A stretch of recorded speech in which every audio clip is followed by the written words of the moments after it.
文川平行世界觉醒五金店系统。什么？你问阻拦锁有没有？有。1纳米光刻机有没有？有。可控核聚变有没有？有。别问，问就是有。恰逢央视举办平凡职业者节目，奖金1个亿，而13就这么开始了他的骚操作人生。直播间的各位观众大家好，欢迎收看央视大型群像类直播节目《平凡的职业者》，360行，行行出状元。我们能有今天，离不开各行各业的努力奋斗。本次节目，我们将全程直播360位不同职业者的真实日常。随着美艳大方的主持人的讲解，直播间画面上闪过各种职业的人员。终于开播了，央视大手笔，360个直播间，这得多少摄影师？连卖保险的都有，必须支持。节目结束时，热度最高的职业者将获得1亿奖金。现在直播间将分为360个窗口，请选择您感兴趣的职业，沉浸式体验他们的生活。师傅，开始了吗？开始了。大家好，我叫13，延津朝北区中山大街273号万能五金店老板，缺扳手、少螺丝，我家啥都有，记得来照顾生意啊。开局就打广告，笑不活了。帅哥卖五金，这颜值不该去偶像剧吗？溜了，等等，他掏扳手的姿势好帅。13压根没指望赢那1亿奖金，他参加节目就图个免费广告，央视全年直播，这曝光率血赚，结果真选上了。老板，你这里有这个东西吗？说着，顾客把手机上的画面给13展示了一下。这是加热棒的调温器，有的。没走2步路，13就将货架上的东西取了下来。是这玩意不？20块。对，老板厉害。本来还以为他不知道叫什么东西，要跟老板磨叨半天呢，哪成想不到20秒，事情就解决了。叮咚，收款20元。我去，没想到主播这么年轻，干活这么利索，一眼就看出来了，这是真有点本事。不会是碰巧认识这个东西吧？爹，卖出1件五金件，价格20元，宿主获得2积分。比起收款的叮咚声，13更在意脑中响起的系统提示音。作为穿越者，他刚继承这家五金店，就激活了万能五金店系统，每卖出10元五金件就能获得1点积分，而积分可用来升级技能或者兑换商城的五金件。当然，最让13吃惊的不是系统商城，而是系统商城里还有2级甚至3级商城。1级商城市场还是一些常见的五金件，2级商城市场的五金件就特么离谱了。谁好人家五金店里会有战机引擎啊、20马赫超音速飞行器这样的东西啊？而且这样离谱的东西还有很多，不过价格也高的离谱，动辄就上千的积分了。而3级是灰色的，进不去。老板，有荷叶平头吗？有。老板，有水龙头吗？有。老板，有这个钻头吗？有。不一会的功夫，来了又走了好几个客人了，每个客人在店里待的时间都不超过1分钟。我去，这么多东西是怎么记住的？不是，这五金店东西这么全吗？咋啥东西都有啊？有的不是啥东西都有，有的是小哥能清楚的记得清楚所有的五金件都在哪个位置。这样利落的五金店主，谁不喜欢呢？很快13的直播间人数就已经翻了10倍。老板，有盒尺吗？有。老板，有设定箱吗？家里急用。有。老板，有。老板，我还没说什么东西呢。你说没说？我都有。小哥有点太飘了。老板，我要光刻机，你有吗？别说，万一小哥真有呢？就在这时，五金店进来一位英姿飒爽的小姐姐，她身姿挺拔，步伐利落，眉宇间透着军人般的锐气，瞬间吸引了13的目光。老板有绳子吗？有，要多粗的？我这陷沟里了，拖车需要绳子，你这有合适的吗？有，这东西在库房，我去拿。13突然想起店里最粗的钢索昨夜售罄，补货还在路上，剩下的细绳根本拖不动车，可直播间的观众都听着呢，他只能求助一次系统了。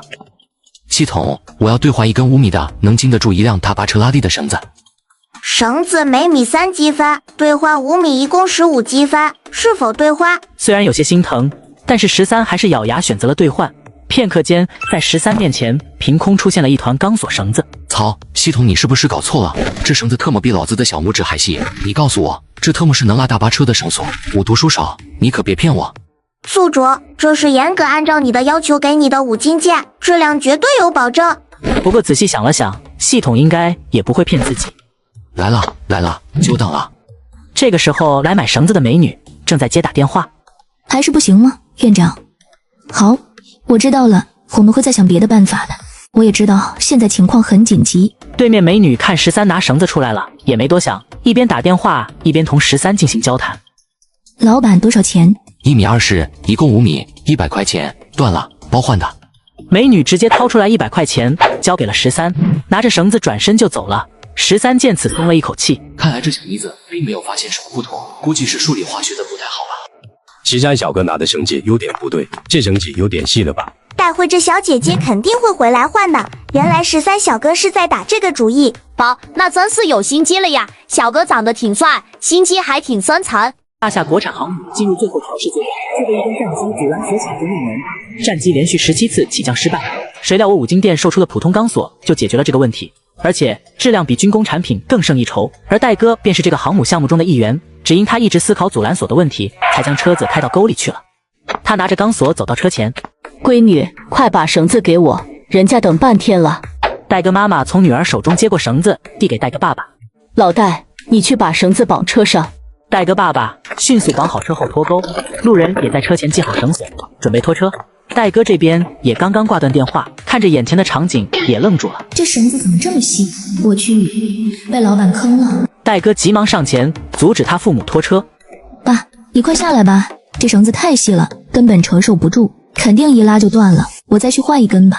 自家父母都是农村人，学历都不是太高，对于这些没概念是很正常的。戴父从车中伸出头来，都挂上了，试一试吧，万一没事呢？是呀，五金店老板懂这些，闺女试一试吧，不行再换。戴哥憋着火，五金店那小子懂绳子，回去非得跟他掰扯清楚，这破绳肯定得断。但父母坚持，他懒得争了，有些事非得亲眼见了才死心。那好吧，妈你离远点，把你们关好车窗。好嘞，放心吧。突然前车发力猛拉，戴父倒挡配合，泥坑打滑使不上劲，全靠后车拖拽，引擎轰鸣，而细绳竟纹丝不动。这绳子打药了吗？这么坚强？等等，这不就是航母需要的绳子吗？五金店的绳子竟能扛住军用吉普，戴哥心跳加速。难道这不起眼的钢索真能解决国家级难题？疯了！但事实摆在眼前，该断的绳偏不断。转眼之间，车子便被拉上来了。好啊，谢谢师傅了。没事，小事一桩。给你们的绳子。戴哥一把抓过拖车绳，指尖发颤，钢丝缠绕的普通外表下竟藏着惊人的拉力。他恨不得立刻冲回实验室，这乃是普通绳子，这可是国之重器啊！爸妈，我有急事，给你们打车去机场，下次再陪你们。好，工作要紧，别太累，注意休息。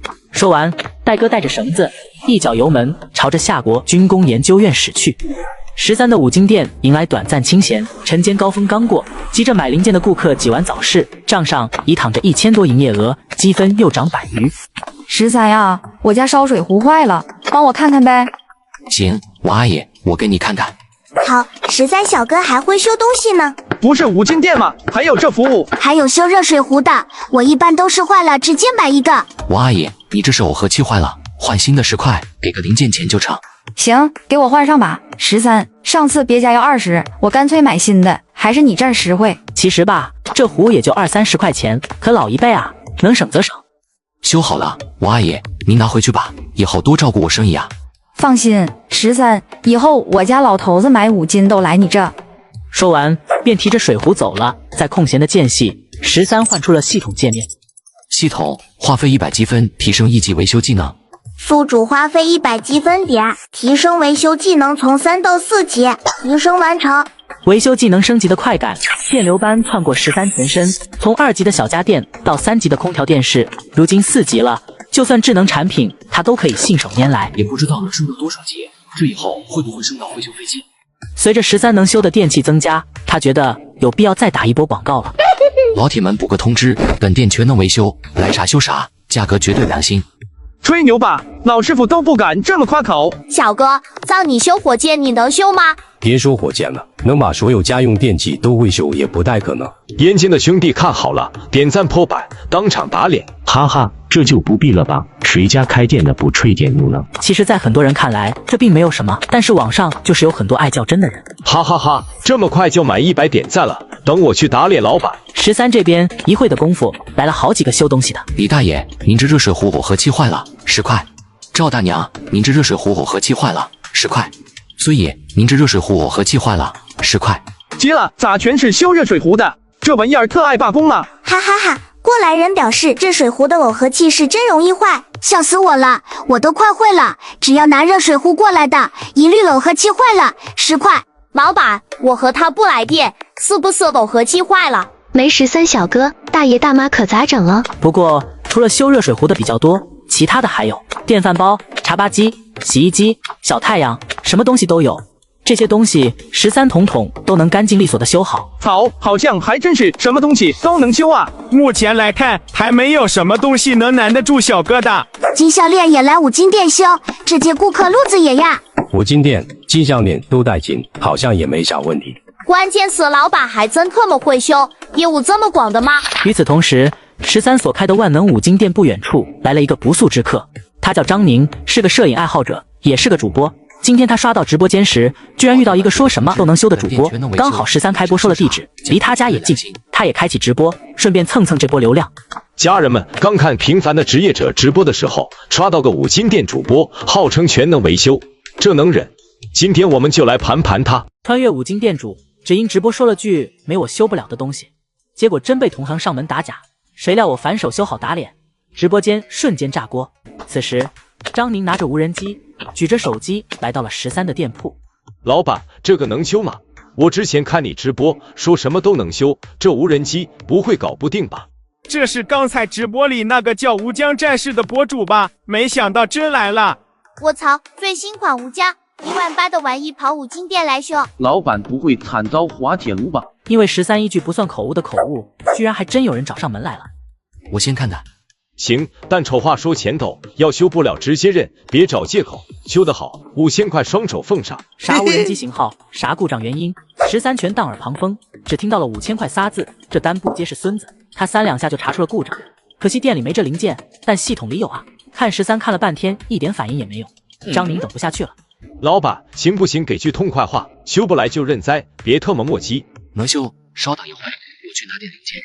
仓库里，13打开系统面板，花1积分兑换了所需零件，这也太划算了，1积分换5000块，简直白捡。看着系统里20积分的红外改装模块，13咧嘴一笑，给你加个红外功能，算对得起这价钱。兴许这小子以后还会带更多无人机来呢。13两三下换好零件，顺手把红外模块也装了进去，不一会，无人机便完好如初。先生，无人机修好了，还加赠了红外模块，虽然用处不大，但平时玩玩还行。此刻张宁完全愣住了，这就修好了？行，我出去试试。不会真修好了吧？我赌10块钱的，肯定没修好。这要是也能修好，我真是给老板跪了。张哥别最后没把老板盘明白，把自己给盘了。随着无人机的升空，手机上也显示出清晰如洗的实时画面。卧槽，真修好了，牛呀！本来他是想给13上一课，结果反被13给上了一课。但花5000就修好了他价值18000的无人机，这也让他感到十分惊喜了。13小哥厉害，钱一分不少给你，以后无人机坏了还找你修。好嘞，欢迎下次光临。我没看错吧？居然真的修好了？不是，你一五金店老板居然还真会修无人机？难道他真的是陨落的天才？哈哈哈，这个小哥本来是来盘13小哥的，结果直接被种草了。13的直播间人气又涨了。就在张宁还在玩无人机的时候，手机铃声却响了起来。强子，啥急事？平时你可不常打电话。他们都是无人机发烧友。张宁建了个群，是群主。强子跟他关系不错。宁哥，龙源郊区树林走丢个5岁孩子，20小时了，警方缺人手，想让我们用无人机帮忙搜救。我马上到，通知群里其他人了吗？都通知了，能去的都会去帮忙。说完，张宁挂断了电话，将钱给13扫了过去。13小哥，钱转过去了，我还有事，就先走了。13点了点头，转头走向了五金店。其实他刚才听到张宁他们的谈话了，但却帮不上忙。若能相助，他定会。龙源郊区位于燕京外围，占地120平方公里。张宁赶到时，儿童失踪区域外围已停满警车和消防车，现场指挥小组正在找他。一名帽子叔叔拦住了想要进去的张宁。你好，我是用无人机来帮忙搜寻孩子的，十分感谢你们能来帮忙，这是应该的。张宁直播间里的网友们也在来的路上知道了事情的起因。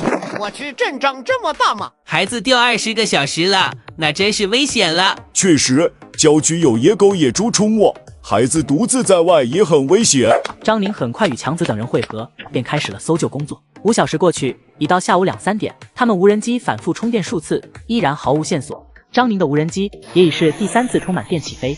我记得小哥说有个什么红外模块，打开试试看，反正死马当活马医吧。红外模式开启的瞬间，无人机传回的画面让张宁浑身起了一层鸡皮疙瘩。这也太他妈不可思议了吧！红外模式下，整片森林化作暗红幕布，薄雾如赤红火点。他迅速扫描完自己的负责区域，随即调转无人机，协助其他人员展开搜索。宁哥，你的无人机怎么来我这片区域了？我的搜完了，没发现孩子，来帮你查看一下。张宁说完，强子瞥了眼他的无人机界面，顿时瞪大了眼睛。卧槽，这什么鬼？宁哥，你开挂了呀？透视实锤了！今天在五金店装的，老板给升级的。五金店，宁哥，你该不是路上顺手采了把野菌子吃吧？现在说不清，之后再跟你详细说吧。突然，强子大声惊呼道：“那是什么？好亮啊！看起来好像是个人。宁哥，快飞过去看看！”好，稍等。随着无人机飞过去，画面显示了出来。卧槽，真是个人，在树底下躺着呢！找到了，我们找到了！众人的欢呼一瞬间引起了周围所有部门人员的注意。是找到了吗？很有可能是，要不您看看。说着，便将操作屏幕递给了杨警官。这是什么？是热成像吗？您真是见多识广，这确实是热成像。杨警官盯着热成像画面，瞳孔骤然收缩，那团模糊的热源9成就是失踪的孩子。他飞快锁定坐标，抓起对讲机，开始指挥救援。穿越五金店主只因不想当奸商，修理无人机时顺手多加了个红外模块，效果竟比军队的还要清晰，结果就被民警、武警和消防的叔叔同时盯上了。知道孩子位置后，救援很快，不到10分钟，救援人员就赶到树下，发现了昏迷的小孩。报告领导，我们找到孩子了，马上送去医院。得知消息，救援人员一片欢呼，张明激动不已，恨不得当场给远方的13克一个，毕竟这红外模块可帮了大忙。什么这玩意没啥用，随便玩玩。13小哥也太凡尔赛了。13是真不爱吹牛，说能修就真能修，只是把王炸当3。知道孩子被找到了，杨警官也松了一口气，但顿时他又打起了张罗无人机的主意。这时，助理警员小宝过来。杨警官，孩子已获救，外面很多记者想采访您，您要不要出去讲2句？让他们等会，我这有更重要的事。杨警官一改往常严肃的形象，笑眯眯的和张宁搭话。同志，这个孩子是你发现的，稍后我们会为你颁奖的哈。这是我们应该做的。小兄弟，请问你这个改装的红外模块是在哪里改的？我们的设备也想要加装一下。杨警官略显尴尬，自家警队的标准无人机竟比不上发烧友的改装机，他还得向对方请教，实在有些抹不开面子。帽子叔叔也想要改装。这东西这么有用吗？刚才那个五金店老板不是说没啥大用吗？让宁哥随便玩玩呀。看这情况是随便玩玩的吗？也是，宁哥立功，多亏五金店老板的改装模块。张宁还没开口，武警与消防负责人也赶了过来。毕竟孩子获救的发现或成需问询入档，瞒不住人。他无人机搭载红外模块的事，自然也被他们知晓了。老杨，不地道呀，想吃独食吗？听说这次找到孩子全靠那台特殊无人机，老杨，你来的真快，都不等我们。武警和消防的负责人虽听说了无人机的事，但没亲眼见识过那台改装无人机的。小哥，你这东西哪改装的？说着，他就拿着张宁的操作设备看了起来。卧槽，这比我们的还要清晰，这必须要加装。见武警负责人半天不动，消防负责人一把抓过操作设备，顿时也一脸震惊，反正眼神里透露着想要。小哥，我们消防大队的10架无人机也全要加上这个模块，太厉害了。我们武警大队的所有无人机也要加装这红外模块。杨警官一个白眼，直接翻上天。刚才是谁端着架子说派出所看上的装备，我们武警看不上？结果这回抢的比谁都起劲。张宁也被此刻的场面整得哭笑不得。3位领导，我是在一个五金店里改装的。啥？五金店？杨警官不信邪地问道。这五金店是我们所理解的五金店吗？是呀，就是我们平常买五金件的地方。3人面面相觑，半晌才消化完这个消息。确实，五金店怎么就不能有这样的人才了？那这个五金店，它地址离咱们这里不远，要不我带你们去吧？那多不好意思。上车，出发。看了这么半天，我觉得我会修热水壶了。我和气都买好了，就等我家热水壶坏了。这五金店还真是啥都有，快1天时间了，还没见哪个顾客是空手而归的。这是顾客要的都正常，但凡要是来个要火箭推进器的，你看主播能拿得出来吗？你这就是杠精！上午的时候就有个杠精已经被主播给开走了啊！刚进门的那个怎么那么像那个杠精？这边张宁风风火火的跑了进来，跟着进来的还有杨警官等3人。13小哥，我给你拉了一笔大生意。民警、武警、消防3部门的人站在一起，气场凛冽。本就拥挤的五金店更显闭塞，压迫感瞬间拉满。民警、武警、消防联合出动，抓个五金店老板这个大阵仗。此刻，直播间的弹幕已经炸成烟花，而摄影师也下定了决心。这泼天的流量也要播到底。卧槽，什么情况？民警、武警、消防队的怎么都来了？该不会五金店腐败？这下刺激了！节目刚开播第1天，就有职业人被抓进去了，节目可真是闹笑话了。五金店主犯了天条了！此刻直播间弹幕直接疯魔，什么史上最萌主播，什么开播首日惊动3部门联合直播间热度直接蹿上榜首。正在装偶和气的13茫然的抬起头来，不是，这哥们谁？今天上午才认识吧？怎么下午就叫我哥了？兄弟，你怎么真火？现场气氛瞬间凝固，张宁脸上的笑容僵住了，这才意识到自己一路吹嘘的13小哥，居然连自己名字都不知道。今早急着打脸，忘记自我介绍，真特么尴尬。13小哥，我的错，之前见面忘了说了，我叫张宁。紧接着，张宁随即分享了今天用改装无人机成功救援小孩的经过，并提到民警、武警和消防部门的领导们也有意效仿，想对各自的无人机进行类似改装。妈呀！五金店老板随手改装的无人机模块救了一个小孩，所以民警、武警和消防3个部门的人一同来，是为了改装他们的无人机。老板说没用的模块，现在3个部门抢着装，还能说没用吗？老板有点太凡尔赛了。老板不吹牛，就是爱撒点小谎是吧？不是，你一五金店要给帽子叔叔改装无人机？杨警官等人此时也是有些惊讶，本以为改装无人机的是个五金店的中年老板，没想到竟这么年轻。魂穿五金店主进店的顾客个个闪电出手，从不空军。每次客人探头问这个能修吗？我那句标志性的能修，必让百万网友爽到捶桌。如今江湖人称通便区一哥，只因我这流水线般的成交速度比窜稀还顺畅。13小哥是我叫杨龙，你可以叫我杨警官。杨龙礼貌的和13握了握手。看你这是在这拍个节目是吧？我们在这不影响吧？在来的路上，张宁提到13在参加央视节目，杨龙出于礼貌还是提前问问。不影响不影响，来的都是客人，怎么会影响呢？13松了口气，幸好张宁解释了缘由，不然他还以为自己犯事了。知道3位是为无人机红外模块而来，他心里就有底了。呵呵，大生意挣谁的钱不是挣？毕竟红外模块也是五金件，只要价格合适，改装费不要都行。那好，13小哥，您能给我们的无人机也装上红外模块吗？13点了点头。当然可以。那这费用问题，既然是你们警局和消防队要，那肯定是看的。费就不要了，就要个零件费就行了。这红外模块1000块钱，您看行吗？杨龙3人眼前一亮，只要1000块零件费，就能让上万的无人机性能飞跃，这买卖太划算了。行，我们稍后就将无人机都送过来。杨龙喜出望外，13更是暗喜，系统里20积分的模块，转手就赚80积分，这下再也不愁积分不够用了。成交，我先免费改装5架，3天后来取货时再带5架来，咱们分批进行。虽然改装挺挣钱的，但五金店才是根本，得留足时间照看生意。听到第一次改装才5架无人机，杨龙几人顿时急了。我们派出所要改装3架，杀你们派出所要3个名额，我们武警最紧迫，先紧着我们，你们下一次再送过来怎么样？太多了吧，就跟你们武警全要啊，我们消防的也很需要。 3人当场争论了起来。太牛了，这五金店给警察叔叔和消防大队供货。靠，看来我还是逼不过老板，这东西对貌似叔叔的用处居然都抢起来了。开播第1天就救了一个孩子，真是太厉害了。这算是卖五金件给帽子叔叔吗？别争了，石头剪刀布，输的改1架，赢的各2架，就3天，认认。其余2人也同意这个精准。最后武警负责人输了，看得一旁的吃瓜群众认巨不敬。燕京吴江无人机公司总部办公桌前，今天救人的这款无人机是我们的吴江无人机吧？是，也不是。什么意思？无人机是我们的无人机，但是救人的那个红外模块不是我们的，全凭那个模块才发现了那个孩子。红外模块什么东西？红外模块的红外热成像技术。周凯作为清华电子系高材生，立刻意识到红外热成像无人机的巨大商机。普通用户只需拍照，但民警、消防等特殊行业需求更为迫切。马上召集所有设计人员，讨论如何增设红外模块。助理转身离去。半小时后，会议室内已坐满吴江无人机公司的高层与设计人员。周总，加装红外模块需增加3000元成本，这已是底价。周凯眉头一皱，警方拿到的红外改装报价仅1000元，自家3000元的定价毫无竞争力。既然拼不过，那就谈合作。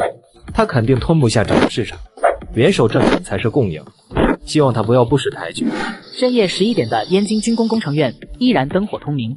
小戴，你把我叫过来，什么事？老师，您看看这条绳子。袁明章接过绳子，仔细端详，感觉跟普通的绳子差不多。这绳子有什么问题吗？老师，您猜这条绳子的极限拉力是多少？这粗细，撑死3000牛的拉力，连半吨都扛不住。起初戴哥也是这么认为的，然而刚才测试的结果却是狠狠地打了他的脸。老师，经过测试，这条绳子能承受超过5吨的重量。这怎么可能？5万牛都没断，不可思议！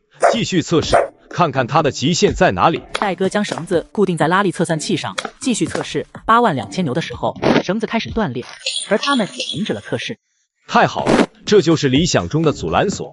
小戴，这个绳子你是在哪个公司发现的？老师，这是我今天在五金店花100块钱买的。袁明章一个趔趄，差点没有站稳。现在的人们生活水平都这么好了吗？五金店都卖这种绳子。随后，戴哥详细的给袁明章讲了买绳子的经过。既然他卖给你这条绳子，那么他一定知道这条绳子完全能够拉动一辆小汽车。戴哥眼睛一亮，觉得老师说的十分有道理。当务之急是召集其他工程研究员，分析确认这条绳子是否真的能作为航母阻拦索使用。一旦确认，我们再去找那个老板。今天晚上11点，这里灯光依然亮着。13已经完成了杨警官他们的5台无人机的改装工作，改装技能升到了6级，维修技能也升到5级。13也发现自己知道了更多关于机械工程学以及材料方面的知识。这应该是改装技能提升带来的效果，我感觉自己强的可怕，万物皆可修。然后他开始研究起来今天从系统里卖出的绳子，这绳子的材质倒是不是很特殊，是由高强度的钢丝编制而成，但是牛就牛在它的编织工艺。这是个好东西，要是自己能制作，以后就不用系统积分兑换了。随即13又打开了系统，果然就找到了他想要的东西——绞骨机，这正是编织钢绳所需要的机器。真特么贵。然后13花了100积分兑换了绞骨机，因为有说明书，他很快就研究明白了。贵有贵的道理，这玩意居然是全自动的，试试看。说完，13就开始动手制作。我直播卖5金，修理电器，结果各地警方纷纷关注，并给我刷火箭，只因我店里什么都有，而我什么都能修。开播第2天，13的直播间一大早就十分的热闹。哈，网子又来了，哭了！昨天学主播用耦合器修热水壶，结果我家热水壶炸了，一看就坏，一学就废。来看直播就想知道五金店缺啥，缺货我就撤。我和楼上一样，来看直播就想知道啥不能修，有不能修的我就撤。看着直播间疯狂上涨的人数，13按照老规矩，还是先打一波广告。大家好，我是万能五金店老板13，缺啥少啥，我家都有，东西坏了啥都能修。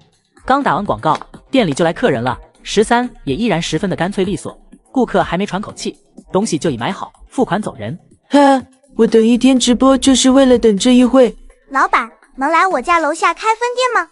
我天天买螺丝钉，1天1个。老板这么刷有对象吗？没有的话，我不介意。就小哥这卖货速度，美女计还没喘匀就被送出门，哪来的女朋友？刚开播不久，13的直播间就被燕京警方和燕京消防大队的官方号关注了，并且收到了他们送来的火箭。我操，啥情况？这么多警方和消防的关注了主播。我刚进入直播间，来到主播犯法了。一个五金店老板那么排练吗？警方官方号刷礼物？不是，到底发生了啥呀？有没有可能他们是在催小哥？赶紧给他们改装无人机。官方号发火箭催主播，看来是真着急。不对呀，那别的警方为什么关注主播呀？各地警方关注13直播间，源于张宁用红外无人机成功救人的视频走红网络，燕京警方和消防已着手改装无人机，其他地区也纷纷跟进，希望提前掌握技术，为未来合作铺路。13小哥，我又来了。五金店才刚开店不久，笑眯眯的张宁又来了。还是好事情。什么好事情？张宁因用无人机成功救下1名儿童，被燕京市政府认定为见义勇为，获得5万元奖金及媒体采访机会。他主动提出与13平分奖金，并共同接受采访。他认为13至少有1半功劳。这小子还挺仗义，居然还想着我。13思索了片刻，决定这钱还是不拿了。13小哥，奖金可以不要，但采访必须一起上呀。要不然我一个人接受采访，我不踏实。行，我接受了。这不又是一个免费为五金店打广告的机会吗？很快，一名年轻女记者带着一个摄影师走了进来。头回在直播间里见记者采访别人，主播牛呀，这就成先进典型被采访了，哈哈哈！两台摄影机互相对色，有点搞笑了。女记者在来之前已经做了充分准备，向13说明来意后，便立即开机采访。您好，我们是朝阳日报记者，想采访您和张宁先生救援失踪儿童的事迹。采访进行了10来分钟，最后记者请两人各用一句话总结。很荣幸能救下孩子，再有类似情况，我依然义不容辞。万能五金店什么东西都有，包括维修服务，什么东西都能修，地址就在。听到13打起了广告，记者和摄影师一脸错愕，而对面的摄影小哥则一脸得意。一旁的张宁也傻掉了。哥，人家采访你英雄事迹呢，你搁这打广告，哈哈哈哈！又打广告，我也是真服了。主播笑死我了，央视节目直播打广告也就算了，人家来采访你也打广告，主播真是个小机灵鬼。采访完13和张宁，记者和摄影师就走了。张宁贱兮兮的凑了上来：13小哥，想请你帮个忙。还是改装无人机吗？是的，不知道你有没有时间？昨晚张宁在群里分享了改装无人机救人的事迹，加上强子的添油加醋，惹得一众发烧友眼红，现在都吵着要加装红外模块。我一个卖五金件的，总是帮别人改装，这也不是事。要是有人能帮我改装就好了。13正头疼时，一辆劳斯莱斯幻影悄然停在他的五金店外，引得周边商户纷纷侧目。在这个街区突然出现这样的顶级豪车，着实罕见。西装笔挺的周凯从车上走下来，一脸错愕。我本以为能给吴江无人机加装红外模块的，肯定得是大厂高材生或者科技达人，怎么都没想到，居然是个开五金店的。随后他便独自一人走了进去。老板是来买五金件的吗？不过13看到来人的时候也有些纳闷，哪有穿西装来买五金件的呀？身后的张宁一下窜了出来。卧槽，您是周凯周总吧？张宁一眼就认出了周凯，作为吴江无人机的铁粉，他场场发布会不落，对这位亲自站台的 CEO 再熟悉不过。吴江无人机，全球无人机巨头，其 CEO 周凯空降13直播间，瞬间引爆网友震惊。与此同时，职业钓鱼人选手的直播间里，哈哈哈，谁说我不能钓上鱼来的？钓鱼人邓源刚刚钓上来一条30斤的鲢鳙，昨天刚开播他就放下豪言能钓上大鱼，结果直接来了个空俊，到最后直播间人都快走光了。今天刚开播就上鱼了，直播间刚有点热度，结果又跑光了。他都怀疑是不是直播间出问题了。带着疑惑，邓源看向了直播间的评论：还看什么钓鱼？去看五金店老板呀！五金店老板有什么好看的？有钓鱼好看吗？吴江的老总周凯空降五金店，你说好看不好看？我操，这么牛逼，这一定得去看看。这么一看，钓鱼确实不香了，去看看热闹。邓源十分无语，他不认为吴江的老总周凯是不请自来的，肯定是13用某种手段请来的，所以他准备给这个五金店老板搞点事情。你不是什么都能修吗？难道你还能修车？巧的是，邓源那小舅子总自诩业余组顶级摩托赛车手，奖杯没拿过，车的问题倒不少。想到这，邓源突然灵光一闪，瞬间便有了主意。直播卖五金，无人机公司的 CEO 亲自来我店里寻求合作，只因我掌握的技术能让他们公司的股价至少暴涨50%。五金店里，13看着激动的张宁，一阵无语。周总好，我是您的铁杆粉丝，我叫张宁，也是吴江无人机的发烧友，真没想到今天能在这里见到您。周凯稍微有些失望，以为面前之人是13，不过他还是微笑着向张宁伸出了手。我来这里是来找13的。哦，我旁边这位就是13，万能五金店老板。我就是13。您好，我是吴江无人机公司的 CEO， 我叫周凯。哦，你好。13淡淡的回复道，表情并没有多少变化，这反而让周凯有些欣赏他了。13小哥，我听说你为我们吴江无人机改装了一个红外模块，我能亲自试一试吗？行，没问题。10分钟后，无人机平安的降落在五金店门口，周凯满脸惊讶。13小哥，直说了吧，你设计的无人机红外模块太惊艳了，我们吴江想合作接货，能量产吗？一语激起千层浪，13的直播间瞬间就跟炸开了似的。挖槽，无人机巨头居然准备向一个五金店进货，哈哈哈！吴江无人机配件厂商万能五金店，这属实有点搞笑了。全国最排面的五金店了吧？其实周凯的算盘13很清楚。随后周凯继续说道：我们需求量很大，你能稳定供货吗？如果产能有限，是否考虑转让技术？价格绝对让你满意。交出技术，那我的积分还怎么赚？开玩笑呢，我们能完成供货，这点您放心吧。13小哥，吴江的订单量可不是小打小闹，您确定真能吃得下？确定可以将这个写进合同条款里，如果完不成供货，我担全责。既然13都这样说了，周凯也不再多问什么。不过我也有个要求，说来听听。凡是改装红外模块的无人机，要和五金店以联名的名义来售卖。听到这话，周凯瞬间惊呆了，看着笑眯眯的13。现在的年轻人这么敢想敢干吗？其实13也不是这么敢想敢干，他只是想为自己的五金店打广告而已。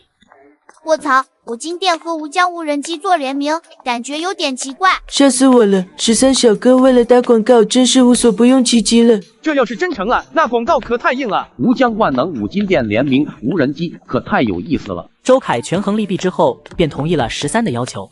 好，我同意了。周凯的一句话，如同核弹落地，炸得13直播间满屏问号。我操，竟然真的同意了！真是人有多大胆，地有多大产。我13小哥是真牛逼，我愿称之为夏国最有台面的五金店，牛批13小哥为了卖个五金件，真是无所不用其极。此刻的张宁像是在看鬼一样的表情看着13小哥，你真是太牛皮了。后续合作的详细方面，我会派我助理来跟你一一敲定。该聊的都聊完了，可是周凯还没有离开的意思。周总，您还有什么事吗？13小哥，你这本事开五金店太浪费了，来当我们的设计总监，工资比你现在开店赚得多。我好心和你合作，你居然想让我去当牛马？一旁的张宁不断给13使眼色，意思是让13赶紧答应。周总，我还是喜欢开五金店，对不起辜负你好意了。13略带歉意地回绝了周凯的邀请，而直播间的网友此刻比13还着急。到底还是年轻人，五金店老了，它还不一样吗？这不血亏呀！吴江的 offer 别人挤破头都抢不到。就是噻，年轻人应该锐意进取，努力拼一把，而不是躺平。13的拒绝并没让周凯感到意外，但失落还是要失落的。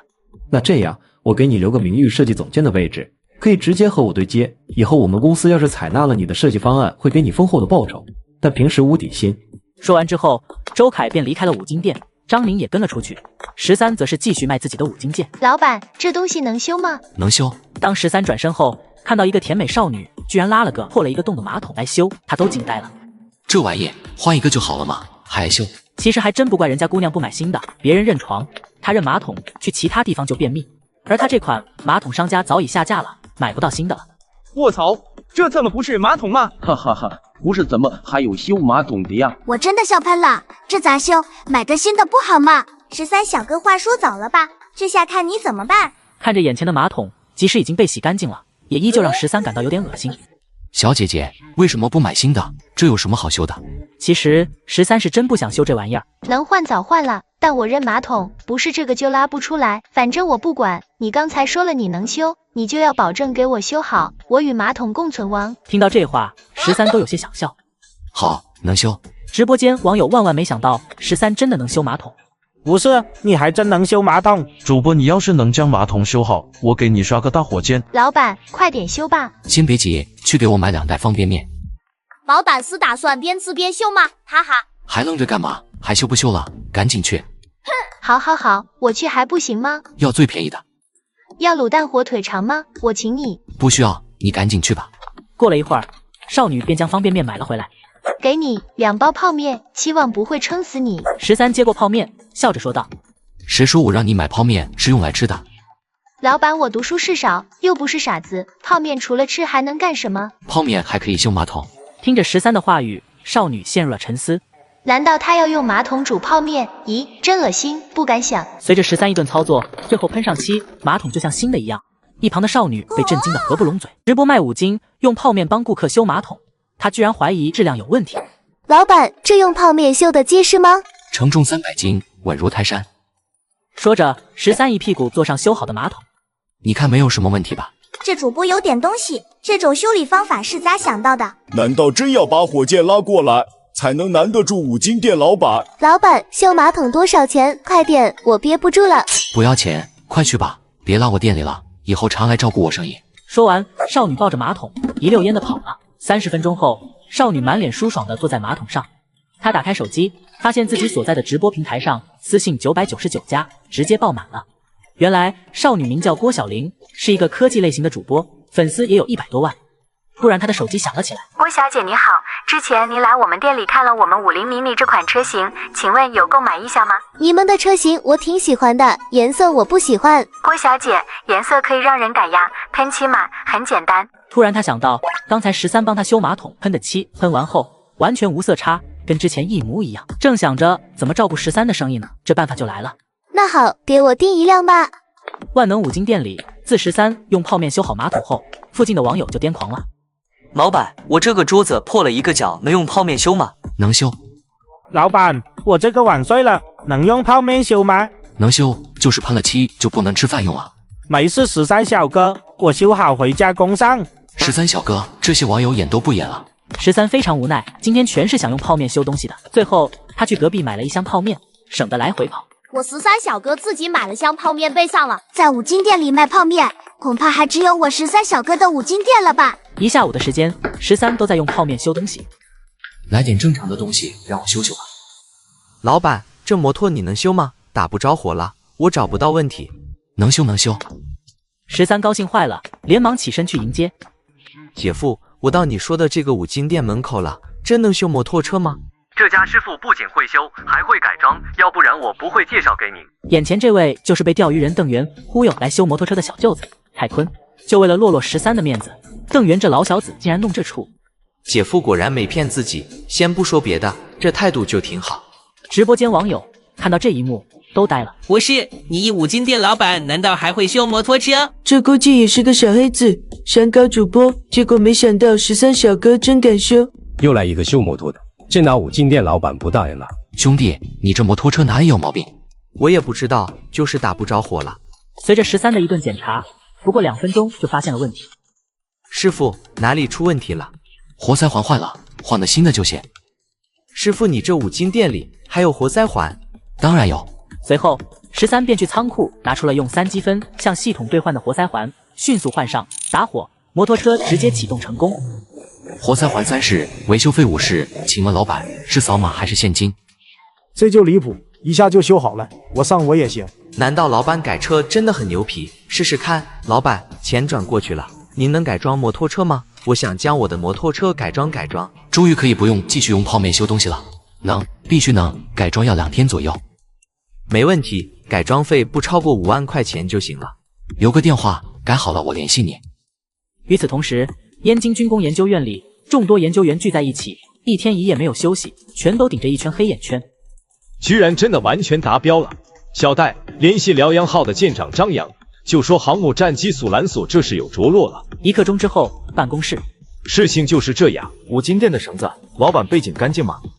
这是他的档案，你看看。随后，张扬拿起文件看了起来。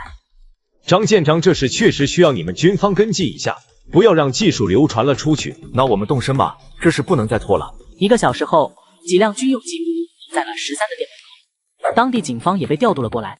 此时的杨龙满脸懵逼，这地方他太熟悉了，昨天他才刚刚来过。就是这个五金店吗？是的，老师。丁，外信收款10元钱。13笑着将手中的烧水壶交给了张奶奶。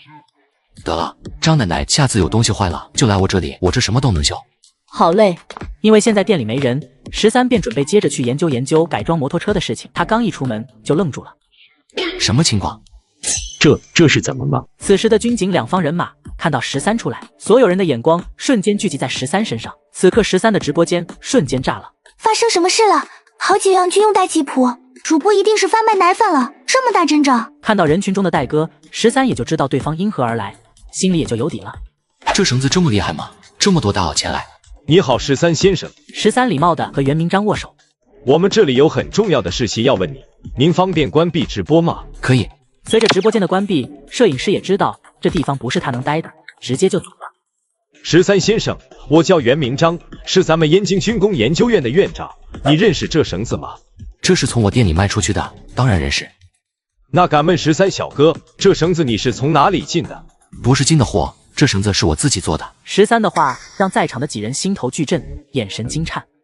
13小哥，我能不能问问你，你为啥想起来做绳子呢？就是感觉市面上的绳子不太结实，就自己做了。那这绳子你卖出去几条？有记录吗？我就卖出去1条，就是给了这位女军官。我叫戴哥。既然该问的都问明白了，袁明章也决定直接摊牌了。随后便详细的和13说了航母以及阻拦索的事情。我们只有2种合作方式，第一是我们买断绳子的制作和使用，你以后不能生产；第二，你给我们供货，我们以每条30万的价格采购。对方的财大气粗，震惊的1399不能回过神来。我在五金店直播，随手错出来一根绳子，军方竟以30万的价格收购，只因这绳子是他们一直苦心研发的航母阻拦索。此时，军工院一众大佬正在我的店里和我交谈。抱歉，专利我不太想卖，所以我选择给你们供货。你再好好想想，这可不是一件小事。元老，我想好了，就由我给你们供货就行了。可以先按参数做个样品吗？我们想测试看看。13点点头，随即袁明章就将参数给了他。13看了看参数，转身进入仓库里，不多时又从里面出来了。出来时手里多了根钢制的绳索。元老，您看看这个粗细，这个长度合适吗？这绳子是你自己做出来的？我有一台制骨机，这是我用它做出来的。接过钢绳，袁明章和张扬几人直接在五金店里测量起了基础参数。这个长度和粗细都符合我们的需求。元老，您带回去吧，反正这玩意现在放我这也是摆着。袁明章笑眯眯的点头答应，他等的就是13的这句话。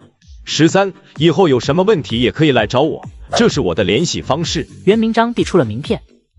元老，还想请教下，如果成功签订合同，我这算是为夏国军方供货了吗？算是吧。那我可以往外说吗？可以，不提及航母阻拦索就行。那就好，我这五金店的招牌越来越硬了。几人顿时无语了，这他妈是想要打广告啊！对了，13，国庆节当天辽阳号试水，我邀请你来参观。13本想委婉拒绝，但是袁明章一句话就让他瞬间闭嘴。到时会有大屏滚动，致谢为辽阳号航母做出贡献的企业，你的五金店也是之一哦。元老，我去，必须去。随后，袁明章几人便离开了。临走的时候，13将改装好的5架无人机交给了杨龙杨队。你小子可真行，生意都做到军方那去了。哈哈，小事小事。随后，杨龙将改装的钱转给了13。傍晚，一阵电话铃声响起。13，是我，袁明章。你好，元老。你制作的航母阻拦索成功通过了所有测试，之后便可以签合同了。现在你把卡号发来，我把钱给你转过去。叮咚，收款30万。随即13打开了系统面板。我操，积分这么多了，刚才直接给了3万积分。想了想，13又解锁了2个新技能。升级完成，13正在店里研究蔡坤的摩托车该如何改装时，一个陌生女人抱了2个箱子来到了店里。你好，我是周总的助理，过来签合同的，顺便带了一批样机过来，请你给一些改动方案。好，你过2天来取货。助理走后，13拿起周凯的无人机研究了起来。这无人机功能太单一了。然后13开始在纸上写改动方案。邓源这边刚刚结束直播，此刻的邓源心情不是很好。今天一大早，他开门红还钓到了几条鲢鳙和翘嘴，后来就完全空军了。空军也就罢了，后来钓上来的东西简直奇葩，什么破鞋、共享单车、啤酒瓶子，他索性就不钓了，开始玩手机。刚打开手机就幸灾乐祸了起来。这小子不知道犯了什么事了，居然把军方都给惊动了，那这第一我可不就有机会了吗？翌日，五金店外，摄影师早早的站在那里，可是五金店门还没开。卧槽，怎么回事？难道真被抓进去了？就在摄影师快要睡着时，13才悠哉悠哉的走过来。抱歉，睡过头了。师傅，开始直播吧。我去，居然开播了！我的快乐源泉又回来了。13小哥，你是不是犯事了？随即13按照惯例开始打广告。我13小哥一天不打广告就浑身难受。13这边打完广告就进店准备开始营业了。13小哥，直播间很多网友都在问你昨天的事情，要不要给个解释？感谢各位网友们的关心。昨天军方来找我，并不是我犯法了，而是军方要找我这五金店供货一些五金件来谈合作的。哈哈，军方找你采购航母螺丝吧？13小哥怕不是把网友当傻子戏耍，口碑要崩了呀！13小哥，是不是你的红外模块军方也看上了？那倒不是，军方自己有，怎么可能来我这采购？而此时直播间网友们却不买账了。这个五金店老板为了流量真是无所不用其极呀！除了红外模块，军方还能买其他的吗？就在直播间吵得不可开交的时候，昨天的军用吉普又停在了13的门口，这次只有一辆，车上下来2人。小戴，就是这里吗？就是这里，我们要和这个五金店的老板签订采购合同。听到戴哥的话，楚志远瞬间一副难以置信的表情。他是负责军队物资采购的采购部主任，今天是来签订采购合同的。来五金店采购真的神奇。随后他们便进了五金店。你好，13先生，我是楚志远，燕京军备采购部主任，今天是来和你签订采购合同的。随即他将合同文件递了过去，13接过合同看了看，不是真给军方供货呀？我真是贵了，13小哥，我承认刚才我有点大声了。摄影师本想拍摄一下合同的内容，没想到楚志远和戴哥瞬间凝视过来，用身体挡住了摄影师和镜头的视线。如果没问题，咱们就签订吧。签完合同，两人也没有过多停留，便离开了。13也准备正式开始今天的工作，他将摩托车推到了外面空旷的地方，开始了改装。刚才看外壳还没看出来，这特么不是极限250吗？不是，想起来改极限250的绝对脑子250了。下午3点，13拧上摩托车的最后一颗螺丝钉，摩托车改装完成。这换下来一堆零件，这车还能开吗？都改装完了，能不能发动，试一试不就知道了吗？随着摩托车那如同野兽般的轰鸣声响起，便宣布改装已经成功。13直接打通了蔡坤的电话。喂，蔡坤吗？你的摩托车改装好了，咱们找个地方试试车吧。这么快？行，我稍后发你地址，咱俩会合。说完，13便骑上摩托车扬长而去。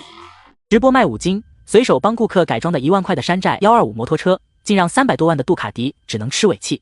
只因我改装的配件都是从系统兑换的黑科技。五金店门口看着骑车远去的13，摄影师无力咆哮：我没上车啊！我没上车！见状，他赶紧打了辆出租车跟了上去。13来到蔡坤发的定位后，没见到人，他决定自己先试一试这改装的摩托车。在赛道边上，有几个人靠在摩托车上聊着天。13一进赛车场，他们就有关注，主要是他的黄色安全帽太扎眼了。这谁呀？特么戴着工地安全帽就来骑摩托了？这谁？骑个极限250就来了？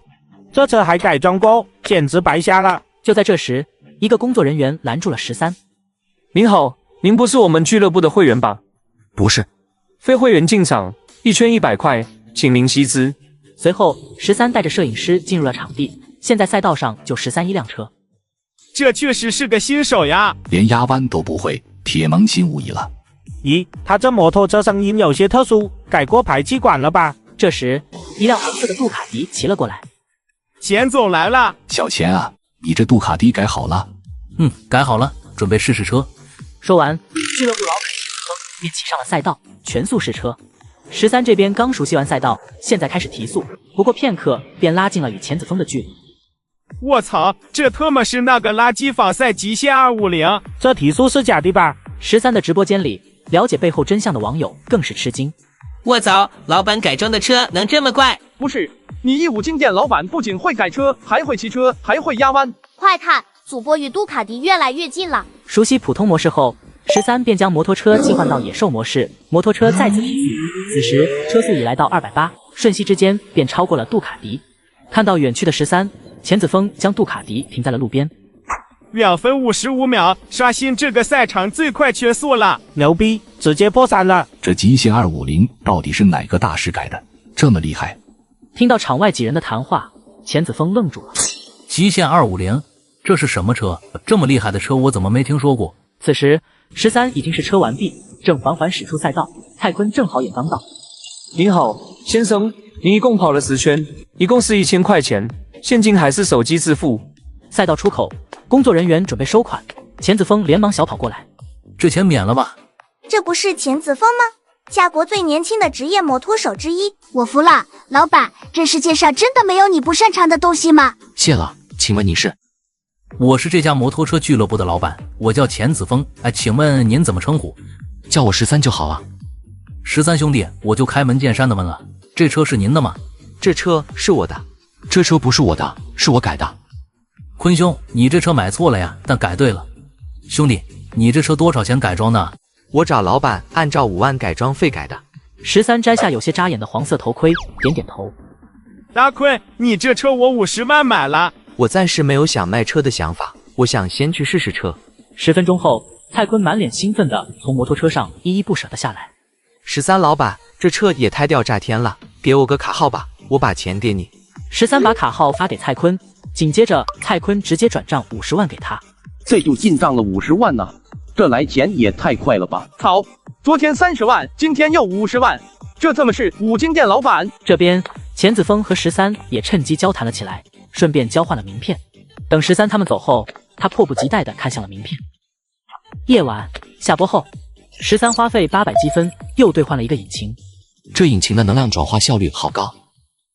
燕京军工研究院自航母阻拦所被攻克之后，戴哥又被分配到攻克夏国战斗机隐身难题的任务中。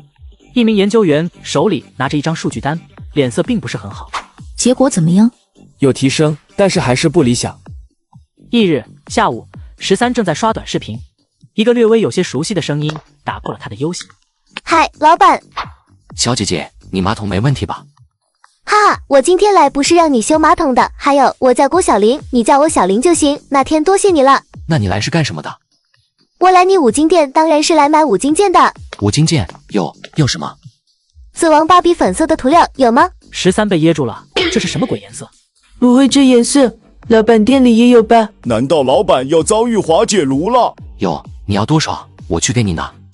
我要能涂满一辆车的量。系统商城里，13兑换了一大罐死亡芭比粉颜色的涂料，花费15积分。给死亡芭比粉颜色的涂料200块钱。老板，你这涂料上怎么什么标志都没有？不会是3无产品吧？我这之前调出来的，放心使用，包售后的。老板，我新买了辆车，想麻烦你帮忙改色，3000块手工费，接吗？接，必须接。我的汽车就在你店外，要现在开始吗？坐着，开工。2个小时后，喷漆完毕，阳光下的车身呈现出一种奇异的光泽。老板，钱转过去了，我先去试试我的新车。随后，郭小玲便驾车来到一条宽敞的大路。我记得这路限速80，开个70肯定没问题。其实他不知道的是，由于昨天这条路前方新建的小学正式开业了，限速下调到了50，新的指示牌还没来得及更换，他的车速瞬间引起了交警老张的注意。小王，将刚才那辆粉红色50迷你小车的超速记录调出来。对讲机那端传来小王的声音：张哥，我这没显示你那边有超速记录呀？不可能。老张眉毛都立了起来。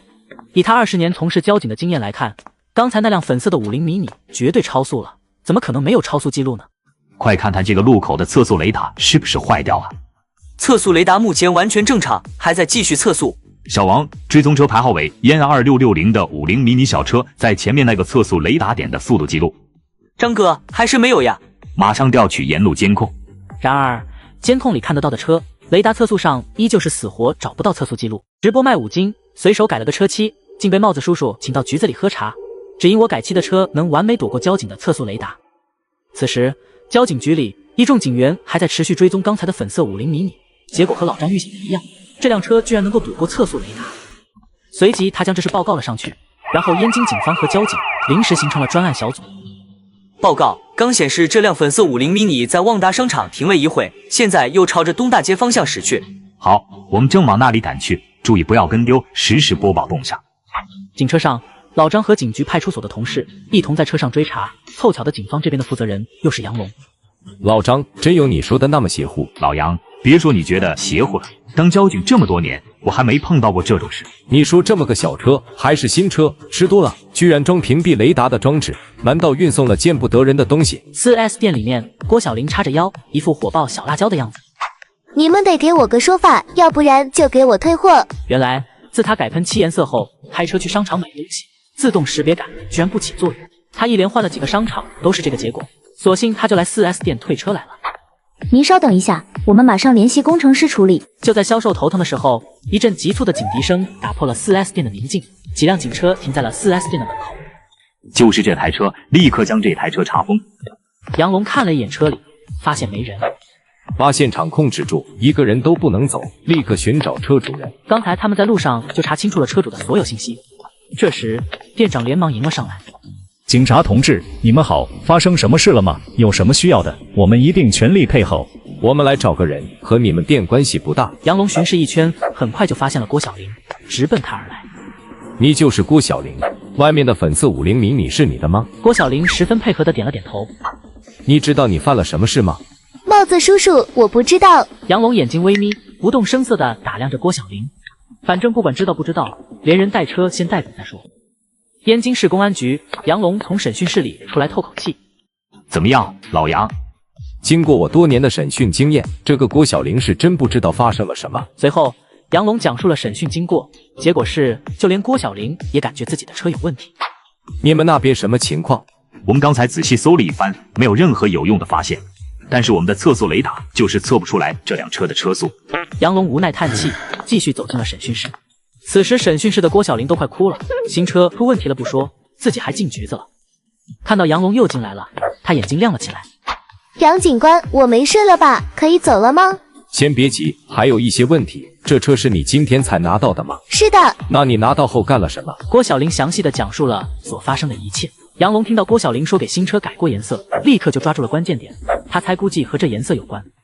你的车在哪里改色的？我怀疑你的车和改色有关。应该不会吧？是不是你们搞错了？那你说是哪里的问题？见状，郭小玲说出了自己改车的地方。什么？万能五金店？杨警官，你知道这里？我可太熟了，常客。行了，你等着吧，我把那小子带回来问问就知道了。五金店里，此刻已经快到晚上8点了，因为8点13就关门下班了，同时直播间也会关闭。13老板，300个红外模块我已经点完毕，回去后就立刻让财务打款。13点点头。13老板，您还有什么要交代的吗？随即13将之前整理好的改进方案和建议拿了出来。这些东西交给你们周总，他看了就明白了。收下资料，助理一行人便离开了。就在13要关门的时候，杨龙带着2个警员到了。13老弟，这是准备下班了吗？杨警官，这么晚了，有何贵干？有件事情牵扯到你了，我们想要请你回去配合调查一下。13愣住了，这次又是为什么？我操，怎么回事？不是，我13小哥又犯事了。听你的意思，难道老板之前犯过事？好，稍等我一下，我关下门。13关店后，便跟着杨龙他们走了。军工研究院食堂，戴哥看着手机上逐渐远去的警车，眉头轻皱。13被抓啊，看来要向老师报备一下了。戴哥拿出手机，急忙拨出了电话，简要的向袁明章说了一下情况。我知道啊，我在开会，会议很重要，你去警局一趟看看具体发生了什么，警方那边我会打好招呼。好，我这就去。戴哥饭都没吃完，直接起身离开。公安局内，13看到郭小玲便猜到个大概。这次的油漆颜料这么牛皮吗？究其原因，还是系统太良心，给的东西又超纲了。这也不是第一次了。就在杨龙思考是不是派人来鉴定一下郭小玲车漆的时候，戴哥已经到了警局。你好，我叫戴哥，我们上次见过。您好，我是杨龙。杨警官，我们领导已经和你们领导通过话，让我来全程协助跟进13的这个案件。杨龙诧异地盯着戴哥，请您见谅，13目前对我们十分重要。杨龙再看向一旁小警员，小警员微微点头。杨队，是这样的。随后，杨龙向戴哥详细地描述了事情的经过。听完描述，他惊呆了。你说这车能躲过测速雷达的检测，并怀疑是13老板的涂料造成的？杨龙点点头，他确实是这么想的。不过这么巧吗？戴哥心中一阵悸动，不过随即又平静了下来。那你们检测了吗？杨龙尴尬一笑，没有，我们暂时还不知道找谁，刚好您来了，您是专家。把车送到我们研究院吧，明天就能出结果。说完，杨龙便让人把13和郭小玲放了，毕竟他们只是有嫌疑，并没有证据。就算是因为涂料的缘故，如果是过失持有，也是不构成犯罪的。直播卖5金，被2个美女分别拉去冒充男朋友，只因我说有，结果他们误以为男朋友也有。警局外，13他们被放出来后，郭小玲满脸埋怨地看向他。老板，我这车的问题是不是因为你给我改色改的？13摸了摸鼻子，略显尴尬。那啥，我也不太清楚，等警察叔叔后续调查结果吧。这已经被送往我们研究院了，明天就能知道结果了。一旁的郭小玲看向一旁说话的戴哥，顿时感觉眼睛被闪瞎了。刚才在局里，他一直在担惊受怕，没仔细看戴哥。好漂亮的小姐姐，老板，这你女朋友吗？不是，就是普通朋友。说完，13瞥了一眼，发现戴哥并没有什么反应，这才松了一口气。刚进去待了一会，都有点饿了，走，吃烧烤去。好呀好呀。烧烤摊上，几人大快朵颐。13和郭小玲2人已经各自喝了一瓶啤酒，戴哥因为还有事，所以没喝。那老板，你有没有女朋友呀？郭小玲借着一点点酒精问道。戴哥虽然没说话，但是耳朵也竖了起来，默默听着。我现在可是在事业上升期，不想踏儿女私情。切，不说算了，还扯什么事业上升期？我的5金店蒸蒸日上，怎么就不是上升期了？郭小玲被13逗笑了。你这5金店能上升到哪去？难不成你还能卖火箭引擎？对于这话，13只是笑笑，并没有接话。突然，郭小玲手机响了起来，看到这个来电提示，他面露痛苦之色。武商大人有什么指示？你说什么指示？今天晚上的相亲你为什么没去？妈妈，你女儿今天进局子了，差点就出不来了。你猜我信吗？你这小妮子的理由越来越离谱了。一旁的13似笑非笑，一副事不关己、高高挂起的看戏姿态，让郭晓玲瞬间想到一个可以暂时逃过一劫的好办法。郭晓玲捂住手机，小声地向13说道：“13小哥，别看戏了，帮个忙。你该不会想拿我当挡箭牌吧？我坚决不同意。我这次进局子，8成就是你给我改色的原因。你要是帮我确定是你改期的原因，我就不追究了，不然，哼哼。”郭晓玲狠狠地挥了挥自己的小拳头。听到这话，13顿时犯了难，权衡一下后，他还是点头答应了。随后，郭晓玲继续通电话：“妈，其实我已经有对象了。”“你骗鬼呢！不信就开视频，他现在就在我身旁。”“行，你开视频我看看。”郭晓玲打开视频，将镜头对准了13。“阿姨您好，我叫13。小伙子哪里毕业的？干什么的呀？”“阿姨，我是华清大学毕业的。至于我的工作嘛，我公司目前的工作内容是和吴江公司进行合作事宜，同时为咱们下国军方供货。”听到这话，戴哥和郭晓玲两人都愣住了。关键是13还真没有撒谎，可他就是个开5金店的呀。随后又寒暄了几句，才挂断视频。13小哥，你行呀，出口成章，我敬你一杯，往事一笔勾销。就在两人碰杯的时候，一道不和谐的声音传来：“这不是13大班长吗？”来人中为首的人叫郑子航，他是13的高中同学，只是因为嫉妒便来找事。“不好意思，你们是谁？”“我郑子航，咱们高中同学，那时我们学习成绩差，一直坐最后一排，您肯定不记得我们了。”说完，他身旁3人就纷纷报上了自己的姓名。“哦，老同学，真巧。”13的冷淡让郑子航更加恼怒。“呵呵，大班长，你现在在做什么呀？”“开了个5金店做生意。”“啥？现在开个5金店也能被说成是做生意了？”郑子航终于放下心来，确认13过得不如自己好。“我郑哥现在在一个职业赛车队伍里当技师，年薪30多万。”说话的是冯汉，和郑子航关系最好的哥们之一。郑子航一脸得意，看没有人接话，郑子航也没有尴尬，而是看向戴哥，笑着说道：“美女，要是什么随便点，今晚我请，毕竟我和班长是老同学。”而一旁的戴哥和郭晓玲专注撸串，把他当成了空气。郑子航感觉面子有点挂不住。此时戴哥的手机突然响了起来。“妈，有什么事吗？”电话那头传来的声音让戴哥的表情变得和刚才郭晓玲的如出一辙。“妈，你别给我介绍相亲对象了，我有对象了，名字叫13，这样我让他给你说几句话。”一旁的13都懵了，简直就是现学现卖。他看向戴哥求助的眼神，接过了电话。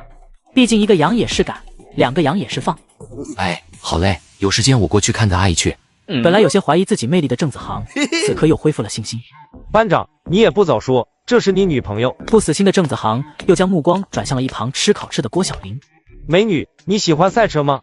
我免费送你几张门票。”郭晓玲的表情并不是很好看。“不用，谢谢。”连番被拒绝后，郑子航决定在13面前找回失去的面子。“大班长，你开5金店，一个月赚多少钱？”“没多少钱。”“没多少钱是多少钱？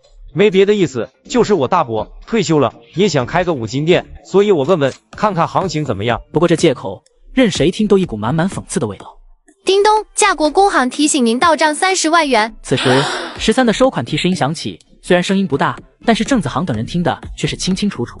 13放下手机，淡然地看向郑子航：“对不起，你刚才说什么？我没听清。”“呵呵，没说什么，我说你要不再吃点。”13站起身来：“我们吃好了，刚才你说你买单，谢谢啊。”随后便带着2女离去。与此同时，燕京吴江无人机公司总部，一场极其重要的会议正在召开。“老李，你说，军方如果对无人机招标，我们能中标吗？”“说实话，不能。不过您放心，我们都达不到军方的标准，其他公司更达不到。”散会之后，周凯坐在办公室里沉思。“周总，我们已收到第1批红外模块，款项已经打过去了。”周凯点点头。“警方和消防那边联系了吗？”“联系了，他们很多都有购买意向，有几个分局已经下单了。”“后续销量好的话，就开始逐步向全国范围内推行。”“好的，周总，还有，这是13老板交货的时候给我们的资料文件，说是给你的。”“什么资料？13老板说是一些无人机改进的资料。”周凯打开文件资料，只扫了一眼就愣住。直播卖5金，被帽子叔叔请去局子里喝茶，军方大佬却要求帽子叔叔向我道歉。只因我卖出的涂料是军方苦苦寻求的战机隐身涂料，直接帮军工院省去了研发过程。吴江无人机总裁办公室，周凯打开13提供的无人机改装建议和意见。文件内容是一张奇特的机械结构图，图案外形看起来像蜻蜓。周凯明白这是13设计的无人机。无人机居然特么还可以这样！一向老成持重的周凯嘴里也不免飙出了脏话，毕竟这已经打破了周凯对固有无人机的认知。他一直嫌弃自己这边的工程师们不够激进，13的改装让他眼睛发亮。他立刻让助理通知李显过来。周总，您找我。李显，你过来看看这个。李显纳闷地接过周凯递过来的图纸资料，跟刚才的周凯一样，一瞬间就瞪大了双眼。这还是无人机吗？艺术品啊，这简直就是艺术品。周总，这是谁给你的？李显虽然在问话，但眼神却未离开图纸。这你不用管，你就说这套方案有没有可行性。用了将近1个小时的时间，李显才将资料看完一遍。以我目前的经验来看，这套方案的可行性很高，不过这也只是在图纸上，真正的是否可以，还是要做出成品来试验一番。此时，李显依旧难以平静，他只想立刻投入到实验室中。周凯也十分惊讶，没想到李显对这款无人机评价这么高。李显，给你个任务，按照这个图纸尽快做一个成品出来。好的。李显想都没想就直接答应了。翌日一大早，戴哥来到了实验室。此时的实验室里，一堆研究员围着一辆粉红色的50迷你，充满了好奇。小戴，这辆车是你派人送过来的？戴哥点点头。一辆车能屏蔽雷达电磁信号的情况，他们也是头一次遇到。估计是某些涂料混合产生了些许屏蔽雷达信号的效果吧。说不准，或许这个涂料能给我们带来一些启发呢。哈哈哈，如果那样就好了。几人嘴上说着但愿，但却没抱太大的希望。戴哥也是一样，只是为了帮助13尽早摆脱嫌疑罢了。很快，检测便开始了。然而，令人震惊的一幕出现了，雷达屏幕上竟检测不到任何信息。这不可能！其余的研究员也惊呆了，不会几句玩笑话，真的应验了吧？雷达专家不信邪地反复调整着雷达参数，但结果毫无变化。我从事雷达研究几十年，从来没有遇到过这样的情况。马上进行稀薄性能转向测试。随着数据的不断收集和分析，实验室里的气氛越来越紧张。方位覆盖率99%、99.5%、99.9%。最后，当数据定格在99.9%的时候，整个实验室都炸开了锅。与此同时，频段覆盖率的结果也出炉了。频段覆盖率99.8%，这已经远远超出我们正在研究的战斗机涂料的性能。有了这个涂料，我们的战机就能够在空中完全隐身了。这个涂料我们一定要搞到手。这时，所有人都不约而同地看向了一旁有些懵逼的戴哥。夏国东部战区001号海军基地港口，一艘壮阔霸气的航母停靠在港口海岸边。航母甲板上，袁明章、胡峰、张扬等几人都在。一架夏国歼20战机也停在航母甲板上。袁老，你确定这航母阻拦索没有问题了吧？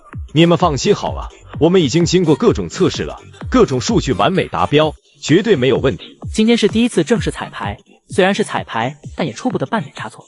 老袁啊，听说咱这航母阻拦索是采购的，采购价是多少啊？我可听说漂亮国那边的价格是1根100万刀了。袁明章笑道：“我们的采购价是1根30万。”听闻此话，所有少将惊讶地看向袁明章。这个价格是真便宜，看来军费又能节省不少。30万刀了，还得是国产企业良心。几位来检阅的领导十分开心，脸上露出了笑容，不禁感慨道：“各位首长，错啊，不是30万刀了，而是30万夏国币。30万夏国币。”在场的首长们全都惊呆了。真的假的？这个企业真是良心企业，我们夏国要是都是这样的良心企业，何愁夏国不昌盛？在场几位首长纷纷赞叹道。袁明章的神情有些怪异。首长，给咱们提供航母阻拦索的不是什么企业，是一个五金店。老袁，你什么时候也会开玩笑了？就是啊，老袁，你这玩笑有点假了啊，还得练练。看到首长们都不相信他，袁明章也是哭笑不得，于是从头开始解释了一番。居然真的是从五金店采购的，我们夏国真是处处都是人才啊！这样的人才应该来我们军工部工作。听着各位首长的谈话，袁明章何尝又不是这样的想法？奈何13不愿意啊！这个时候，所有的准备工作已经完毕，战机准备起飞。战机从起飞到降落不过短短3分钟。看到战机有惊无险的停稳之后，在场众人都是很满意的笑了起来。哈哈哈，好啊，终于成功了。我们航母最后的一环终于完成了。这一幕让所有人心中悬着的那颗大石头落下了。接下来可以为国庆辽阳号航母下水预热预热。刚才战斗机在航母上起飞降落，有没有拍摄视频？有，首长。好，那就联系军宣部门，将视频发布到官网视频号上吧，给夏国人民先吃一颗定心丸。是，首长。与此同时，袁明章的手机响了起来，来电显示是戴哥。各位首长，我去接个电话。去吧，老袁。随后，袁明章接通电话。小戴，什么事？片刻后，袁明章的表情由喜悦变成激动。他从戴哥那得知了隐形涂料的事情，而且这个涂料的性能异常的优秀。好，太好了！小戴，你立刻和燕京警局联系，撤销对13的调查和所有指控，还有并要求他们对这事保密，一丁点消息都不能泄露。如果泄密，一切后果由他们警局承担。好的，老师。还有，我建议他们最好给13道个歉，这事不能马虎。好，我马上去找13确认情况。我拥有5金电系统。误将超级涂料当普通涂料卖出，竟解决了军方战斗机隐身的问题。此刻，航母甲板上，袁明章挂断电话，但仍难掩激动的神色。袁老，发生什么事了？袁明章急着去找13，只得长话短说：全新的隐形战机涂料被找到了。什么？在场的首长，包括中将在内，都被这个消息惊到了。隐形战机涂料在空战中的重要性，在场所有人都明白。为什么说是找到的？这不是我们研究员的成果，是我的学生戴哥偶然发现的。我必须尽快找到涂料的发明者。老袁，快去，这是要紧，我给你安排车，需要什么尽管说。袁明章点点头。袁老，我跟你一起去吧。吴峰毛遂自荐。好，出发。而13这边一大早他就照常进行直播，此时的他顶着2个熊猫眼，哈欠连连。只是因为昨晚他研究了一晚上的涂料，如果真被查了，他也好谨慎。开播依旧是日常打广告。主播心真大，昨天晚上被抓进去了，现在还打广告呢。给我们讲讲昨天发生了什么事吧，13小哥。此刻直播间的网友最关心的就是为什么13昨天被帽子叔叔带走了。昨晚帽子叔叔找我协助调查，问完话我就回来了。13简单的解释了2句，便开始忙碌起来。忙完后闲着没事，他用5金件组装了一把大宝剑。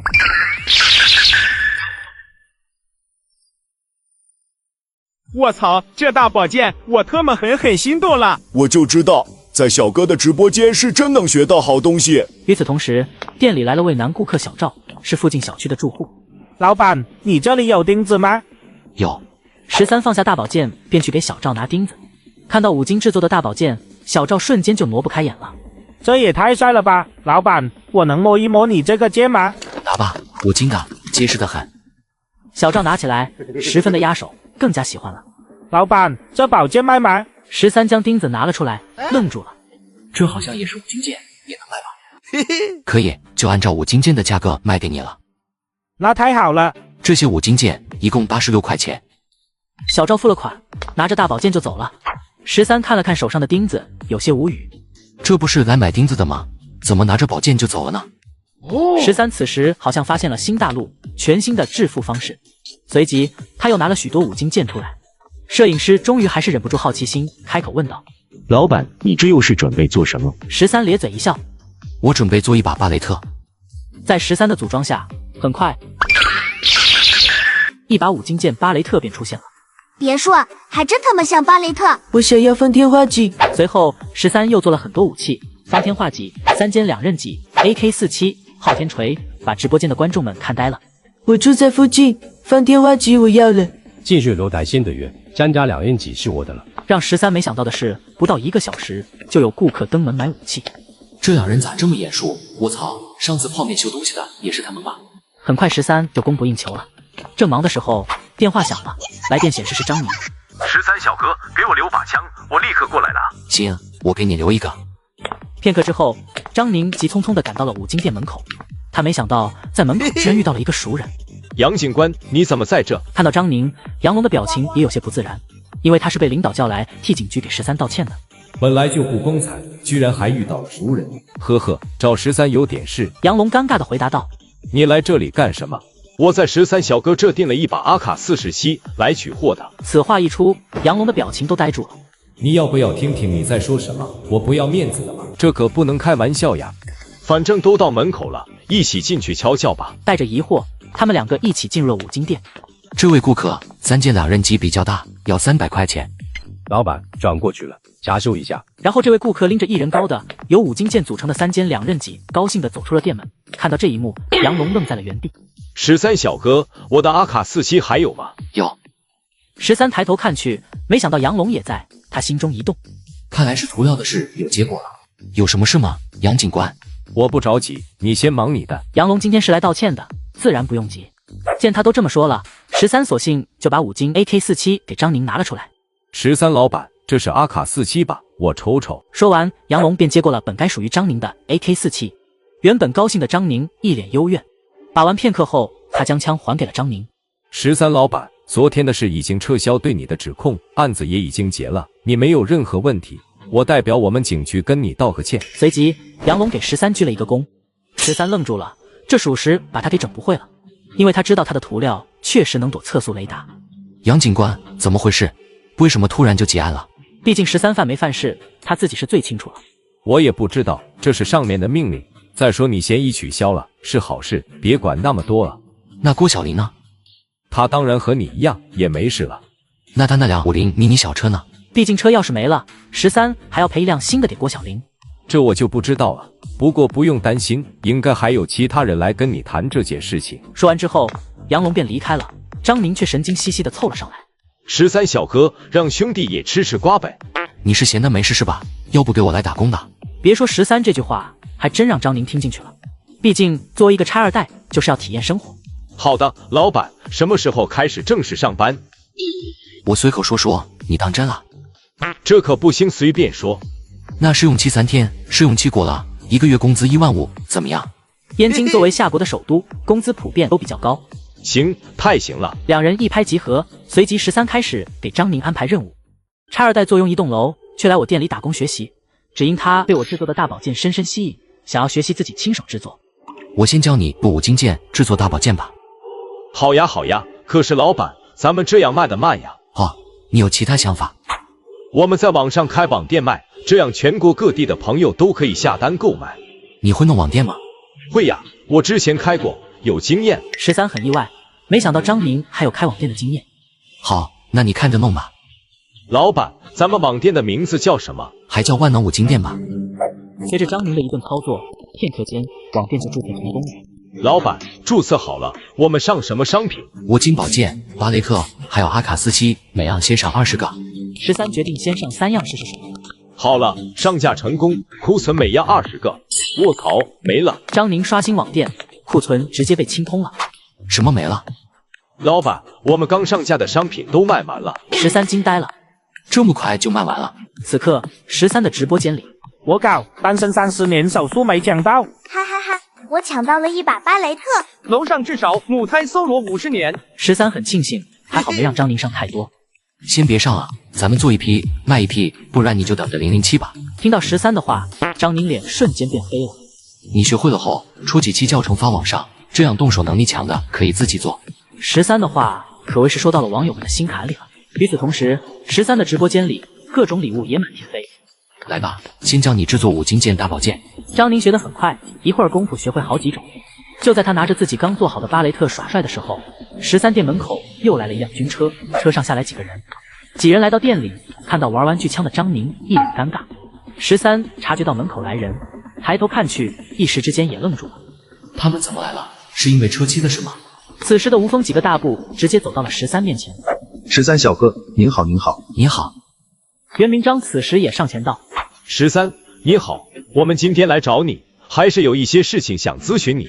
另外，能麻烦你先暂停一下直播吗？13点了点头，摄影师已经非常熟悉流程了，直接扛着摄影设备出去了。张宁也跟着出去了。那我就直说了，那个50迷你上的涂料是你提供的吧？是的。那这个涂料你是哪里进货的？依旧是熟悉的场景，熟悉的流程，是我自己制作的。听到13的话，袁明章倒吸了一口凉气，一旁的戴哥也眼神复杂的看向他。毕竟这个涂料至少能让夏国战斗机的隐身技术领先10年。那制作这个涂料简单吗？对我来说挺简单的。这款涂料对雷达波吸附性极强，有望用于我国战机的隐身涂层。能否请您再提供一些样品，随我们前往研究院进行详细检测。13心头巨震，现在他全明白了，为什么警察局撤案了，为什么袁明章他们又来了。袁老为国家做贡献，义不容辞。另外，我仓库还有灰色的这种涂料，您看可以不？好，有现成的最好了。事不宜迟，现在出发。您请稍等，我去拿涂料。袁明章看向一旁愣着的戴哥，戴哥，你也去帮帮忙呀。我也去帮帮忙吧。旁边的吴峰急性子的说道。你去干什么？嫌仓库不够亮啊？这下吴峰才反应过来，表情怪异的看向袁明章。随后13拿着涂料和众人来到店门口。张宁，你先帮忙看下店，我有点事出去一趟。老板，我不行呀。没事，你制作5金武器，物质视频较长，不用买5金件。摄影师见状，知道今天播不成了，于是便离开了。半小时之后，几人来到燕京研究院的实验室，便开始对涂料进行检测。过程很快，结果和之前的一样。随即吴峰便请示上级，调2架歼20过来测试。13，待会给战机上涂料，就需要你来操作了。听到这话，13愣住。我是有2把刷子，可你让我真刷战斗机啊？袁老，战斗机这玩意，我一个人刷得刷到猴年马月。袁明章愣住了。我什么时候让你一个人刷了？我是让你指导一下怎么刷。然而袁明章的话同样让13愣住了。这还能怎么刷？直接刷就行了。咱们这么大的研究院，不会连会刷机的人都没有吧？袁明章满脸惊讶。就这么简单？要知道，漂亮国的 F-22战斗机铺设的隐身涂料，制作工艺十分繁琐且严格。就这么简单呀？之前的50 mini 我就是这么刷的呀。那日常维护呢？有什么特殊要求吗？毕竟常规战斗机隐身涂料不是涂上就完事了，日常维护才是大头。没什么特殊要求，随便风吹雨打日晒，正常使用就行。袁明章和吴峰互相看向对方，眼中满是难以置信。太好了，那我马上安排人来进行隐身涂料的铺设工作。3个小时后，涂料完毕，2架歼20战斗机停在军工研究院的测试基地里。随着吴峰的下令，2架战斗机飞入空中。报告队长，我的雷达完全检测不到幽灵1号战斗机，可是它就在我的身后。幽灵1号是涂了隐身涂料的战斗机。继续测试。随着2架战斗机对抗测试进行，众人盯着大屏幕，满脸目瞪口呆。没有涂料的战机居然完败。当战机因为没有停止测试时，对抗积分来到144比0，整个指挥中心的气氛已经从震惊转变为惊恐了。144比0，这也太恐怖了。很庆幸这涂料是夏国人制造出来的。1个小时后，军工研究院会议室里面坐满了军方高层。随着13走进会议室，他立刻成了所有人目光的焦点。请坐。国防部副部长亲自示意，声音中带有少有的温和。13刚一坐下，军参谋长便站起身，来到他面前，郑重地伸出手。13先生，我代表全军向您致敬。您的这一发明，必将深刻改变现代战争的规则。13站起身来，您过奖了。13先生，这一点也不为过。您的隐形涂料确实为我们夏国的战机隐身技术带来了革命性突破。会议室里，所有的人都在兴奋地谈论着这项技术的无限可能。13，军方急需你这样的人才。你看，抱歉，我没有加入军队的想法。会议结束后，袁明章留了下来。首长，我觉得需要派个人全程盯着13那小子的直播间，这样我们可以第一时间获取最新的消息。派谁？老袁，你有什么建议？我看我的徒弟戴哥不错，你觉得怎么样？随后2人一脸坏笑的离去。直播卖5金，随手制作的 AK47 一上架便被网友抢空，只因我制作的 AK47 其他地方。下午5点，13回到店里。老板，你回来了。随后张宁给13汇报了一下任务进度。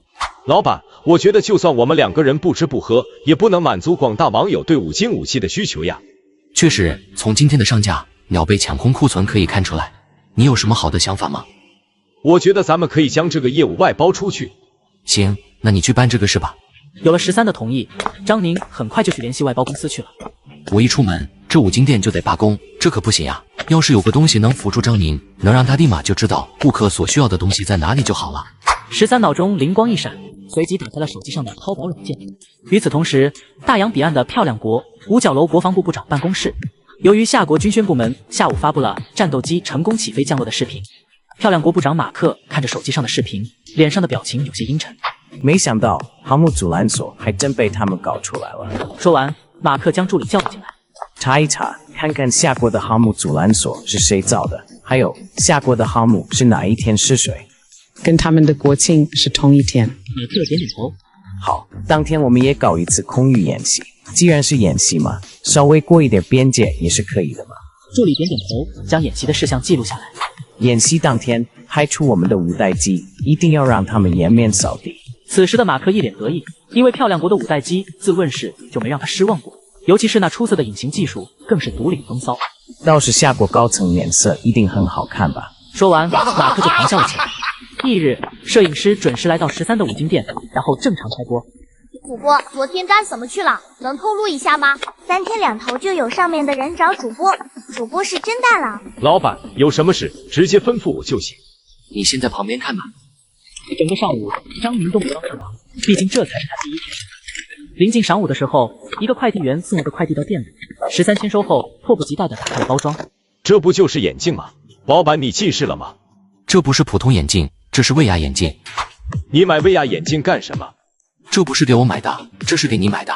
张宁愣住了，然后不好意思地说道：“老板，你这太贱卖了！第一天上班就给员工这么一个大礼，怪不好意思的。那我勉为其难的收下了。”张宁虽然嘴上说着不好意思，但是手上的动作却是一点也不慢。让坏，这玩意我还要改装一下才给你，别着急。为什么还要改装呢？到时候你就知道了。13之所以买 VR 眼镜，就是为了将它改成能够帮助张宁轻松地识别各种五金件的工具。与此同时，魔都益达广场上，吴江无人机专卖店里的展示台上摆上了一款全新的吴江无人机。吴江居然出联名了！这联名，这个万能五金店是什么鬼呀？一些顾客向售货员问道：“小姐姐，这联名是认真的吗？”随后，售货员详细介绍了联名的无人机。红外模块，所以这联名是真的喽。五金店13的直播间，牛呀，老板，联名无人机真出来了！要不是这是非卖品，我高低也得买一个。老板，我们店和吴江联名款的无人机上市了。哦，正在忙着改装 VR 眼镜的13头都没有抬。老板，你咋还能这么淡定？张宁有些无语，然后跑到店门口，与五金店的招牌来了一张合影，直接发到群里。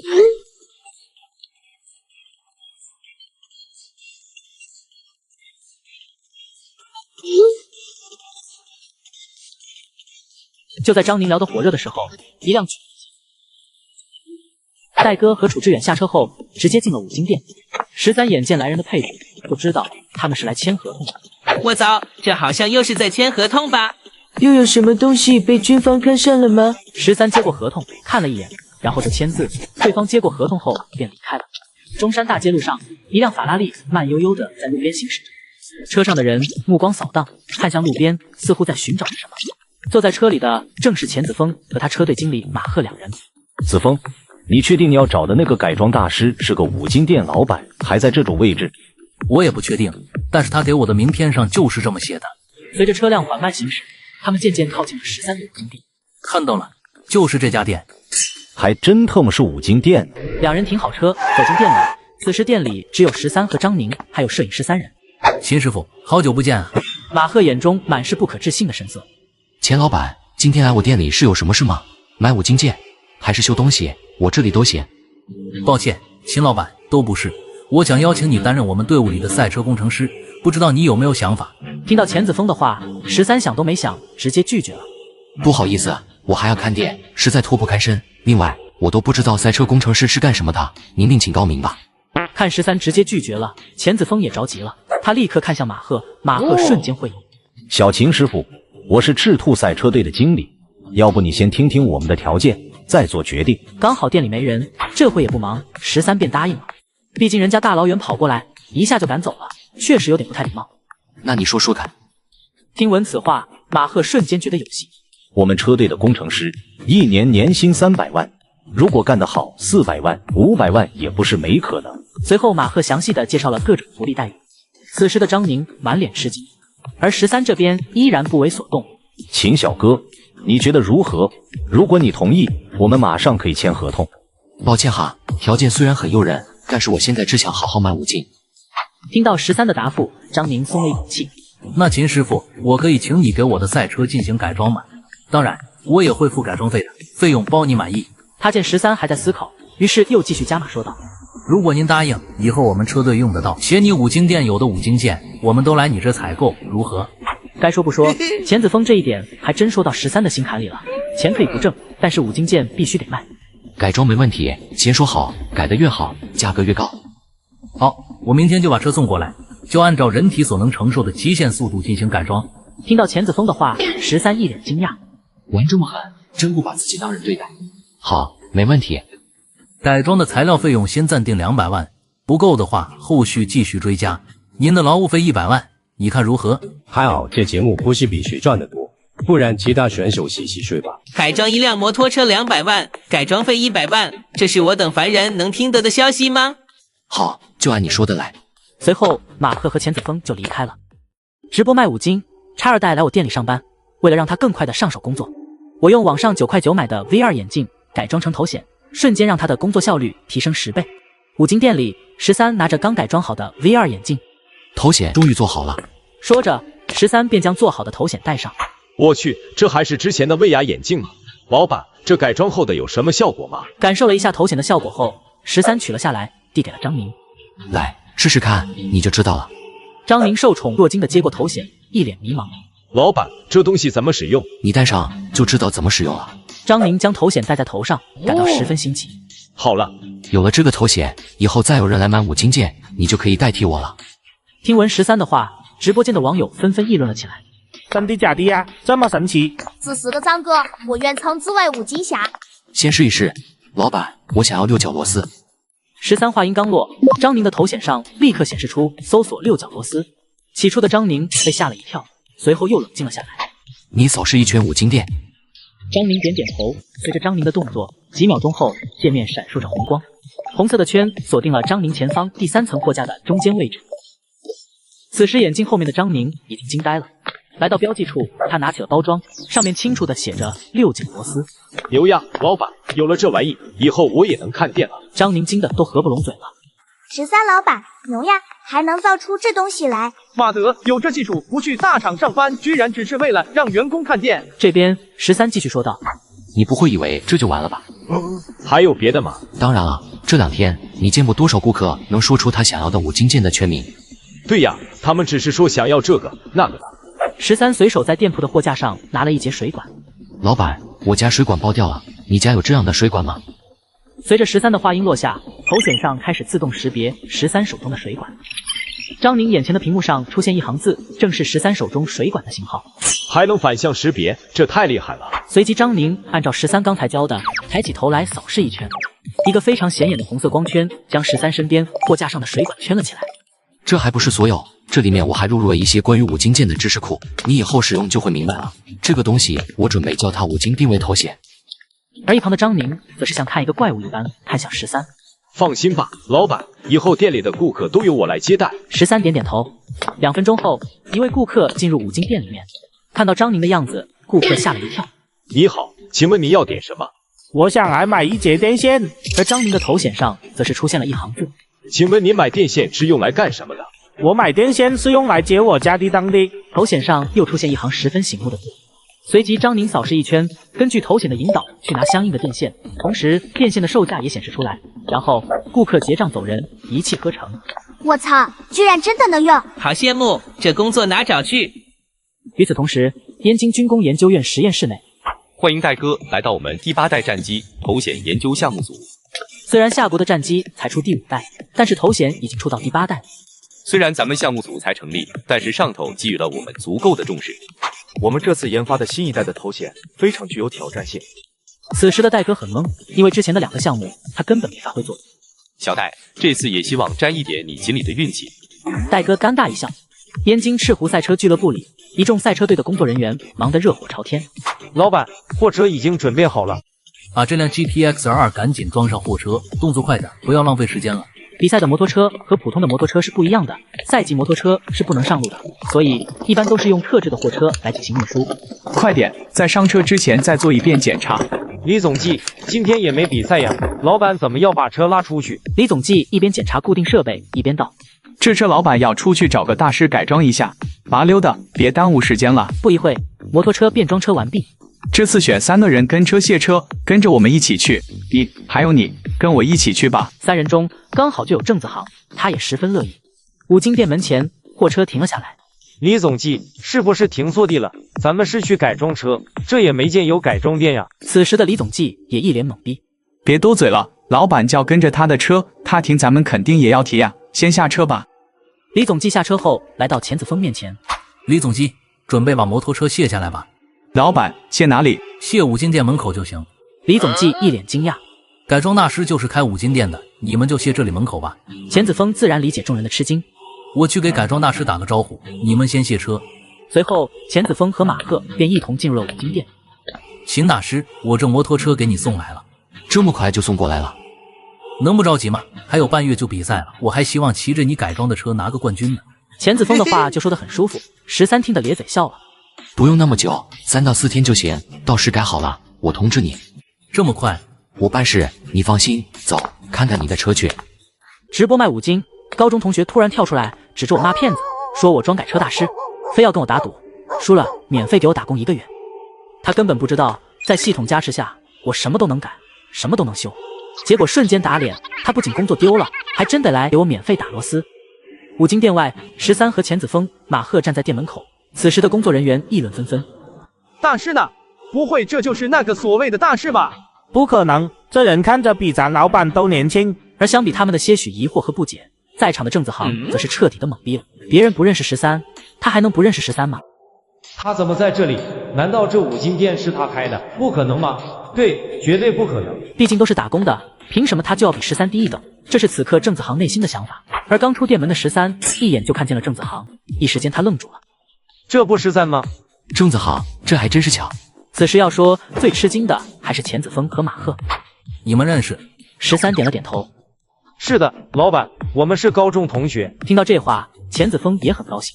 而此时的郑子航却是一脸骄傲地说道：“13，这是我们老板，你要好好接待。”说完，郑子航指了指一旁的钱子峰：“你说你一个打工的，装什么五金店老板，真的让我失望呀！只要你接待好我们老板，说不定我们老板会给你找个更好的工作。”此时13的直播间里，郑子航的话直接让水涌炸。我操，这个掉毛是谁？敢这么给13小哥说话？来，我这暴脾气，你听听，这是人该说的话吗？而此刻钱子峰的脸色当即就变得很难看，听这话就知道郑子航在捧高踩低。郑子航，你他妈闭嘴！这一次的改装大师就是秦大师，赶紧给秦大师道歉呀！郑子航听了钱子峰说的话，脑子有点不够用了。在场的其他人也满脸惊讶。老板，这怎么可能？是不是搞错了？他怎么可能是摩托车改装大师？此时的郑子航依然不信这就是事实。我是老板还是你是老板？我能搞错吗？赶紧道歉！钱子峰十分严肃地说道。郑子航肉眼可见的慌了，这身份的转变让他一时间有些接受不了。不对，这里面肯定有问题。老板，你是不是被骗了？郑子航依旧不信邪地说道。即使钱子峰的涵养很好，此刻的眼神也想刀了他。你以为我是傻的吗？需要你来教。此时的郑子航也回过神来了，但是他不可能道歉。现在他只想拆穿13的把戏，坐实13骗子的身份。老板，这人肯定是用了某种方式骗了你。他这么年轻，还是个开五金店的，怎么可能是摩托车改装大师？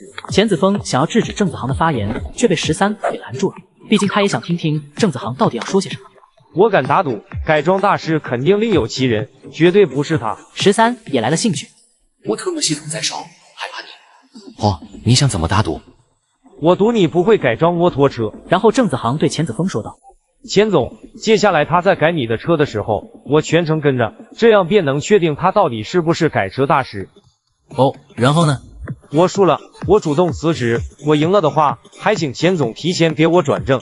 旁人都看出来了，郑子航这看似是在打赌，实则是搞自己的工作。随后，钱子峰看向了13点了点头。好，我同意了。这可是你自己说的，别后悔。就在郑子航沾沾自喜的时候，13开口道：“打赌可以，但是要再加一条赌注。”哦，你说说看。如果你要是输了的话，不仅要辞职，而且要听我使唤1个月。13打算等他赢了，就送郑子航去外包的店里免费打螺丝。好，我答应了。见两人确定完毕，钱子峰便又开口道：“我来当这个赌注的见证者，如何？”13和郑子航两人纷纷点了点头。改装的摩托车只要性能有提升，就证明秦老板确实会改车，怎么样？而对于摩托车的性能，我应该还是比较有发言权的。好，钱总，这就是你要改的摩托车吗？对，就是改这辆。行，你把车放这里吧，过2天改好了，我再联系你。好，那麻烦你了。随即，在李总机的指挥下，摩托车被搬运到了五金店后面的仓库里。既然车已经送到，那我们就先离开了。郑子航本想亲眼看着13改装，但是13说要全程直播改装，所以他选择在直播上监视13。别想偷着找其他人改装，虽然我的改车技术不是专业的，但是车改没改过，我还是能分辨出来的。深夜，戴哥的公寓内，他刚刚洗漱完毕，正坐在床上看13今天的直播切片。当看到13研究 VR 眼镜时，他一脸震惊。这是什么东西？不会这么巧吧？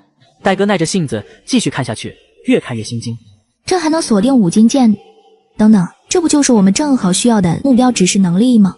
居然还有 AI 辅助模块。此时的戴哥已经从床上站了起来，表情一脸严肃。随后戴哥立即联系了袁明章。翌日，5金店内，老板，你这5金定位头显也太牛逼了！经过1天的使用，张宁已经完全掌握了5金定位头显的功能，而且头显一次也没有出错误。废话，不然我做这玩意干什么？做着玩吗？听到此话，张宁一脸尴尬。好了，你继续看店，我去改装钱总的摩托车去了，有事就来后面仓库找我。好的，老板，交给我吧，保证没问题。说完，13就转身去了后面的仓库，摄影师也跟着一起过去。直播卖5金，女军官怒冲冲进门索要头显，我立刻认怂奉上，只因我做的头显数据碾压军工院半年成果，让人家白干了。仓库内，13正专注地改装摩托车。与此同时，郑子航盯着屏幕里13的直播画面，眼中闪过一丝惊讶。画面中那双拆卸零件的手动作利落，熟练的惊人。这13不会真是改装大师吧？开5金店能拆卸摩托应该还算正常吧？怕他个鸟！5金店外，一辆军车利利索索地刹停在门口。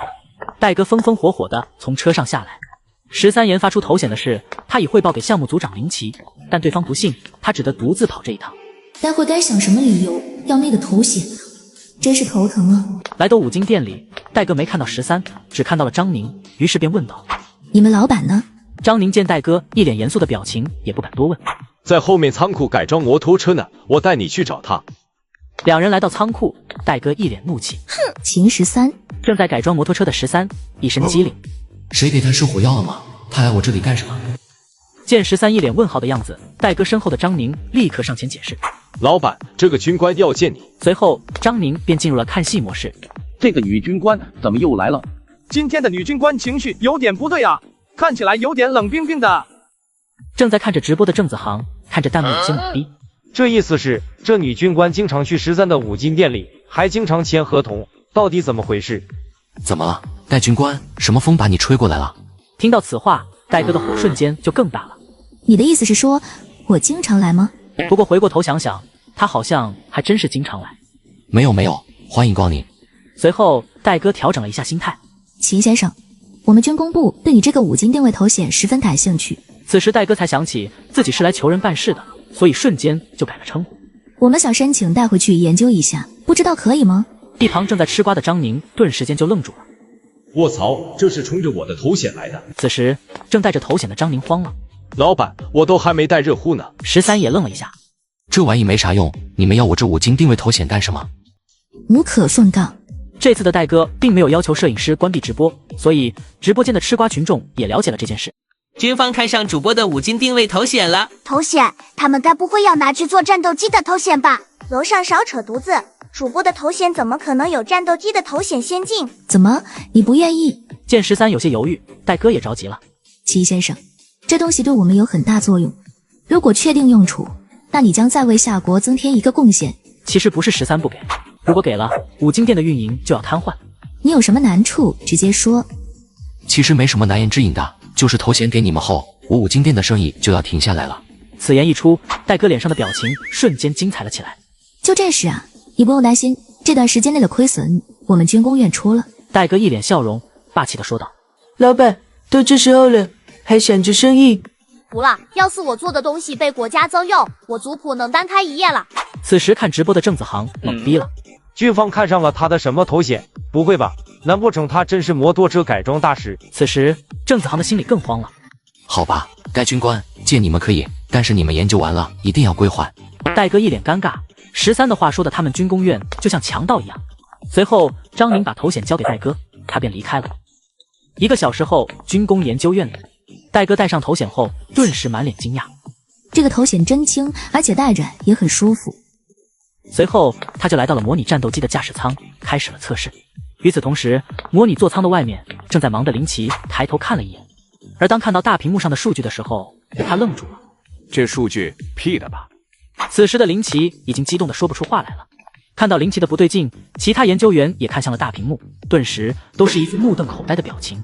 如果戴哥的测试数据无误，那么我们现在的研究没有任何意义。是啊，我们现在可以直接坐等结果了。就在众人翘首以盼的眼神中，戴哥从模拟座舱里走了出来，摘下头显，看到所有人看向自己，他瞬间也懵了。发生什么事了？为什么大家用这种表情看着我？林奇连忙快步走了过来，一把抓住戴哥的手臂。小戴，刚才你是用这个头显进行的测试吗？戴哥被如此激动的林奇给吓了一跳。是啊，林主任，有什么问题吗？你看看后面大屏幕上的数据。随后，戴哥转身看向屏幕，他的瞳孔巨震。这五金店老板到底还有什么是不会的？小王，你去看一下模拟舱的数据是否有误。这恐怖的数据，林奇首先要确认看是否是系统出问题了。小戴，这就是你之前说的那个头显吗？林奇的眼睛始终没有离开过戴哥手上的头显。是的，林主任。我能先看看吗？说着，戴哥便将头显递给了林奇。接过头显后，林奇便打量了起来。制作者是这方面的专家吗？为什么会增设红外摄像头和夜视摄像头？林主任，这个头显是一个五金店老板制作的。听到戴哥的话，林奇抬起头，一脸震惊地看向他。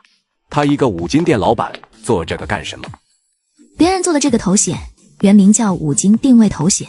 随后，戴哥给在座的讲解了一遍13制作的这个头显的用处。所以你是说，他制作这东西就是为了提升卖五金的效率？可以这样讲。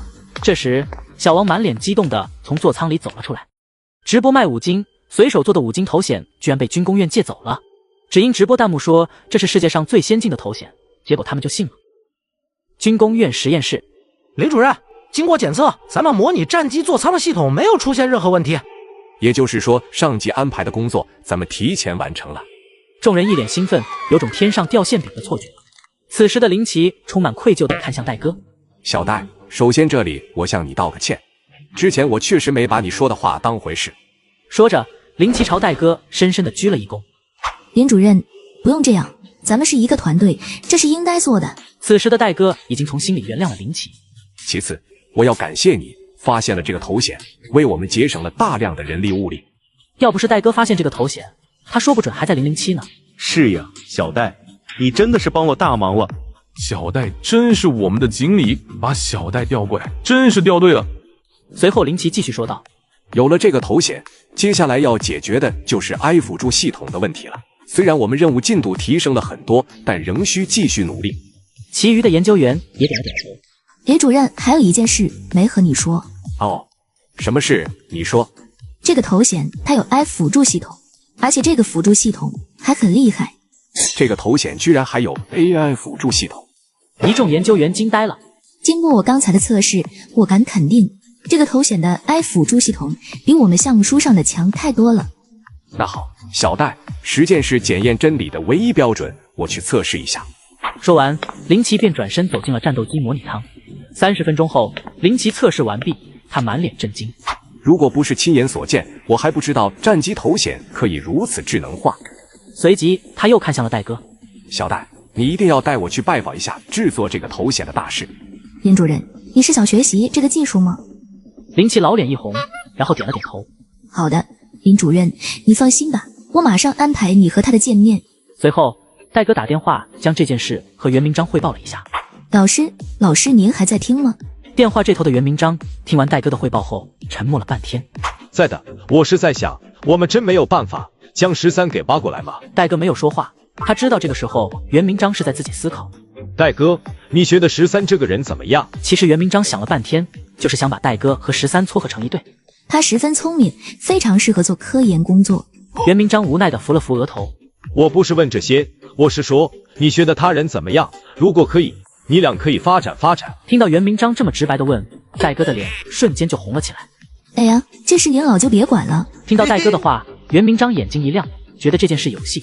好，不提了，头显的事要抓紧去办。还有，鉴于13做出的贡献，我决定为他申请我们研究院的荣誉院士。电话那头的戴哥震惊的都说不出话来了。老师，13不是研究院的人，办这个奖项是不是不合规矩呀？这有什么不合规的？他为我们研究院做了这么多，我们什么都不做，也说不过去。听到此话，戴哥苦笑的摇了摇头。唉，自己什么时候才能成为荣誉院士？荣誉称号这个事，我们知道就行了，别外传，不然有些人很容易从中作梗。好的，但是头衔的事已经曝光了，我们该怎么处理？电话这头，袁明章一阵头大。还按照原计划来吧，说的时候注意措辞就行了。紧接着，袁明章嘱咐了戴哥一些话后，挂断了电话。半天之后，五金店仓库里，13正在改装摩托车，张宁则是在一旁打下手。毕竟头衔都被戴哥拿走了，也只能打下手了。五金店外，军车又来了。林主任，就是这里。那位大师就是这个五金店的老板吗？大师？哦，对。戴哥有些尴尬的点了点头。好，那我们进去吧。戴哥直接来到了五金店后面的仓库里。秦13，我们又见面了。听到熟悉的声音，13头也没抬，直接回应道：怎么，头衔研究好了，直接交给张宁就行了，这样他可以继续看店了。13以为戴哥是来归还头衔的。我就不起身招待你了，我现在挺忙的。听到这话，戴哥表情微怒。一旁的张宁立刻注意到戴哥不是独自前来，连忙推了推13疑惑的抬起头。13，给你介绍一下，这位是我们军工研究院的林奇主任。林主任，这个就是我给你说的秦13。戴哥俏皮的看向林奇，对方的表情果然没让他失望。什么？这个年轻人就是秦13？林奇确实是惊呆了，他没想到13会这么年轻。小戴，你没逗我吧？戴哥摇摇头。这个头衔的制作者确实是他，而他就是秦13。小秦，你好。林奇激动不已，上前握住了13的手。这人怎么这么热情？难道是因为头衔的事？什么情况？又来了一个军官？难道是流水的老人，铁打的美女？五金店里，小秦，那个五金定位头衔是你做的吧？是的。我们今天测试了戴哥带回去的头衔，经分析，其中的部分技术对我们军工研究院极具价值。林奇一脸兴奋，继续说道：我们想获得这些技术的应用授权，当然会支付相应的专利费用，不知你意下如何？此时直播间对面的郑子航懵了。13制作的头衔里的技术被国家看上了，你一个开五金店的，怎么什么都会？有挂。此刻郑子航是心里越来越没有底了。我这五金定位头衔有什么用？你这个头衔的一些技术有望用于战机头衔，但更多细节属于机密，无法公开。直播卖五金，军工院大佬亲自来我店里购买我的五金定位头衔，只因我这头衔可以让战机驾驶员手更远地导弹。五金店里，此时13的直播间里一片沸腾。我操！战机的头衔，找五金的头衔用来找敌机，这蠢文都不敢这么写吧？而此时江宁也惊呆了。林老，既然这个头衔有助于军工院的研究，那你们只管研究就是，不用急着还给我。那好，秦小友，我们军工院就买下你这个头衔的技术，你看怎么样？13什么话都没说，直接点头同意。林老，如果我这个头衔有什么问题，您尽管来找我。不知你愿不愿意来军工院工作？林老，之前袁老已经和我说过同样的话，抱歉呀，我现在只想卖我的五金。听了13的话，林奇愣住了。这话袁明章居然之前就说过。随即他看向戴哥，戴哥点了点头。林主任，这话我老师已经给13提过好几次了。那好吧，这事我暂且就不提了。林奇也并没有强求，毕竟以后机会多的是。不过关于头衔这方面，确实希望秦小友你能去给我们一些指导和建议，顺便签订合约。建议不敢说，过去参观学习罢了。此时13的直播间里，很多水友要比13还要着急。卧槽，去军工研究院去提建议去，主播牛逼。军工院我还没有见过，我们能进去看看吗？戴哥心中十分无语。我们的新一代头衔依旧是按照13的来制造的，这有什么可参观？那好，过几天我们派车来接你。说完，戴哥和林奇便离开了。3天之后，13完成了摩托车的改装，当即打电话联系钱子峰过来取车。钱总，你的车改装好了，你看你什么时候有空过来取车？什么？改好了？这么快？钱子峰满脸激动。什么事这么高兴？一旁的马赫疑惑地询问道：“让秦大师改装的摩托车改装好了，这么快？好，我这就去安排。对了，别忘了让那个郑子航也一起过来吧。”钱子峰并没有忘记13和郑子航的对比。1小时后，钱子峰来到了13的五金店门口，看到改装好的摩托车，他疑惑了：“秦师傅，这个摩托车看着貌似没多大变化呀。13笑了笑，外观看起来变化确实不大，你试一试车，保证让你满意。此时的钱子峰早已经按耐不住，装车去我的俱乐部试一试。秦师傅，跟我们一起去吧。当然。俱乐部一行人到达赛道，钱子峰迫不及待的。这提速简直了！怎么样？100公里的时间是多少？一旁拿着测速仪器的技师如同见了鬼一般，一脸不可置信的神色。马经理，这个数据我怀疑是不是仪器坏掉了？听到测速员的话，马赫直接来到了他身前。2.09秒，100公里加速仅仅2秒，你是不是搞错了？他终于明白为什么测速员会说出这样的话，毕竟任谁看到都会觉得是仪器坏掉了。而此时13的直播间里，我的天呐，这起步不是飞起来了吗？不是，这么快的起步速度，居然没有掉头，真是太恐怖了。怎么样？其余各项数据测试结果如何？钱总的走线十分的完美，过弯时间比之前提前0.5秒。0.5秒，马赫再一次震惊，毕竟职业车手0.5秒是什么概念？他激动的都快要蹦起来了。看到神情怪异的马赫，13问道：“马经理，你看这车还有什么问题吗？有的话及时说，我继续完善，直到你们老板满意为止。”没了，这摩托车已经可以打败国外顶级赛车团队了。就在马赫正激动的时候，测速员吼了出来：“破纪录的，比钱总之前的记录时间缩短了11秒。”钱老板啧鸣逼玩家。主播，快把改装战斗机提上日程。此时的正子行人呆住，毕竟这个赌注结局已经注定了。随后，钱子峰将车停在赛道入口，因为车没油了。秦大师，这车改的让我太满意了。听到钱子峰的话，13点点头。随即，马赫来到钱子峰身边。子峰，要不要先看一看数据？看到屏幕上显示的数据，钱子峰震惊的无以复加。老马，这数据没问题吧？听到钱子峰的疑问，马赫笑了。数据没有问题。随后，钱子峰走向了13。秦大师，给我个卡号吧，我把钱给你转过去。行。紧接着，13将自己的卡号给了钱子峰。叮咚，夏国银行提醒你，到账500万元。秦大师，这500万不多，您先拿着。 13摆了摆手就要拒绝，钱子峰连忙说道：“在我看来，这车改装的值这个价，你就不要推辞了。要是你觉得多，下次给我们便宜点就行。”随后，13又叮嘱了钱子峰几句，便朝着正子行走去。燕京军工研究院的会议室，说说吧，对于这款头显，你们觉得怎么样？院长袁明章在百忙之中抽出空来，参与了头显的研究会。老袁，我也就不跟你绕弯子了。实话告诉你，这个头显所具有的价值远超你我想象。听了林奇的话，袁明章的脸上露出了惊讶的神色。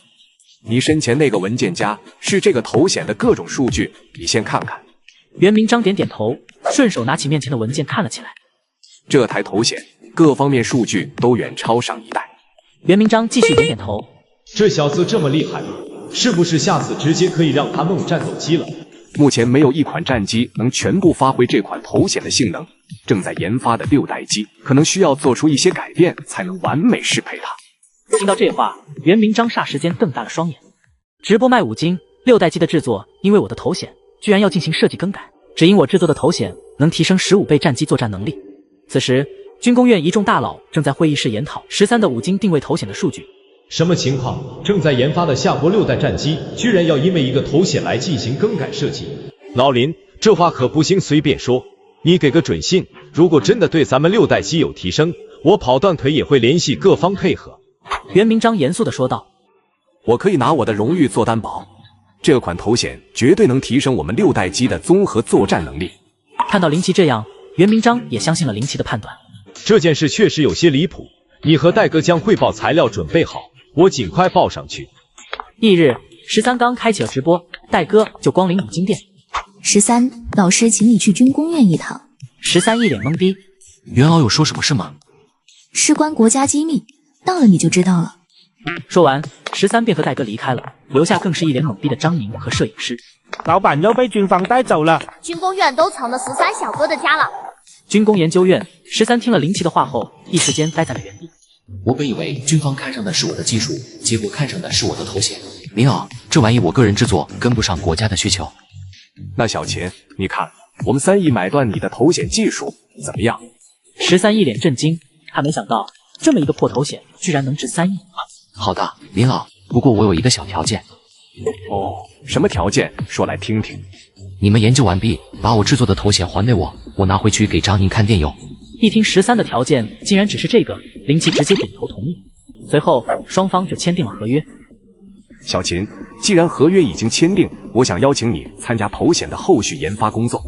听到此话，13第一时间就想要拒绝，林奇又接着说道：小秦，尊严只在剑锋之上，真理只在大炮射程之内，这句话你应该听过吧？是的，您了。一个国家只有国强，家才能安定。而我们现在做的事，就是让国家变得更强。听到此话，13一愣。确实，您老，恕小子短视了，我答应了。毕竟这是13亲手制作的头显，没人比他更了解这款头显。您老，我的五金店暂时还离不开我，这样，你把战机头显需要的功能列个清单给我，我先设计一个初稿，你看怎么样？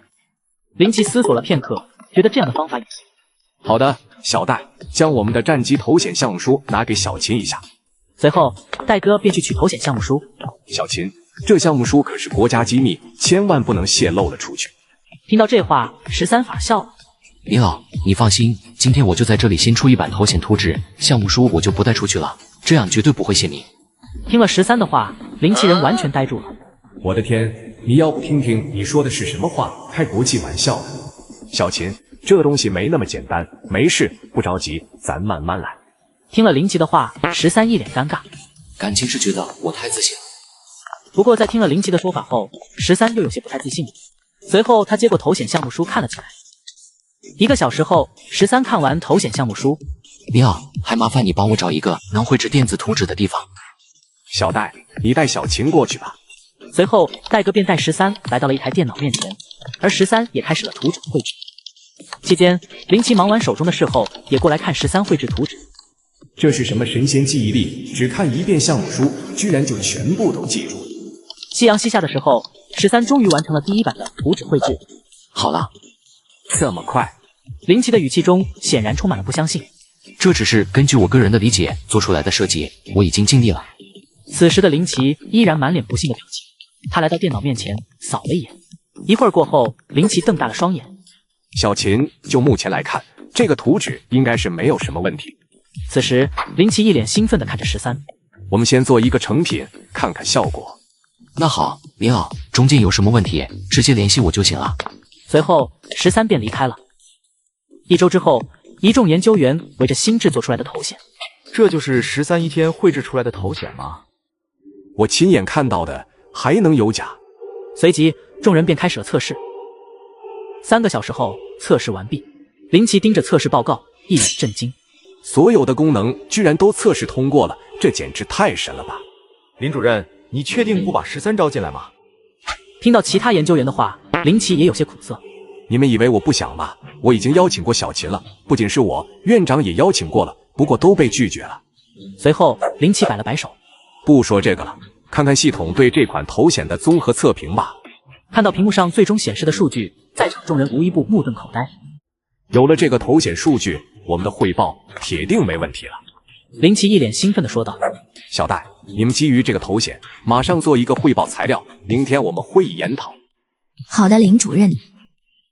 而林奇这边则是直接给13打去了电话。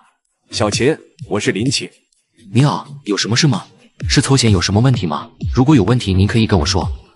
没问题，不止没问题，我们对你设计的头显十分满意。哦，那你来电视。我们已经决定就用你的图纸来制作我们新一代的头显。真的吗？那我之前的那个5金定位头显是不是就可以拿回来了？林奇脸上的笑容瞬间凝固了。是的，我马上派人给你送过去。还有明天我们有个汇报头显的会议，希望你能来参加。好的，您老，明天我一定准时到达。随后13便挂断了电话。直播卖5金，我被军工院大佬授予少校金钱，只因我制作出了航母阻拦索、隐形战机涂料，还有最新一代的战机头显。清晨，13的5金店里，他的直播又被中断了，而中断13直播的还是夏国军方的人。秦老板，还请您和我们去一下军工院。听到来人的话，13已经习以为常。张宁，还是麻烦你看一下店，我先走了。军工研究院会议室内，一众大佬齐聚于此。百闻不如一见，秦小哥真是英雄出少年啊！感谢。你制作的航母阻拦索可是为我们解决了大问题。哈哈哈，小贤，以后有什么问题就来找我，能帮我一定帮。13也被在场众人的热情给惊到了。随后，袁明章对13说道：“这一次找你2件事，第一就是我等下汇报时，如果有问题，希望你及时提出来。好，如果有问题，我一定会提出来。第二就是关于表彰你的事，为什么要表彰我？你为军工院所做的都值得表彰。我这也是凑巧，就算是凑巧，但是贡献却是实打实的。所以经过上级首长和组织决定授予你军工研究院荣誉院士的称号，并且破格授予你军籍，授予你少校军衔。”袁明章的话让13愣住了。荣誉院士、少校军衔，我这是强制征兵入伍。13的表情十分的精彩。随后，袁明章给13解释了一下，感谢军队能给我军工荣誉院士这个殊荣，但是这个少校的军衔，我13有些为难。这点你放心，你虽保留军籍与少校军衔，但已获特批免于服役，你可以自由从事任何事业，我们绝不会强制你执行任何任务。听到袁明章的话，13的嘴都落到地上了。怎么样？我反正没见过别人有这种待遇，仅此一例了。此时的13有些惊愕了。不是，还能这么操作？多谢组织嘉奖，以后有什么需要我帮忙的，能帮的话，我一定帮。哈哈哈，那就行了。接下来就正式开始我们的会议进程吧。5小时后，会议结束。袁明章叫住了刚要离去的13。袁老，还有什么事吗？国庆辽阳号的下水仪式，所以我代表军方邀请你去参加我们辽阳号的试水仪式。非常荣幸，袁老，我一定去。欢迎。那天我能直播吗？不能，因为对于拍摄内容有严格的要求。13点了点头，毕竟这是夏国的军事武器。1周后，国庆的前一天傍晚，13直播结束之前联系了节目组。喂，导演，明天有事，请1天假。什么？你又要停播？老板，明天又停播了。正好明天辽阳号的下水仪式。翌日，随着下水仪式的如期举行，漂亮国5角楼国防部部长办公室，看着成功从航母甲板上飞行的歼20战机，马克笑了。按时间来算的话，我们的 F-22战机应该也快到了，准备我给你们的惊喜吧。夏国国防部内突然响起了急促的风鸣声，整个基地内一瞬间全都紧张了起来。有敌机进入我国领空，马上警告，让他赶快离开我国领空，雷达时刻监视。此刻，夏国国防部的部长夏明脸色严肃。该死的，真是会挑时间，立刻查是谁好的。报告部长，敌机消失，雷达侦测不到。反隐身雷达开了吗？报告，已经开了，但是依然找不到踪迹。行，我知道了。夏明在一瞬间做对错，将那架战机消失空域的坐标发给最近的战机编队，让他们去拦截。目前距离那个坐标最近的战机编队就是航母上的战机编队，其他的赶过去至少要半小时。夏明愣住了。辽阳号航母上的战机编队的带队是吴峰吗？是的，首长。随后，夏明一通电话打了过去。这边收到情况的吴峰立刻安排布置了起来。吴峰，你想怎么做？立刻让今天参加汇演的战机负责拦截任务。而此时，航母观礼台这边，刚准备降落的战机直接飞走。怎么回事？等一下，我问下我的老师。打完电话之后的戴哥神情也变得有些严肃。疑似漂亮国的战机入侵我国领空，那架战机去拦截去了，这是军事机密，一定要保密。13点点头。与此同时，辽阳号的作战指挥室内，所有人都很紧张。报告5大队，代号蜂鸟已经来到了标定区域。好，在附近巡视敌方战机，敌方战机应该是隐身状态，小心一点。蜂鸟报告，未发现目标。继续推进，注意交叉侦测。忽然，蜂鸟的头显之中捕捉到了一丝微弱的红外气体残留，顿时便加快了战机速度。报告，成功找到敌方的战机，看情况，敌方还没发现我，随时可以进行锁定威慑。好，锁定对方，同时发布警告，让其驶离我国领空。收到。就在这个时候，漂亮国 F-22的战机上一道急促的警报声响起，整个驾驶舱都变成了预警的红色。什么情况？居然被敌方战机锁定了。与此同时，公共频道上再次传来了警告讯息。警告，你已经来到夏国领海上空，请表明身份和意图，否则我们立刻将你击落。果然是夏国的战斗机。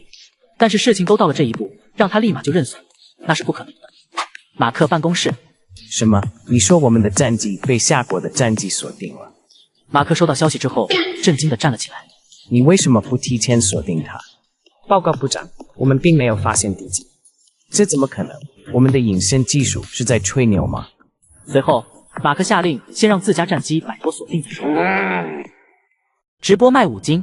国庆当天，漂亮国派遣 F-22战机入侵我国领空，却连我方战机影子都没见到，就被火控雷达锁定。只因我方战机装备了我研发的最新隐形涂料与头显系统。此时的 F-22战斗机开始驶离夏国空域和海域的方向。报告吴大队，敌机已经开始驶离我国空域，持续锁定对方，抵近对方，进行半费识别，同时强化警告。收到。随即战机开始加速，很快歼20就抵近了漂亮国的战斗机。看着眼前的战机，漂亮国飞行员一脸震惊。为什么我的雷达扫描不到他的战机？在蜂鸟的押解下，很快 F-22战机就驶离了夏国的境内。作战指挥室内的吴峰等人也暂时松了一口气。蜂鸟继续巡逻，防止敌机杀个回马枪。收到。其余人加强雷达扫描，不要放松警惕。这边漂亮国战机刚离开夏国境内，驾驶员便立刻请示马克。报告部长，我已经离开夏国境内，我请求再次对夏国进行威慑。好的，这次一定要注意，最大功率开启雷达扫描。随后，漂亮国战机掉头重新进入夏国境内。这边，蜂鸟再次率先发现了窜入夏国的 F-22战斗机。报告吴大队，敌机又返航进入我国境内。武器火控系统继续锁定它，继续发出警告，允许进一步施压，可以发射干扰弹。吴峰也被对方的一再挑衅给激出了火气。收到。此时 F-22战斗机驾驶员依旧是瞪大双眼。为什么又被火控雷达锁定了？为什么雷达上没有敌机动向？驾驶员此时已经有些崩溃了，只能驾驶战机掉头离去。然而漂亮国依然不死心，不过在经历过再次的2次相似的试探之后，马克愤怒了。不是说是最先进的战机吗？不是说隐身性能全世界第一吗？他们特么把纳税人的钱都花哪里去了？此时的马克双眼无神地坐在办公室。去查，为什么他们的战绩改变这么大？好的，先生。夏国这边歼20战机驶回了辽阳号航母。看来事情已经解决了。应该是你的隐身涂料发挥了巨大的作用。辽阳号航母的作战指挥室里，吴峰和张扬等一众作战指挥人员激动得无以复加。先将这个好消息上报给夏部长吧。说的也是，差点忘了。随后，张扬便通过专线电话向夏明汇报了今天的情况。听完汇报，夏明惊呆了。详细说说，怎么回事？夏部长，这次汇演之前，我们的战机测试了2项新的技术，让战机的性能得到了巨大的提升。你们测试的新技术我也知道呀，就一个隐身涂料，还有一个头显，对吗？是的。这2项技术对战机性能提升这么大吗？是的，夏部长。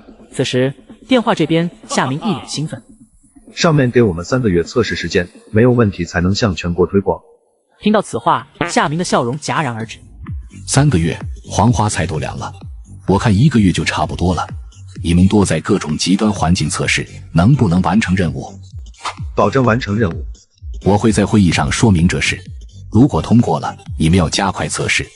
随着歼20战机平安的降落，下水仪式也宣告完毕，官方直播也进入了尾声。在收尾阶段，感谢名单的字幕在直播间屏幕上滚动播放。我操，这个万能5金店是什么鬼？什么玩意？怎么还有个5金店呢？居然是我13小哥的5金店！直播结束后，13拿到自己的手机，刚一开机，张宁的电话就打了过来。卧槽，老板，你终于接电话了。随后，张宁说了一大堆，13都来不及回话。好了，是我，也确实是我们的5金店，先就这样，其他事回去再说。翌日，平凡的职业者节目照常开播，13的直播间再次开放。万能5金店，我是不是找到组织了？难道这个5金店还是个隐藏的军火供应商？老板，你节目的直播间瞬间爆炸了。此时的张宁比13还要激动。5金店外还没开门，就已经排上长龙队伍了。节目的摄影师拿着摄影机的手都有些微微颤抖。秦老板，直播间的观众有很多问题想问你，你要不要回答一下？刚好13准备打广告，就同意了。我先看看，问的最多的是昨天最后的万能5金店是不是咱们的店？确实是咱们的5金店，不过我只能说这么多，其他的不能说了。与此同时，燕京吴江无人机公司总部，周凯手里拿着这个季度的财务报表，这份报表数据没问题吧？这是今天财务那边最新统计的数据，反复核实过3次。行，你简要说说看，为什么海外这块的营业额提升这么大？周总，我们这款带红外模块的无人机在海外上架，直接在美洲和黑洲那边卖爆了。哦，详细说说看。据说美洲他们那边鸡蛋价格奇高，估计都用无人机晚上运送鸡蛋吧。黑洲那边军阀割据，年年战争不断。看来咱们的无人机价格还是比较亲民。好，你随时关注动向。突然，吴江首席设计师李显急冲冲地跑了进来。周总，我们研发成功了。随后，李显将手中的新型无人机递给了周凯。这就是13绘制的那款无人机成品。是的，周总，经过1个月的奋斗，终于做出来一个成品。测试过了吗？目前进行了初步测试，悬停精度误差不会超过3毫米。听到这个数据结果，周凯瞳孔微缩。厘米级别的悬停精度，还有噪音降低了80%，风阻降低了50%。续航和时速呢？测了吗？看着周凯急切的表情，李显笑了笑。直播卖5金，随手绘制的无人机图纸，吴江老总竟愿意花20亿购买。只因我设计的无人机时速每小时高达200公里，而且满速续航2小时。看到周凯急切的样子，李显直接告诉了他测试结果。经过测试，这款正义式无人机的时速可以达到惊人的200公里，每秒钟55米。周凯顿时感觉有些口干舌燥。这个数据准确吗？绝对准确，我们已经测试了好几遍了。周凯瞪大眼睛，倒吸了一口凉气。这架正义式无人机的续航里程是多少？如果满速度，续航时长2小时。而听了李显的汇报，周凯有点疯了。这架无人机的载重量是多少？载重量55千克，相比其他数据没那么亮眼。这就很好了。军方的采购标准是50千克。周总，这款无人机的大致数据就是这样，接下来就是量产了。不急，我们还要先和秦老板商谈好了才行。毕竟这款无人机是13设计的。那还等什么？我们赶紧去邀请秦工来商量一下吧。看着激动的李显，周凯一脸窘迫。别着急，先召集所有高层开个会，再过去找秦老板。傍晚，万能五金店，店里还有人在排队。张宁，你快去，让后面的顾客明天再来，不然咱们今天下不了班。就在此时，熟悉的劳斯莱斯幻影停在13五金店的门口。周凯和李显一同下车。周总你好。周凯一时有些诧异。您是？上次你来这里，我还朝你要签名来着。经过张宁一提醒，周凯也想起张宁来了。怎么这会儿你还在这里？我现在在五金店上班了，13是我老板。听到张宁的回答，周凯点点头。你这工作不错，跟着秦老板干，以后一定有前途。听到周凯的赞扬，张宁老脸一红。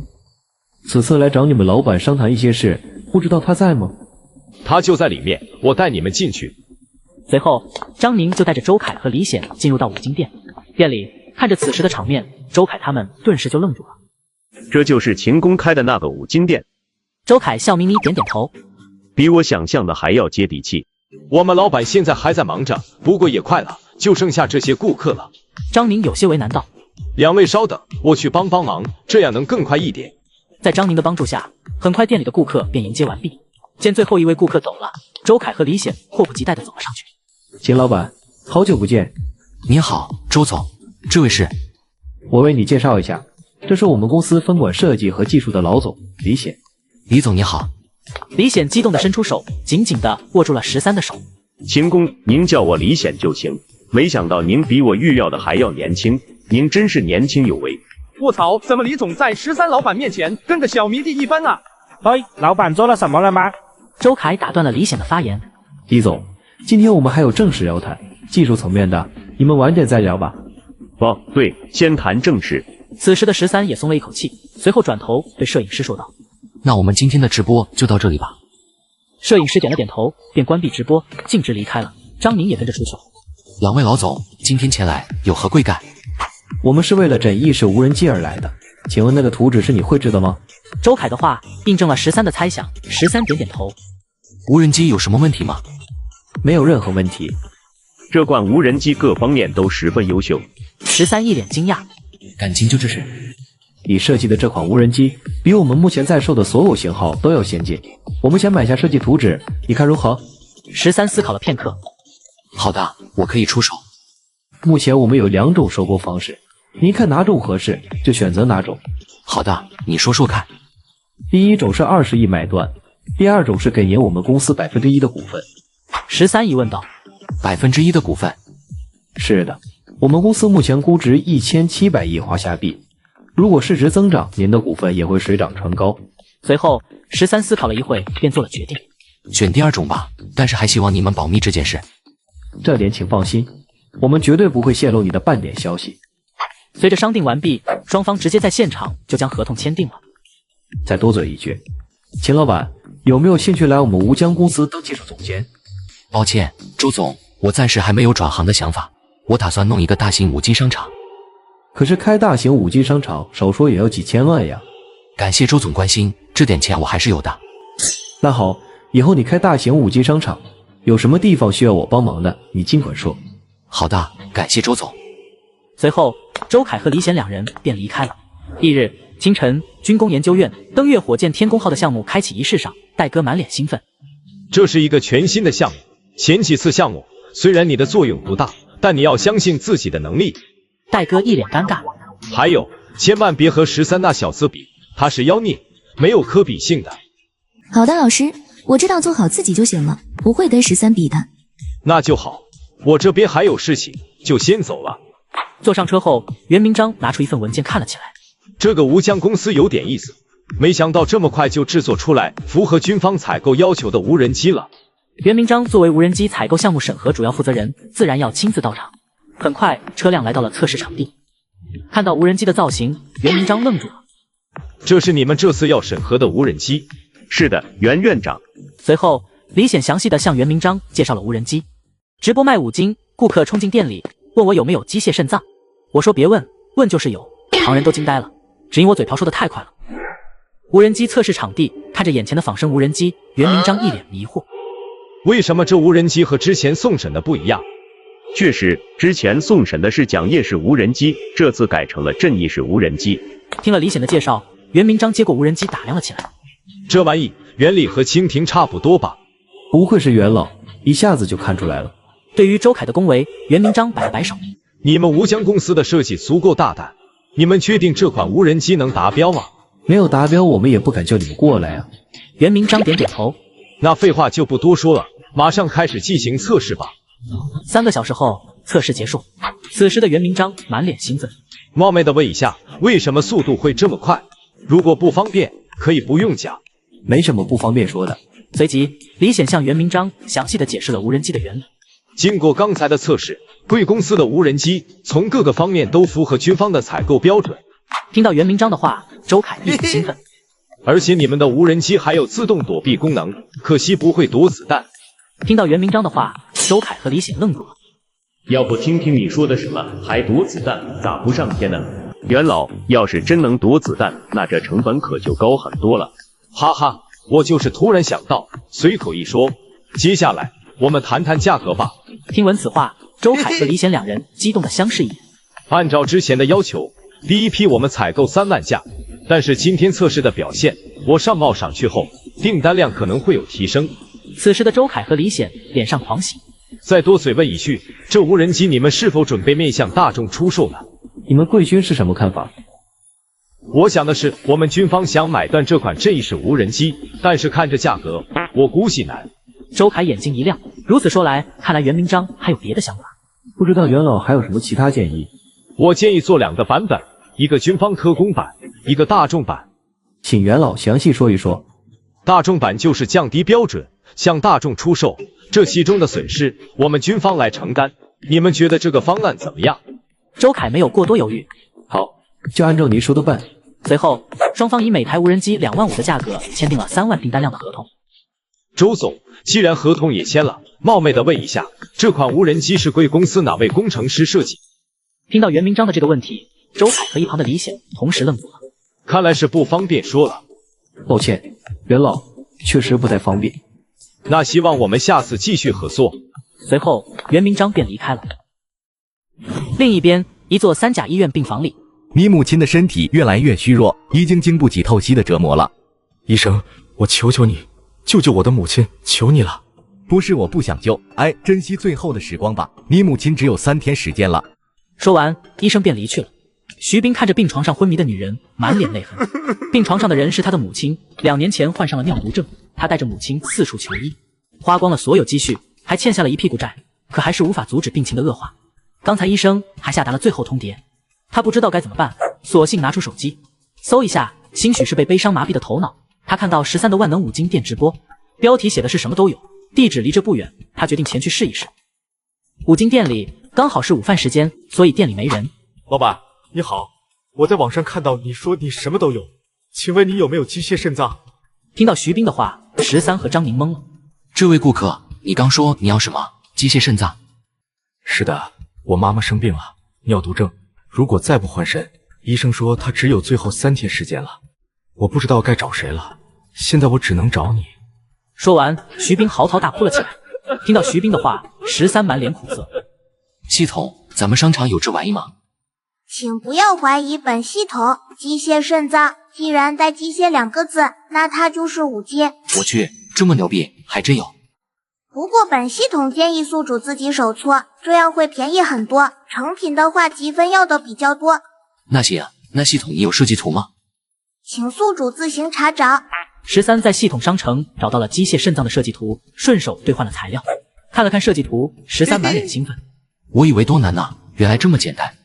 这位客人，先别哭了，我刚想了下，我这还真有机械肾脏，等我半小时。我丢，这都有。老板，你打劫了机器猫了吗？没毛病，机械。既然是机械，那它就是5金。半小时后，13回来，拿出刚手搓好的机械肾脏，递给了徐斌。拿去吧，这颗机械肾脏能完美兼容任何人的身体，能完美取代肾脏运作。此刻的徐斌也不管了，死马当活马医，毕竟母亲没了，自己会后悔一辈子。他接过了机械肾脏。老板，多少钱？不用了，快拿去吧，你的母亲还等着呢。多谢老板。随后，徐斌拿着机械肾脏便离开了。医院主治医师办公室，徐斌跑了进来。主任，我妈她有救了。徐斌，不是我不救你母亲，是她的肾脏坏掉了，这是无法改变的事实。冯主任叹息了一声。不，冯主任，你不是说有肾源就行吗？我给你找来了。什么？你找来了肾源？说着，徐斌把机械肾脏递给了冯主任。这是机械肾脏，就是能完美替换人体肾脏的机械肾脏。什么机械什么？冯主任双腿一颤，差点一屁股摔在地上。直播卖5金，顾客来店里问有没有机械肾脏，我现场制作了一个给他。原来他母亲身患尿毒症，只剩3天时间。医院办公室里，徐斌，你说的这东西目前仅仅只是医学领域里的一个概念而已。有的，主任，有的已经被发明出来了。你看，就是我手上这个。徐斌，你去哪捡了个铁疙瘩？你别好心办坏事呀！求你了，冯主任，她是我的母亲，我还能害她吗？请你立刻给我妈做换肾手术吧。然而冯主任却是无奈地摇了摇头。徐斌，或许有一个人懂这个，事不宜迟，我们现在去省里去找高教授。2人很快下了车，匆匆地朝着省第1附属医院走去。省第1附属医院大会议室里，很遗憾，特效药并不能有效地抑制尿毒症病情的发展，它只能起到代替透析延缓发作的作用。那么请问高教授，尿毒症特效药的售价几何？寻常老百姓能否买得起？300块钱1粒，早晚各2粒，一天就是1200块，一个月3万6。寻常透析1周2次，一次也才200块左右，如果加上医保，1周花费还不过200，这寻常百姓连透析都觉得困难，估计这种特效药没几个家庭能承受得起。顿时台下一片哗然，高天亮重重地咳了几声，面相如同死灰。各位，很遗憾，本次尿毒症特效药研发失败。高教没有失败，而且马上就要成功了。忽然，会议室大门被人推开，冯医生急匆匆地冲了进来。对不起，我们拦不住。高天亮却摆了摆手。小冯，你刚刚说的话是什么意思？随即，冯医生就向高天亮解释了一下事情经过。胡闹！机械肾脏乃是医学概念，即便再过10年100年也不一定能突破，岂是能随随便便就搓出来的？这人是谁？懂医吗？张口就来。高教，这或许是医学领域一个重大的突破啊！说实话，他自己心里也完全没底。随即，徐斌将13制作的机械肾脏递给了高天亮。这是高教授，这就是今天刚制作出来的机械肾脏。高天亮接过机械肾脏，努力地睁大双眼看去。这也太精致了，巧夺天工呀！它真的能替代人工肾脏吗？高教，要不咱先测试测试？听到冯医生的话，高天亮点了点头。医疗实验室，高天亮迫不及待开口：快，立马接入仪器，血液模拟循环系统接入，透析液循环系统接入，温度控制系统监控。等机械运转一会儿后，他又吩咐工作人员：快，立刻把废物收集和处理系统的分泌物送检。半晌，工作人员送报告回来了，高天亮立马接过来查看。成功了，我们成功了！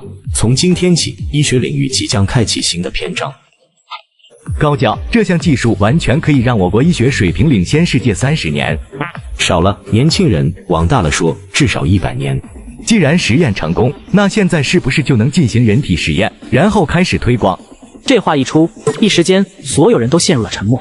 突然，徐斌吼了出来：用我妈来做实验，如果失败了，我不怪你们。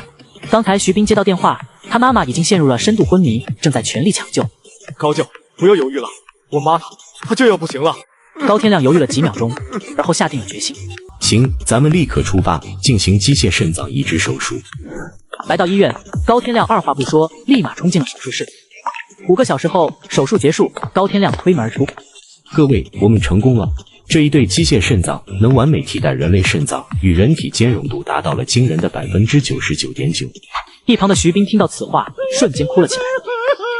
我宣布，从现在起，尿毒症再也不是不治之症。高教授，请问机械肾脏是如何运转的？充一次电可以维持多久？高天亮一脸傲然。充电？呵呵，机械肾脏不需要充电。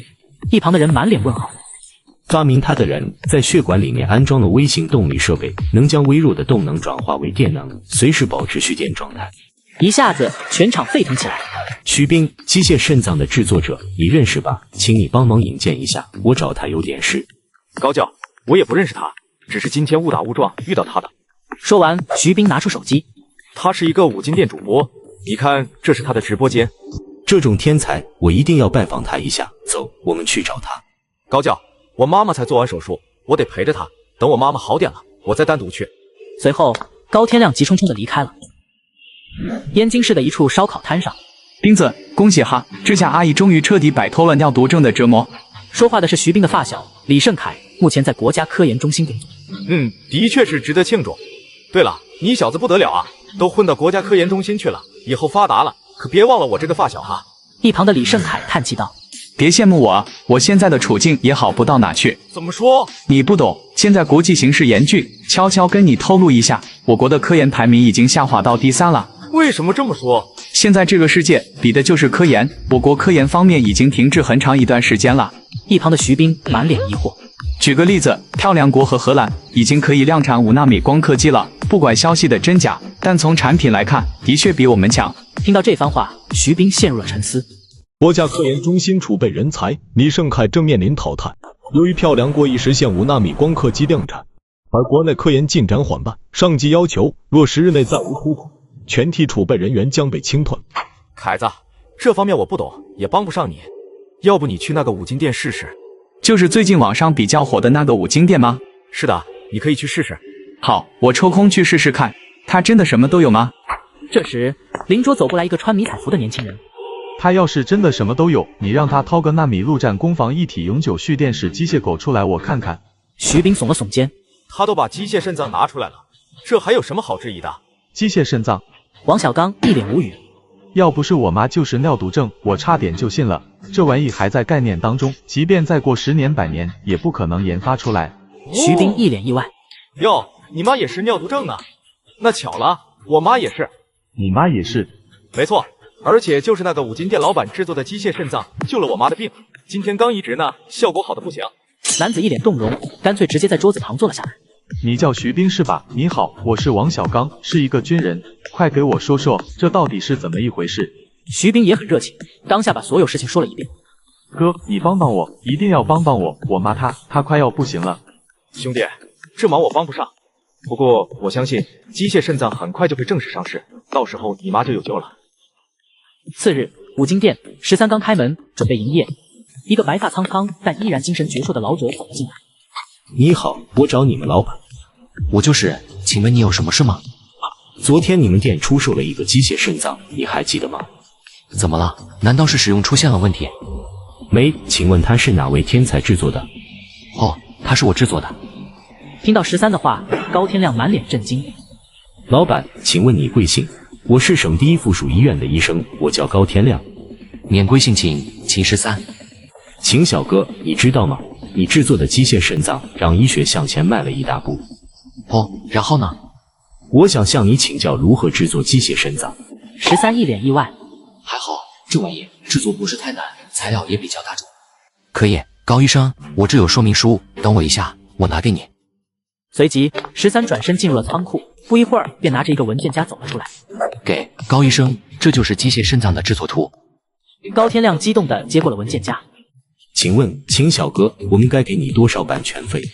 不用了，我暂时授权给你们，希望你们能尽快让我下国人民都不再惧怕尿毒症。至于定价，你觉得定多少合适？13思索了片刻。机械肾脏的材料费用是12000元，加上制作和移植费用，再算上医保报销后的部分，一共18000，就定价这么多吧。听到13的话，高天亮满脸动容。秦教，我回去就向上面申请拉斯克医学奖，这份荣誉您当之无愧。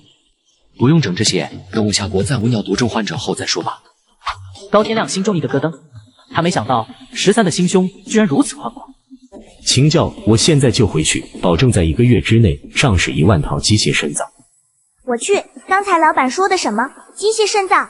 太好了，我妈妈的病有救了，感谢你，13小哥。没其他意思，我替朋友问一下，这个机械肾脏能增加时间吗？魔都省，李胜凯连夜赶回了科研中心，此时他正在参加一场紧急会议。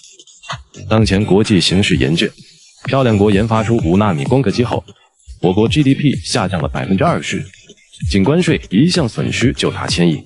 夏国科研界的泰山北斗梁国才站在讲台上，面色凝重。这意味着我们现在被别人卡住了脖子，现在在替别人白白的打工。此刻现场一片肃静。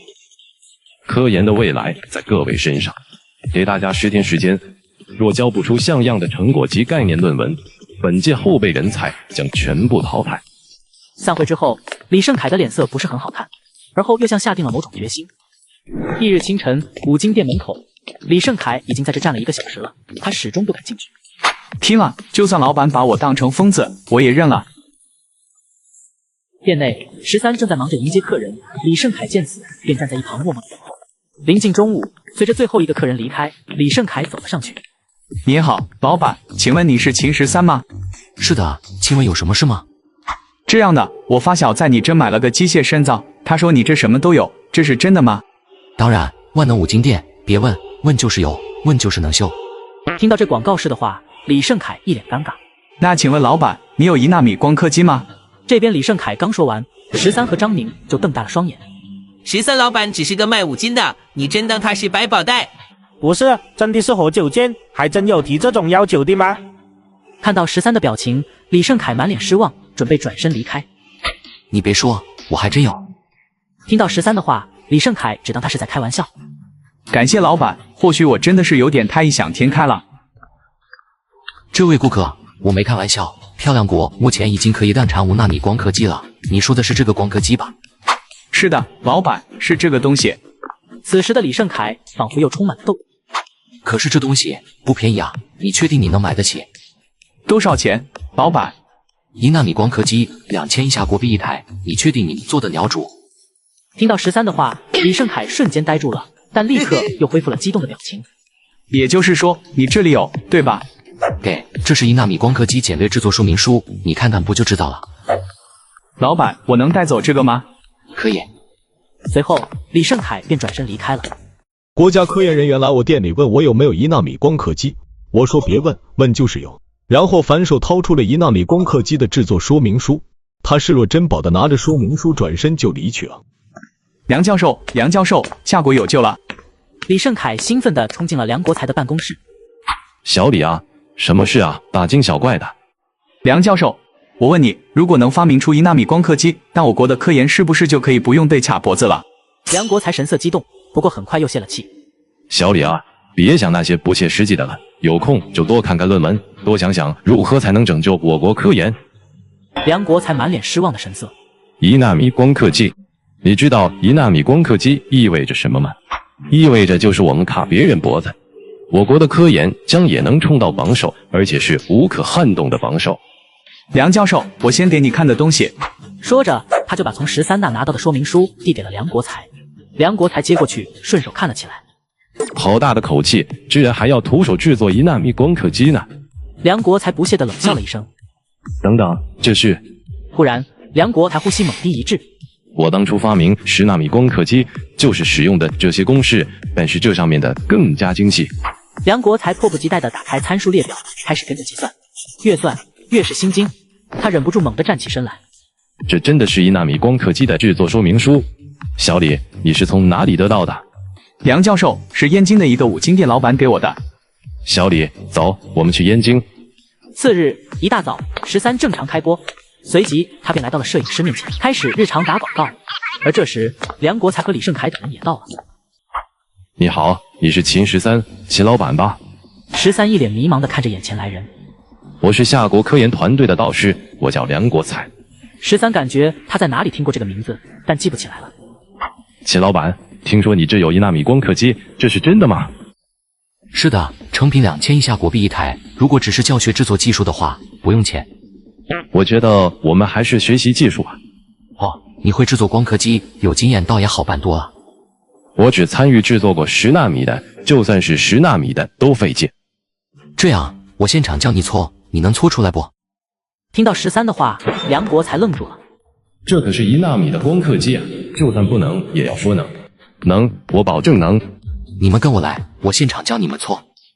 来到加工室，13直接开始现场教学。10几个小时后，一台1纳米光刻机终于制作完毕。这就是1纳米光刻机吗？真不敢想，如果这台机器问世，将会掀起什么风浪。秦大师到底是什么牛人？他竟然不看图纸，就直接手做出来了。数位专家们对着光刻机摸了又摸，探了又探。看够了没有？看够了就动手吧。我只知道你们10天时间，10天若是搓不出来，我将会进行网络直播教学，让其他人来搓。随后，13甩出几张密密麻麻的纸张。这是光刻机构造图以及各种材料清单，材料自行解决，我这没有多余的。听到此话，众人一脸兴奋。哦，对了，我电脑上还有建模，随用随取。言尽于此，那么各位开工吧。梁国才和一众专家面面相觑。快，你们几个带上材料清单回魔都，把材料全运过来。小李，打开建模，打开建模。一时间，所有人都慌乱起来。对了，第一步该干啥来着？梁国才一脸尴尬。第二天一觉醒来已经是中午，吃过午饭，13匆忙来到实验室。随后，梁国才给13说了一下进度。我睡多久了？18个小时32分钟。1天时间，你们就组装了一个破铁皮盒子，拧了几颗螺丝，其他一样技术活没有。你说你是科研家？梁国才一脸苦相的站在一旁，不敢吭声。行了，有什么问题快问，我给你们讲解。随后这一讲解又是几个小时。秦教，我想聘请你为夏国科研顶级教授兼导师，不知道你……我不愿意，我只想开五金店。梁国才摸了摸鼻子，有些尴尬。13拍了拍梁国才的肩膀，好好干，你们是夏国的科研人才，科研的未来属于你们，世界的未来也属于你们。梁国才一愣，不是，这话怎么有些耳熟？隔天早上10点，魔都省省级附属第一医院，一条鲜红的机械肾脏发布会标语显目的飘荡。同志们，经过努力，我们终于研发出能完美适配人类的机械肾脏。顿时台下一阵欢呼，掌声不断。机械肾脏发布会在全国实况直播，近亿人在线观看。终于发布了，妈，我就说我没有骗你，秦小哥他真的制作出了机械肾脏。机械肾脏的研发是夏国医学界走向新篇章的开始。高教授，请问机械肾脏的定价是多少？18000一套。什么？真的是18000吗？那么高教授，请问机械肾脏什么时候能够上市？就在今天，我们已经研发出100套，我们将持续增加人手，在1个月之内研发10000套。顿时，台下所有人都震惊了，眼中泪水涌动。五金店里这回正好没有顾客。张宁，你看会店。老板，那你干什么？我给直播间的网友整点货。说完，13就掏出一张纸和一支笔，外加一些颜料。老板，你这是要画画吗？别嘟嘴，看就行了。随后，13便动手画了起来。我去，主播还会画画吗？你就说你还有什么不会吧？不对，快看，看这画的轮廓，怎么这么像美钞？不会吧，不会吧，主播真的在画美钞？主播，我有变色油墨，你有凹版印刷机吗？我在直播间给广大网友直播，徒手画美钞，将画好的美钞放到验钞机那一刻，世界安静了，只因我画的美钞居然通过了验钞机的测试。此时13一边画一边讲解。制作美钞，我们需要一个凹版印刷机，然后还要套印，最后就是美钞的防伪工艺了。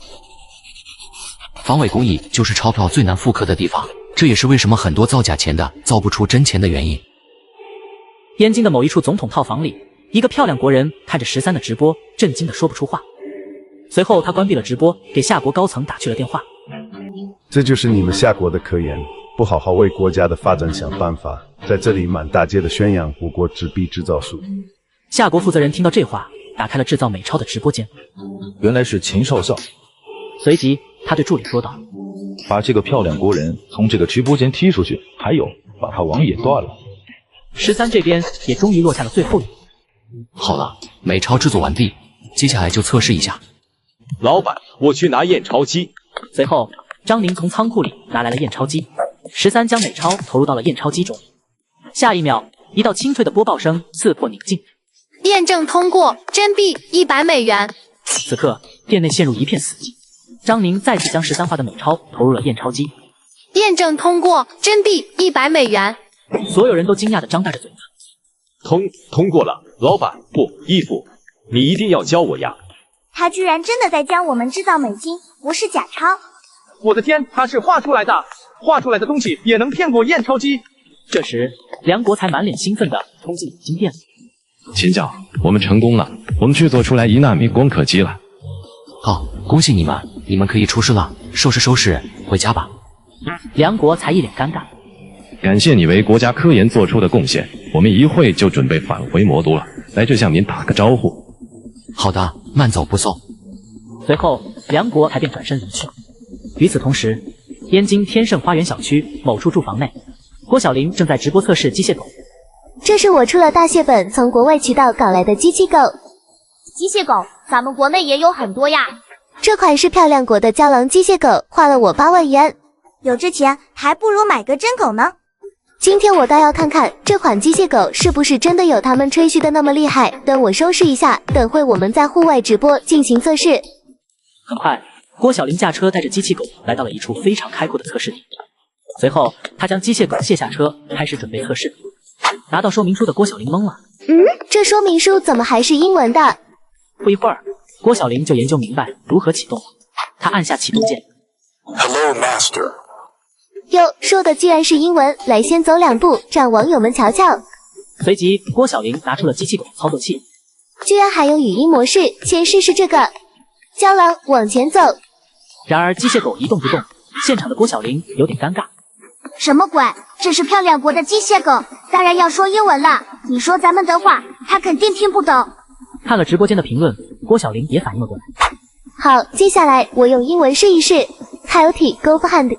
随着郭晓玲的指令，终于动了起来。漂亮国的机器狗感觉还不如我们夏国国产的机器狗呢。随着测试的进行，突然机器狗开始自己朝天的抽搐，随后冒起了黑烟。郭晓玲见状，连忙跑远了。可恶的黄牛，骗到你姑奶奶头上来了！然后郭晓玲关闭直播，打开微信，点开一个名为“漂亮国溜子”的对话框。你给我这是什么垃圾机器狗？我要退货！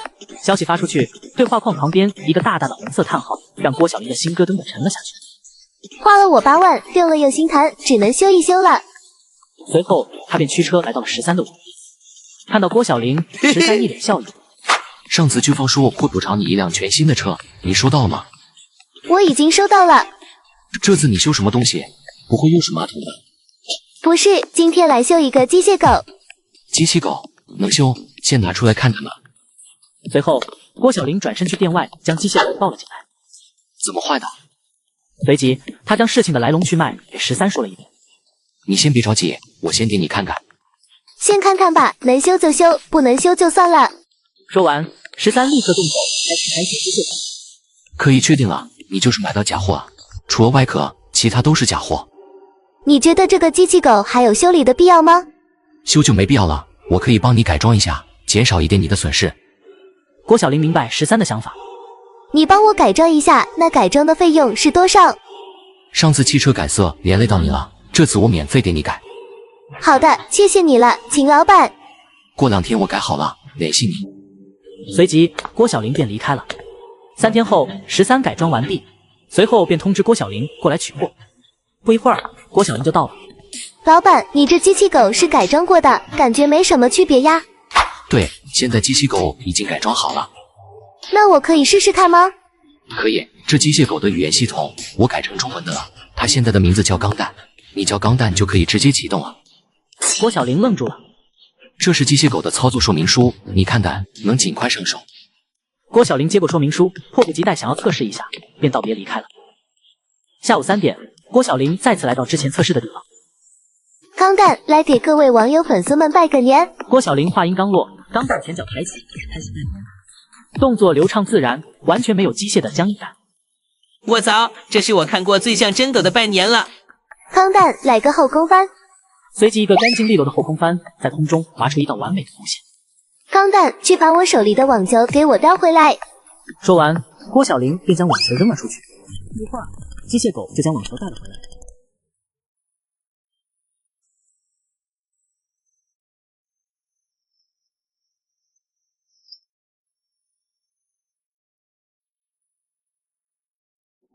我在去堂哥家的路上时，被漂亮国特工暗算，只用我掌握的技术让他们眼红，他们便制造交通事故，企图将我灭口。清晨，13起床后没去五金店，今天他打算去拜访一下原生的堂哥，随即他就给张宁打去了电话。喂，张宁，今天我不去店里了，你替我拨一下，我这边有点事。不是吧，老板，你这直接就旷工了是吧？少啰嗦，我是老板，听我的就行。挂了电话，张宁脸上满是尴尬。这边13收拾妥当，出门打了辆车，往堂哥家赶去。不远处，一个身影悄悄拨通电话，低声说道：“目标已出发，可以动手。”出租车里，13正琢磨着建大型五金商场的事。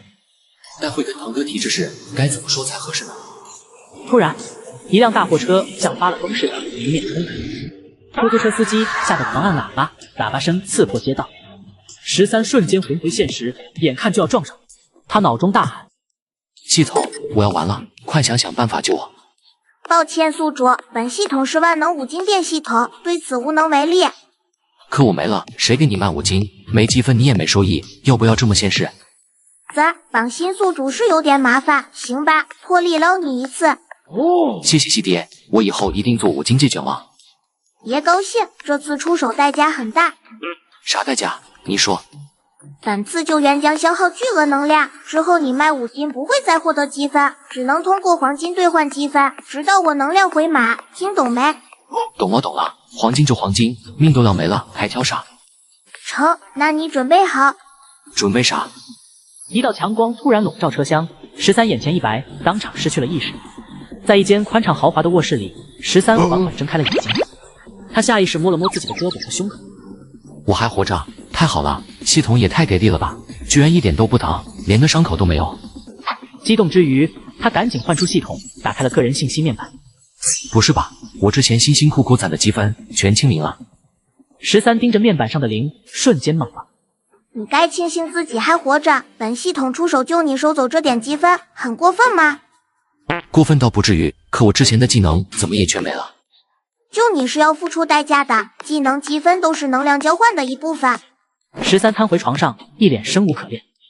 完了，五金店还怎么开？修理技能没了，积分还要用黄金换，我这老板当了个寂寞。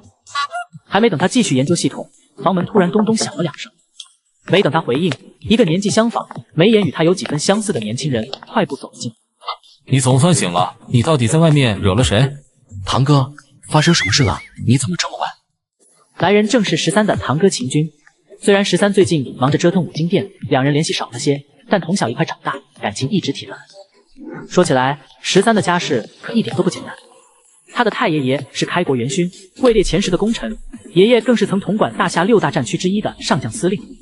不过二老都已离世，爷爷有2个儿子，老大秦卫国如今是主政一方的省委一把手，老二秦国庆也就是13的父亲。因为他父亲痴迷航空，创立了秦氏航空工业集团。至于原身，是因为父母意外离世后，心里实在难受，才来父亲旗下这家不起眼的小五金店散心。也正是在这个时候，13穿越到了他身上。你出车祸了，现场非常惨烈，你坐的那辆出租车几乎被撞成了一堆废铁，司机当场死亡。秦军顿了顿，目光复杂地看向13，可你却一点伤都没有，只是衣服破了几个口子。听到这话，13眼睛一下子瞪圆了。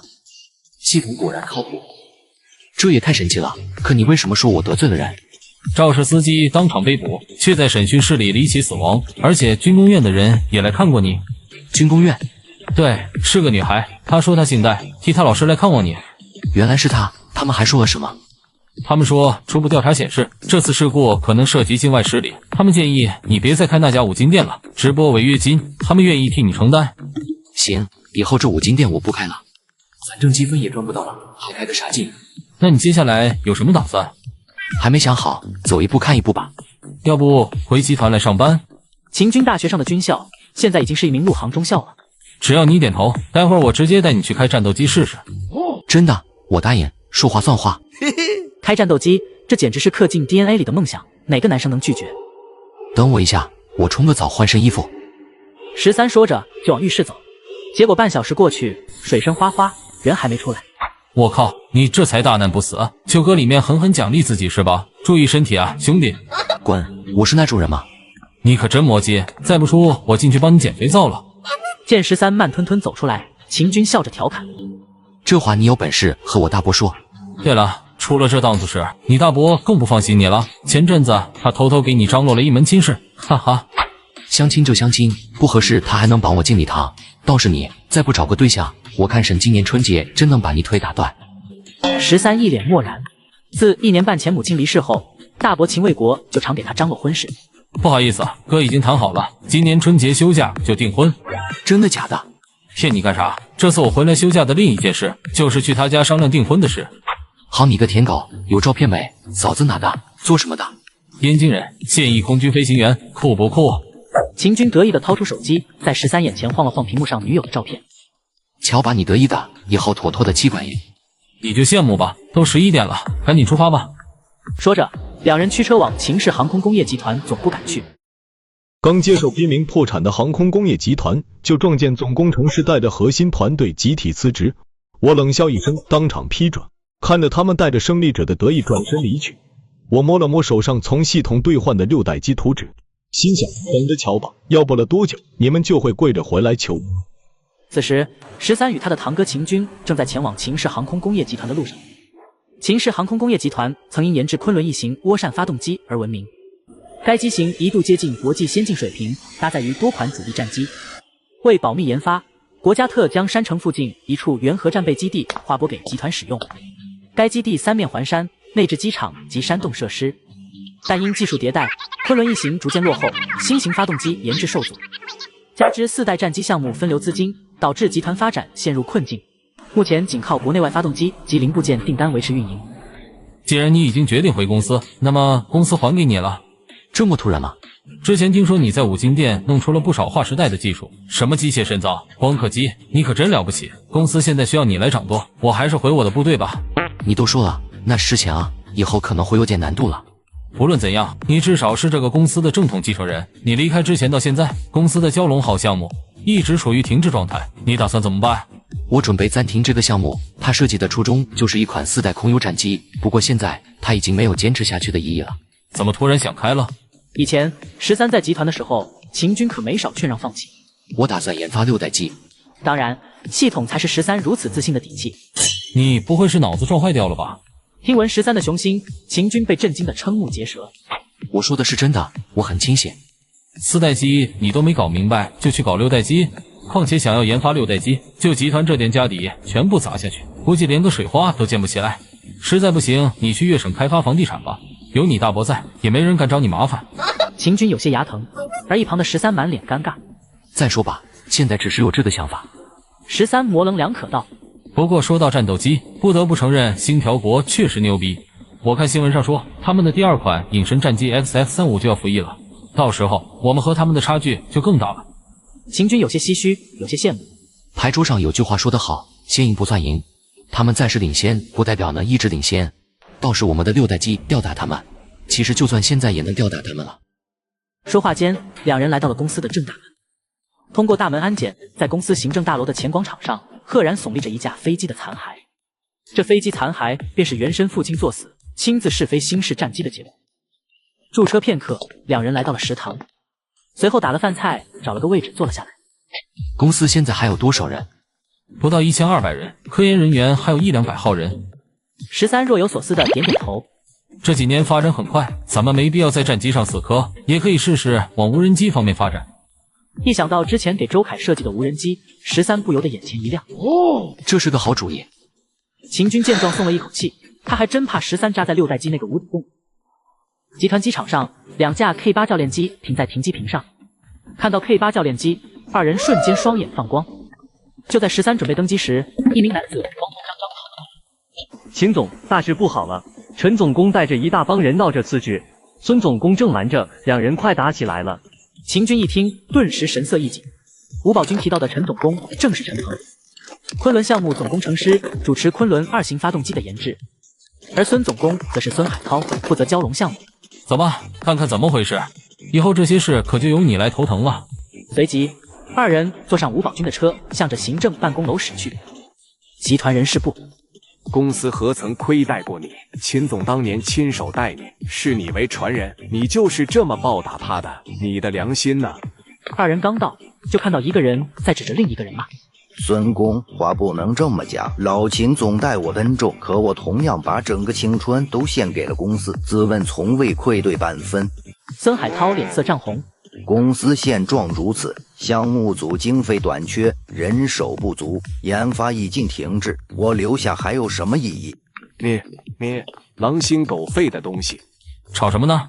这时，秦军的声音响起：“既然秦总来了，我们就敞开了说。那你请说。”秦总，我们今年经费不足1亿，连材料成本都难以覆盖，项目推进面临严重困难。团队中多为20-30岁的青年骨干，国家投入大量资源培养他们，不应在此虚耗光阴。这不仅是对人才的不负责，更是对国家资源的浪费。秦军扫射陈鹏等人一眼。既然你们去意已决，我同意放人，但要让挖你们的负责人直接来找我谈，不然的话，你也知道，根据保密协议，我不放人，你们谁也走不掉。如果秦军以危害国家安全的名义不放人，这些人即便是想走都走不了。秦总，昆仑项目可是整个公司的希望，如果昆仑项目散了，公司又该何去何从？无妨。秦军面无表情地抬了抬手。以后公司就交还给他的正统继承人了，他已经有应对办法了，是吧，堂弟？这时13走了上来，刚在那站了一会，他也明白了事情的缘由。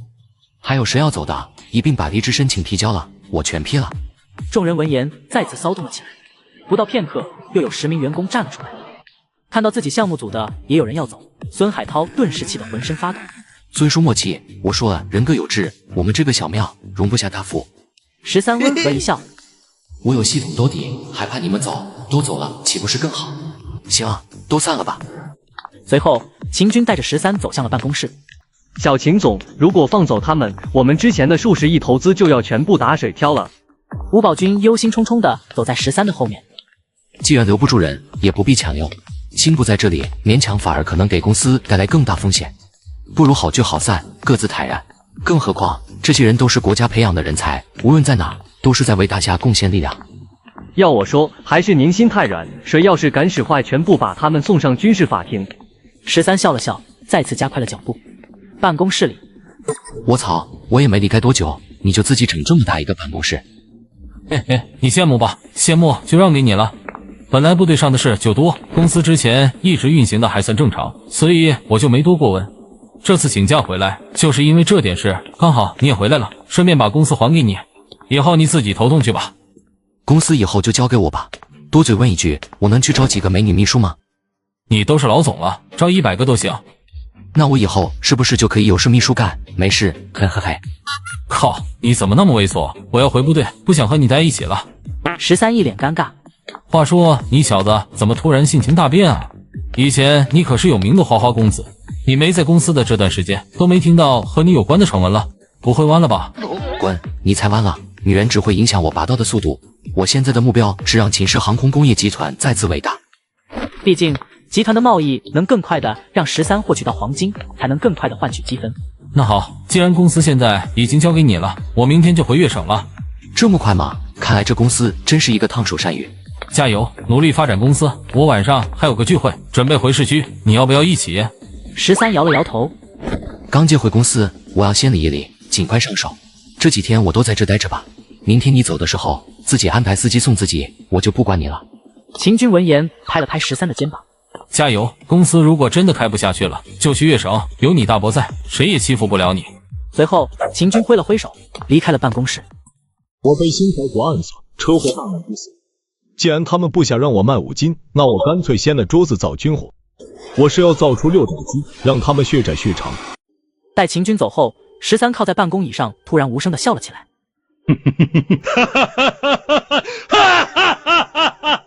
既然你新条国没能要了我的命，那么接下来我会让你不得安宁。之前从秦军口中得知，军工院将他的车祸归咎于境外势力，13立刻猜到这10有8九是新条国的手笔。既然你不让我安心卖5金，那我就直接造军火出来卖。随后他叫来了吴宝军。吴叔，麻烦你去我之前开的那个5金店找一个叫张宁的人。好的，秦总。找到之后给他说一下，5金店我不开了，以后有机会我再带他玩。吴宝军点了点头，然后再去一趟军工院和袁院长说一声，以后我们集团准备研发制造最先进的军工设备，希望能多和军工院往来合作。暂时就这些。说完，吴宝军就离开了。13则开始仔细地梳理起公司的业务，看着眼前的订单报表，13的表情有些变秘。这军火生意也没我想象中的那么暴利啊！之所以只有这么点利润，也跟军工体制有关。虽说放开了军用设备门槛，但是因为军费的问题，严格限制了军工厂的利润率。昆仑项目批了8000万研发经费，蛟龙项目批了1.2亿经费，这样算下来，公司每年净利润只有8000万左右呀。现在这行情越来越差，不改变的话，这公司迟早在我手里玩完。就在13沉思之际，办公室的房门突然被敲响。请进。随着13的声音落下，一名40、50岁的中年男子快步走了进来。秦总。张叔。13笑着起身欢迎道。张叔名叫张玉，是公司元老，对外业务总裁，也是看着13长大的长辈。公司里面要成局务。好的，张职务。13笑眯眯地回应了一句。张玉一脸黑线。刚才的事情我也才知道，你就这么让他们走了，以后昆仑项目怎么办？张叔，非常时期，生存第一，昆仑项目必须暂停，此事与今日之事无关。昆仑项目都停了，那我们公司未来怎么办？我曾为吴江设计过这一仿生无人机，对此有充分经验。无人机技术相较于战斗机更为简单，我相信我们的技术团队在短期内能拿出方案来，这无疑也会引起军方的重视。张玉一愣，随即兴奋地猛一拍大腿。巧了，我正想找你聊无人机的事儿。顺丰委托我们研发一款货运无人机。真的假的？当然是真的，他们的终极目标就是实现无人机点对点的精准投递。13闻言大喜。他们的要求呢？要求不算高，续航约3500公里，升限6000米以上，载重1吨，同时时速不低于300公里。这个问题不大，我们的技术完全能搞定。听到张玉的话，13脑海中立马浮现出了一款无人机，上一世大名鼎鼎的双尾蝎无人机。这款无人机本是顺丰为提升效率，委托腾顿科技研发的，不料测试期间被军方看中，最终不仅无人机必中用，连培养的操作员也一并被招募了。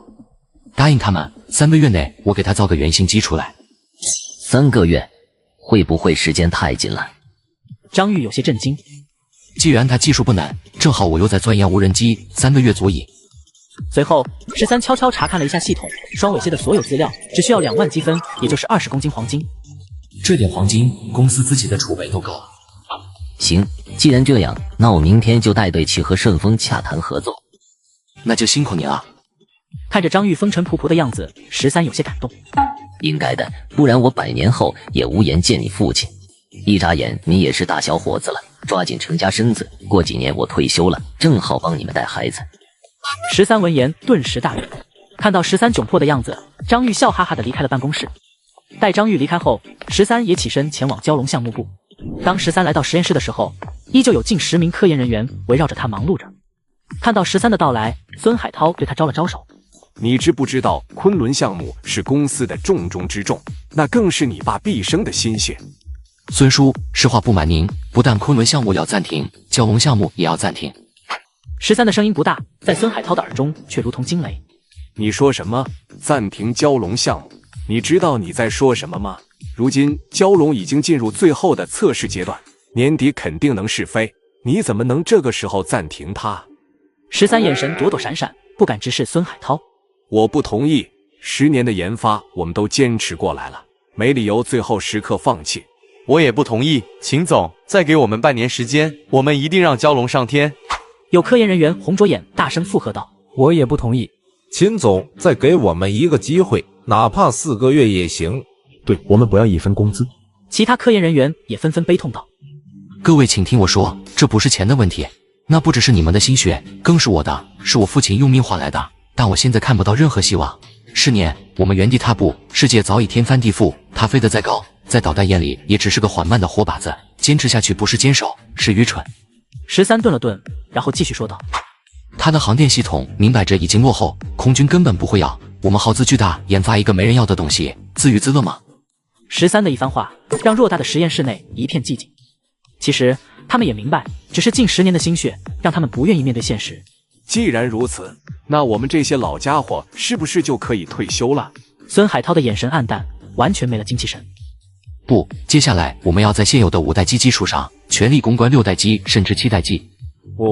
能行吗？5代机都没研究明白，有什么资格研发6代机？其他科研人员也茫然地看向13。我相信你们绝对能行，我会全力保障。要人给人，要钱给钱，要设备给设备，你们只管放手去看。果然，众人闻言眼中再次亮起了希望的光芒。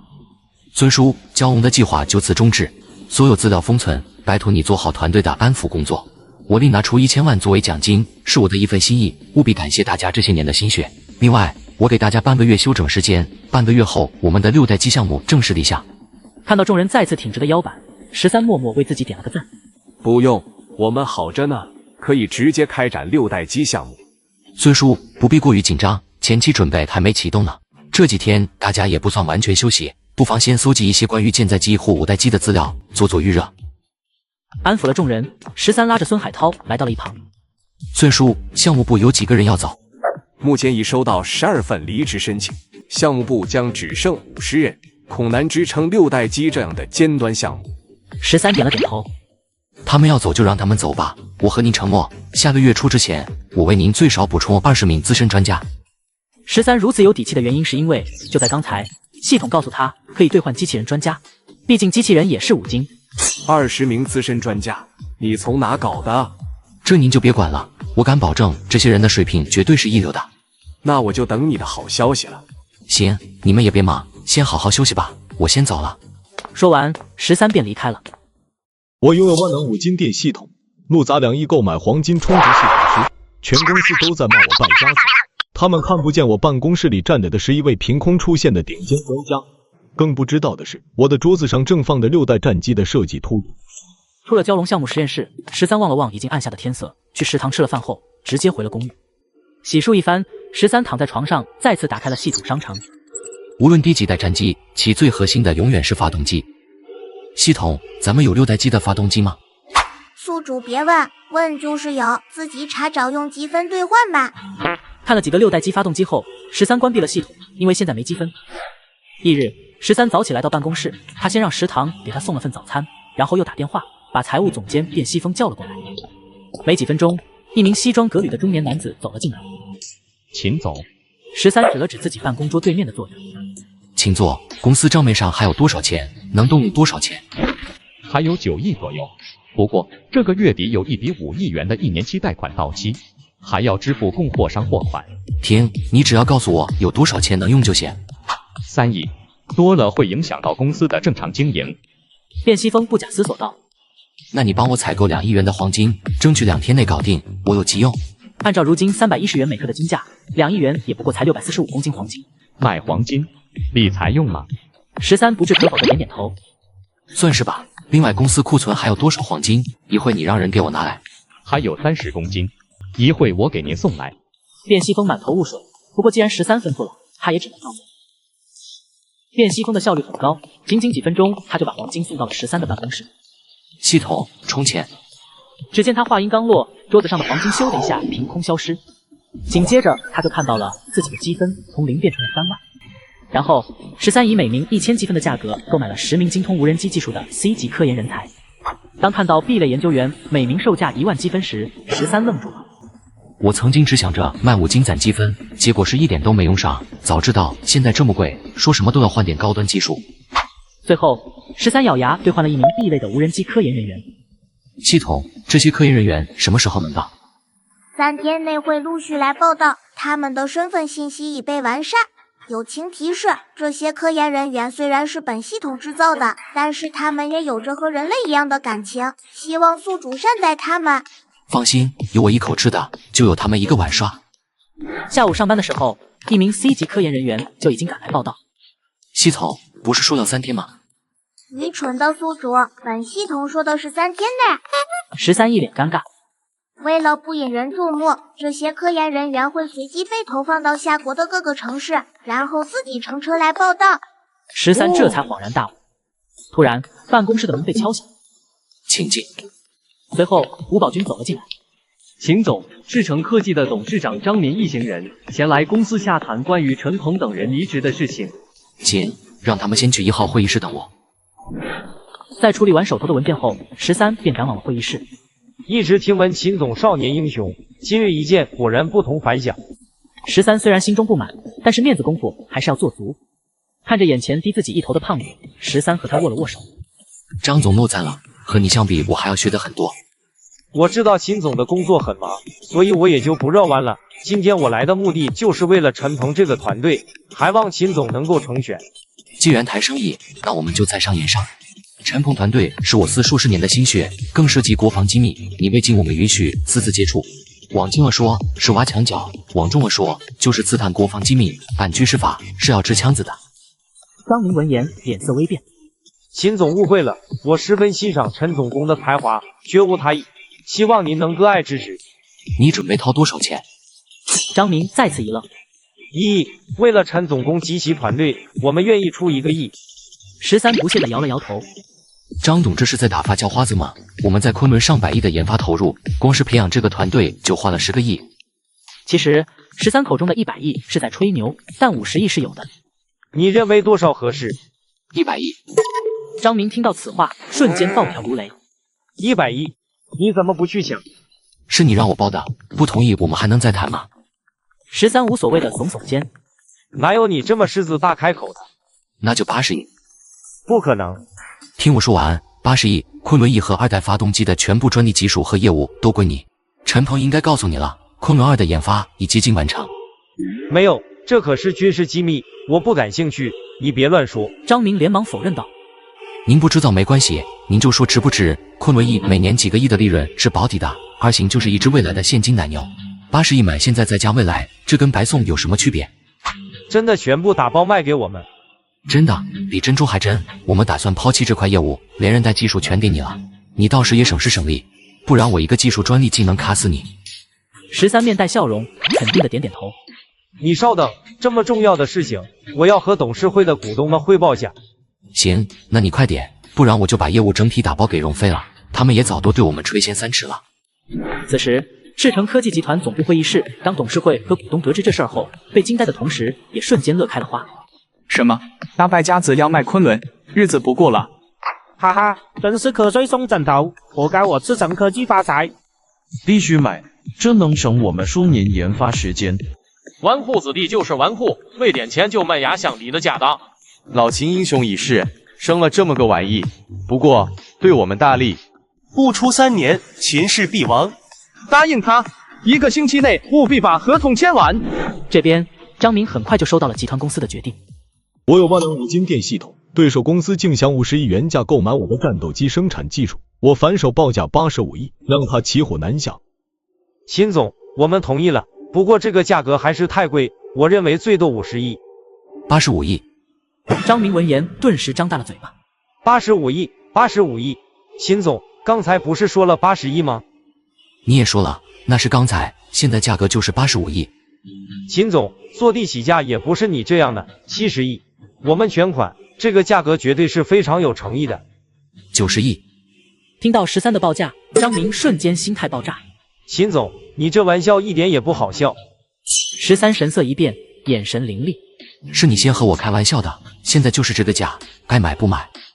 张明脸色瞬间阴沉了下来，勉强挤出一个笑容。那就还按照秦总所说的80亿如何？13不屑地摇了摇头。90亿，少一分不卖。秦总，看在我们都是山城企业的份上，你不能这么坐地起价。13嗤笑一声，满脸嘲弄。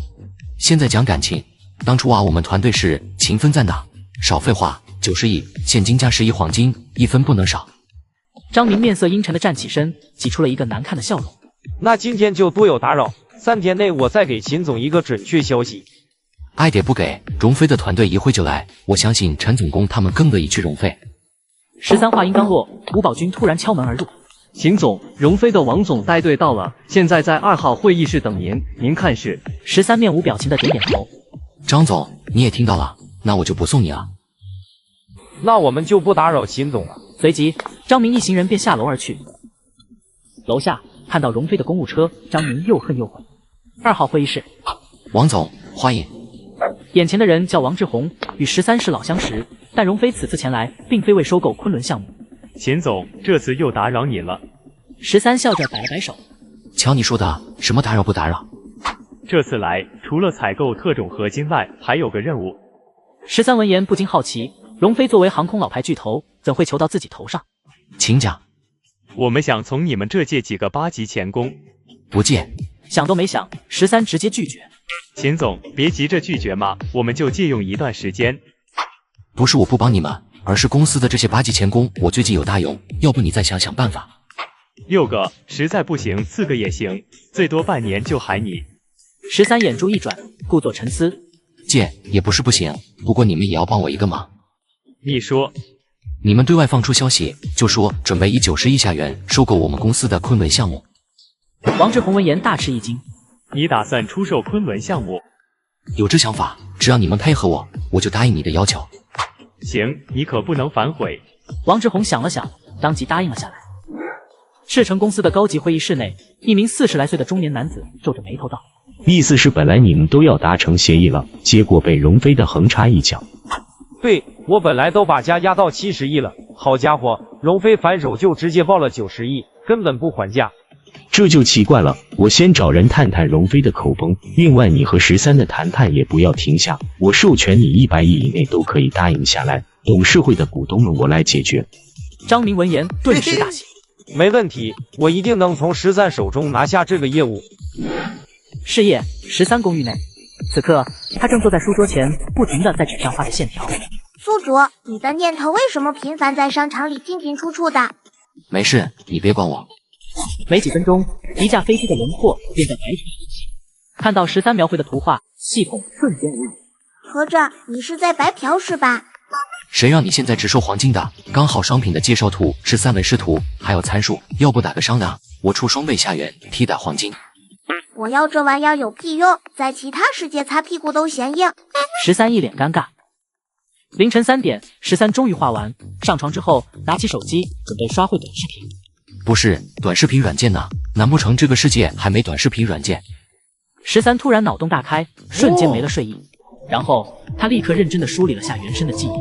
果然，这个世界虽然和地球相似，但是也有一些不同。上一世的很多著名企业，这个世界也都有类似的，比如这里水果手机类似于上一世的苹果手机。国内也有很多出名的手机品牌，比如华为、小蓝、小绿等，唯独没有找到类似于小米的手机品牌。难不成是原生玩的太高端，看不上这种手机？随即13打开抖音购物平台开始搜索。妈的，这比我卖军火还暴利，看来可以把短视频软件弄出来。哈哈，我可真是天才。第二天一早，13刚到办公室，他兑换的 B 级科研人员和6名 C 级科研人员就来报道了。你们都有身份证吗？有的，老板。B 级科研人员回答道，并将身份证递给了13。13接过身份证看了起来。吴云辉，你来自哪里？晴川省白沙市阳城区。牛，系统果然毫无破绽。行，你们先去人事部报道吧。下午，13把8名科研人员召集到了会议室。这是我画的无人机图纸，代号为双尾蝎，详细参数请看大屏幕。说完，13指了指投影幕布。飞机本体难度不高，可惜难点在飞控与航电。飞控我们几个均有涉猎，但航电只有老药是专家。几乎没多加思考，吴云辉便回答道：“没事，等会我把交红项目的人给你们调来，最近给我集中攻关无人机。那就没问题，1个月内我们就能把样机造出来。如果飞控和航电系统顺利的话，3个月就能试飞。”吴云辉信心满满的说道：“那行，从今天开始，这个项目就交给你们了，先给你们批1000万研发资金，不够再和我申请。”为促成对手公司以90亿高价，足足2倍于市值购入我方战机生产技术。我与友方集团精心布下连环计，诱其入局。作为回报，友方集团所求不过是暂借我方数名8级前功相助。就在13安排无人机事情的时候，殊不知一则消息在军事爱好者圈里炸开了锅。重磅消息，据永飞的朋友透露，他们即将全面收购秦氏航空的昆仑发动机项目，双方都快谈妥了，记得保密哦。我操，真的假的？昆仑发动机项目可是秦氏航空的核心，他们咋可能会卖这个？什么？13小哥不是在开5金店吗？我说为什么他最近都不直播了？原来是回家继承家业去了。哼，羡慕13小哥还有家业可以继承，我等牛马只有埋头苦干。当张明得知这个消息后，再也坐不住了。我做了那么多前期工作，要是这回被荣飞抢了，那不是白瞎了。第二天一早，张明便带着团队前往秦氏航空。秦总，不绕圈子了，冲老秦总的情怀和贡献，您说的90亿我们认了，就当是为了共同的目标一起努力。13闻言，嘴角微不可见的轻轻上扬，脸上却故作为难。张总，我也想和你合作，可是荣飞同样开价90亿，你这样让我很难做。听到13的话，张明恨不得一巴掌抽过去。92亿，这是我们的底线，你要是愿意卖，我们今天就签合同。成交，我就是喜欢和张总这种爽快的人打交道。13闻言，立马笑哈哈的双手紧握张明的手。妈的，给多了。看到13的表情，张明突然觉得自己就是个冤大头。在签合同前，秦总能否带我看下昆仑2发动机？没问题。我和你们说，这次你们真的赚大了。如果不是我志不在此，肯定不会出售整个昆仑项目。最多1年，它就能定型量产，到时候就是个会下金蛋的鸡。秦总是一个有大志向的人，自然看不上这种小项目。很快，13一行人来到了昆仑2发动机实验室。陈工，你和张总介绍下我们的昆仑2发动机。13对着心不在焉的陈鹏说道。随着陈鹏的一顿介绍，张明的眼神愈发的明亮。秦总，事不宜迟，这个合同我们现在可以签了。你说的没错，我现在就让律师起草合同。1星期后，交易完成，13获得了82亿的现金以及价值10亿元的黄金，约合3.22吨。系统重建。话音刚落，堆成小山一般的黄金瞬间消失。随后，13打开系统，看到高达380多万的积分，心里才稍微平静。随即，13立刻找到了涡扇15发动机终极款。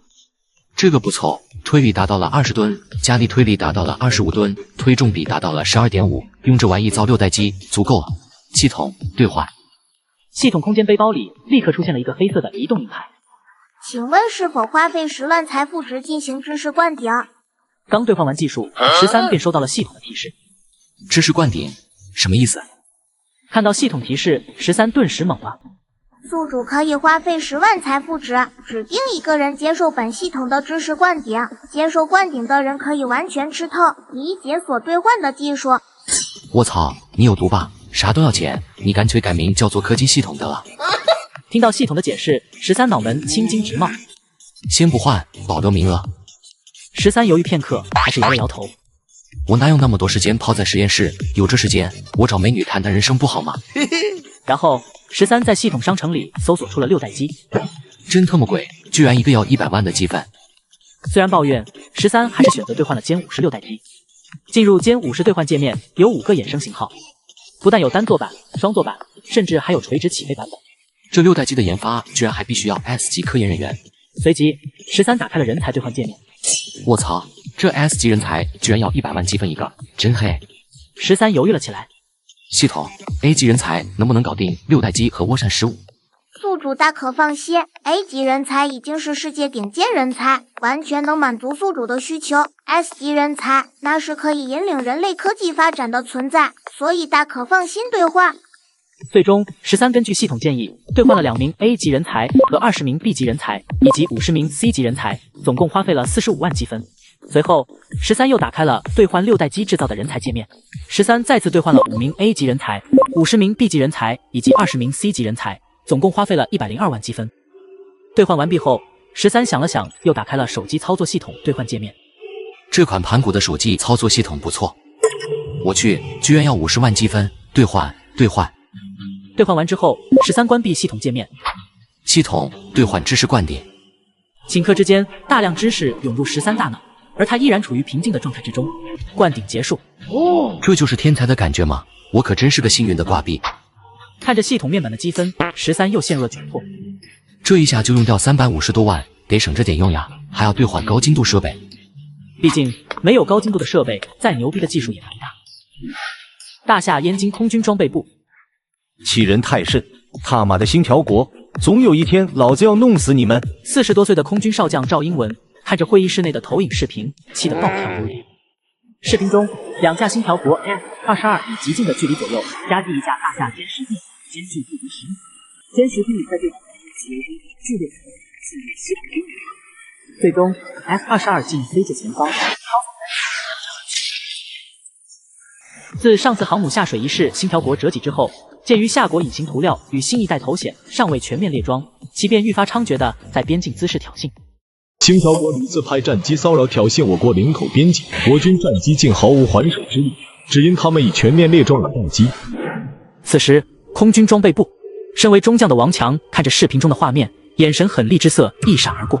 落后就要挨打，钢铁联盟那边怎么说？有没有同意我们引进苏57？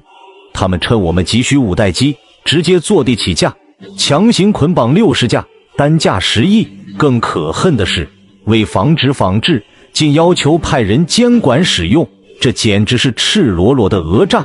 他妈的欺人太甚！想到钢铁联盟的条件，赵英文更是气不打一处来。操，老子就不信了，没了张屠户还能吃带毛的猪！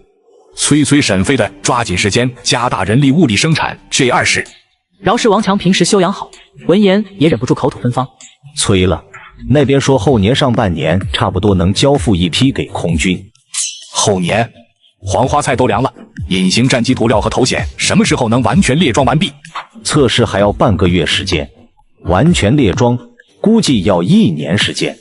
王强背靠在座椅上，无奈地揉了揉太阳穴。虽说战机隐身涂料和头显能显著提高我们 G20的战斗力，可是那玩意儿技术相对来说简单，星条国说不准哪天就破解追上我们了。所以，我们目前的困难还是要提升战机的硬实力，争取造出6代机，这样他星条国还敢跳吗？王强闻言再次叹了叹气。秦氏航空的昆仑2发动机最近有没有进展？赵英文闻言一愣，你不知道，他们刚把整个昆仑项目包括技术和人都卖了。王强顿时大吃一惊。什么？卖了？什么时候？卖给谁了？就在昨天，秦氏航空和赤诚科技达成了合作，作价92亿全卖了。这事儿已经和总装部报备了。这混账东西，谁给他的胆子？以往胡闹也就罢了，如今竟敢卖掉安身立命的根本。下一步是不是要把公司也拱手送人？王强气得脸红脖子粗，恨不得现在把13给告开。他曾是13爷爷的秘书，可以说能有今天离不开老爷子的帮助。现在说什么都晚了，不过这92亿也够他挥霍一辈子了，以后当个普通人也挺好。妈的，这小子气死我了！他要是再乱搞，我非给他送部队去。行了，你少操心，他有秦书记看着呢。你还是想想怎么搞定和老毛子的合作吧。妈的，没一个让人省心的。曹，备车，去总装部。13还不知道他已经被军方大佬给惦记上了。此刻他正在早会上兴致勃勃地指着公司总部地图进行规划。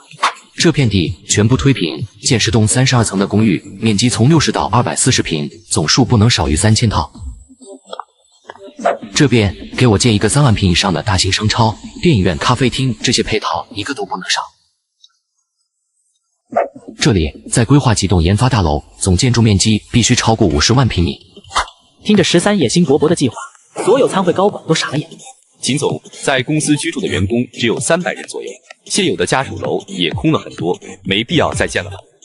非常有必要，这90年代的破筒子楼，你们自己都不愿意住，更别提刚毕业的大学生啊。所以我们不但要建，还要建得好，以后凡是公司员工都能有一套独立的公寓。听完13的打算，众人愣了片刻。秦总，我们这穷乡僻壤的，大家就算要住，也都是住市区。您就算建好了，也未必能有几个人住。13闻言，指着自己规划的超市的地方说道：“所以建商超就是为了让大家足不出户，吃喝玩乐一应俱全。以后这里除了研发技术和生产人员，加上必要的行政财务，其他人统统给我迁到市区去。这里就是我们秦氏航空未来的研发生产基地。”众人闻言再次傻眼。秦总，为了一款无人机项目，没必要这么大动干戈吧？人事部今年就计划招50个人，在他们看来，13就是有钱飘了。谁说就50个？人事部今年的校招会，你们至少给我招1000人，一会我把需要的人才类别发给你。13闻言，立马把目光看向了自己的人事部总监。我可是要制造6代机的涡扇15发动机的男人，而且还要开一家手机公司，这么点人，看不起谁呢？照我说的做吧，我肯定有这样做的原因。此刻别说人事部总监了，所有高管都傻了眼。看着台下傻眼的众人，13打开了一份 PPT。秦总，这8亿天使计划是什么鬼？众人再次露出不解的目光。在正式介绍8亿天使计划前，大家先签一份保密协议。不一会儿，保密协议签订完毕。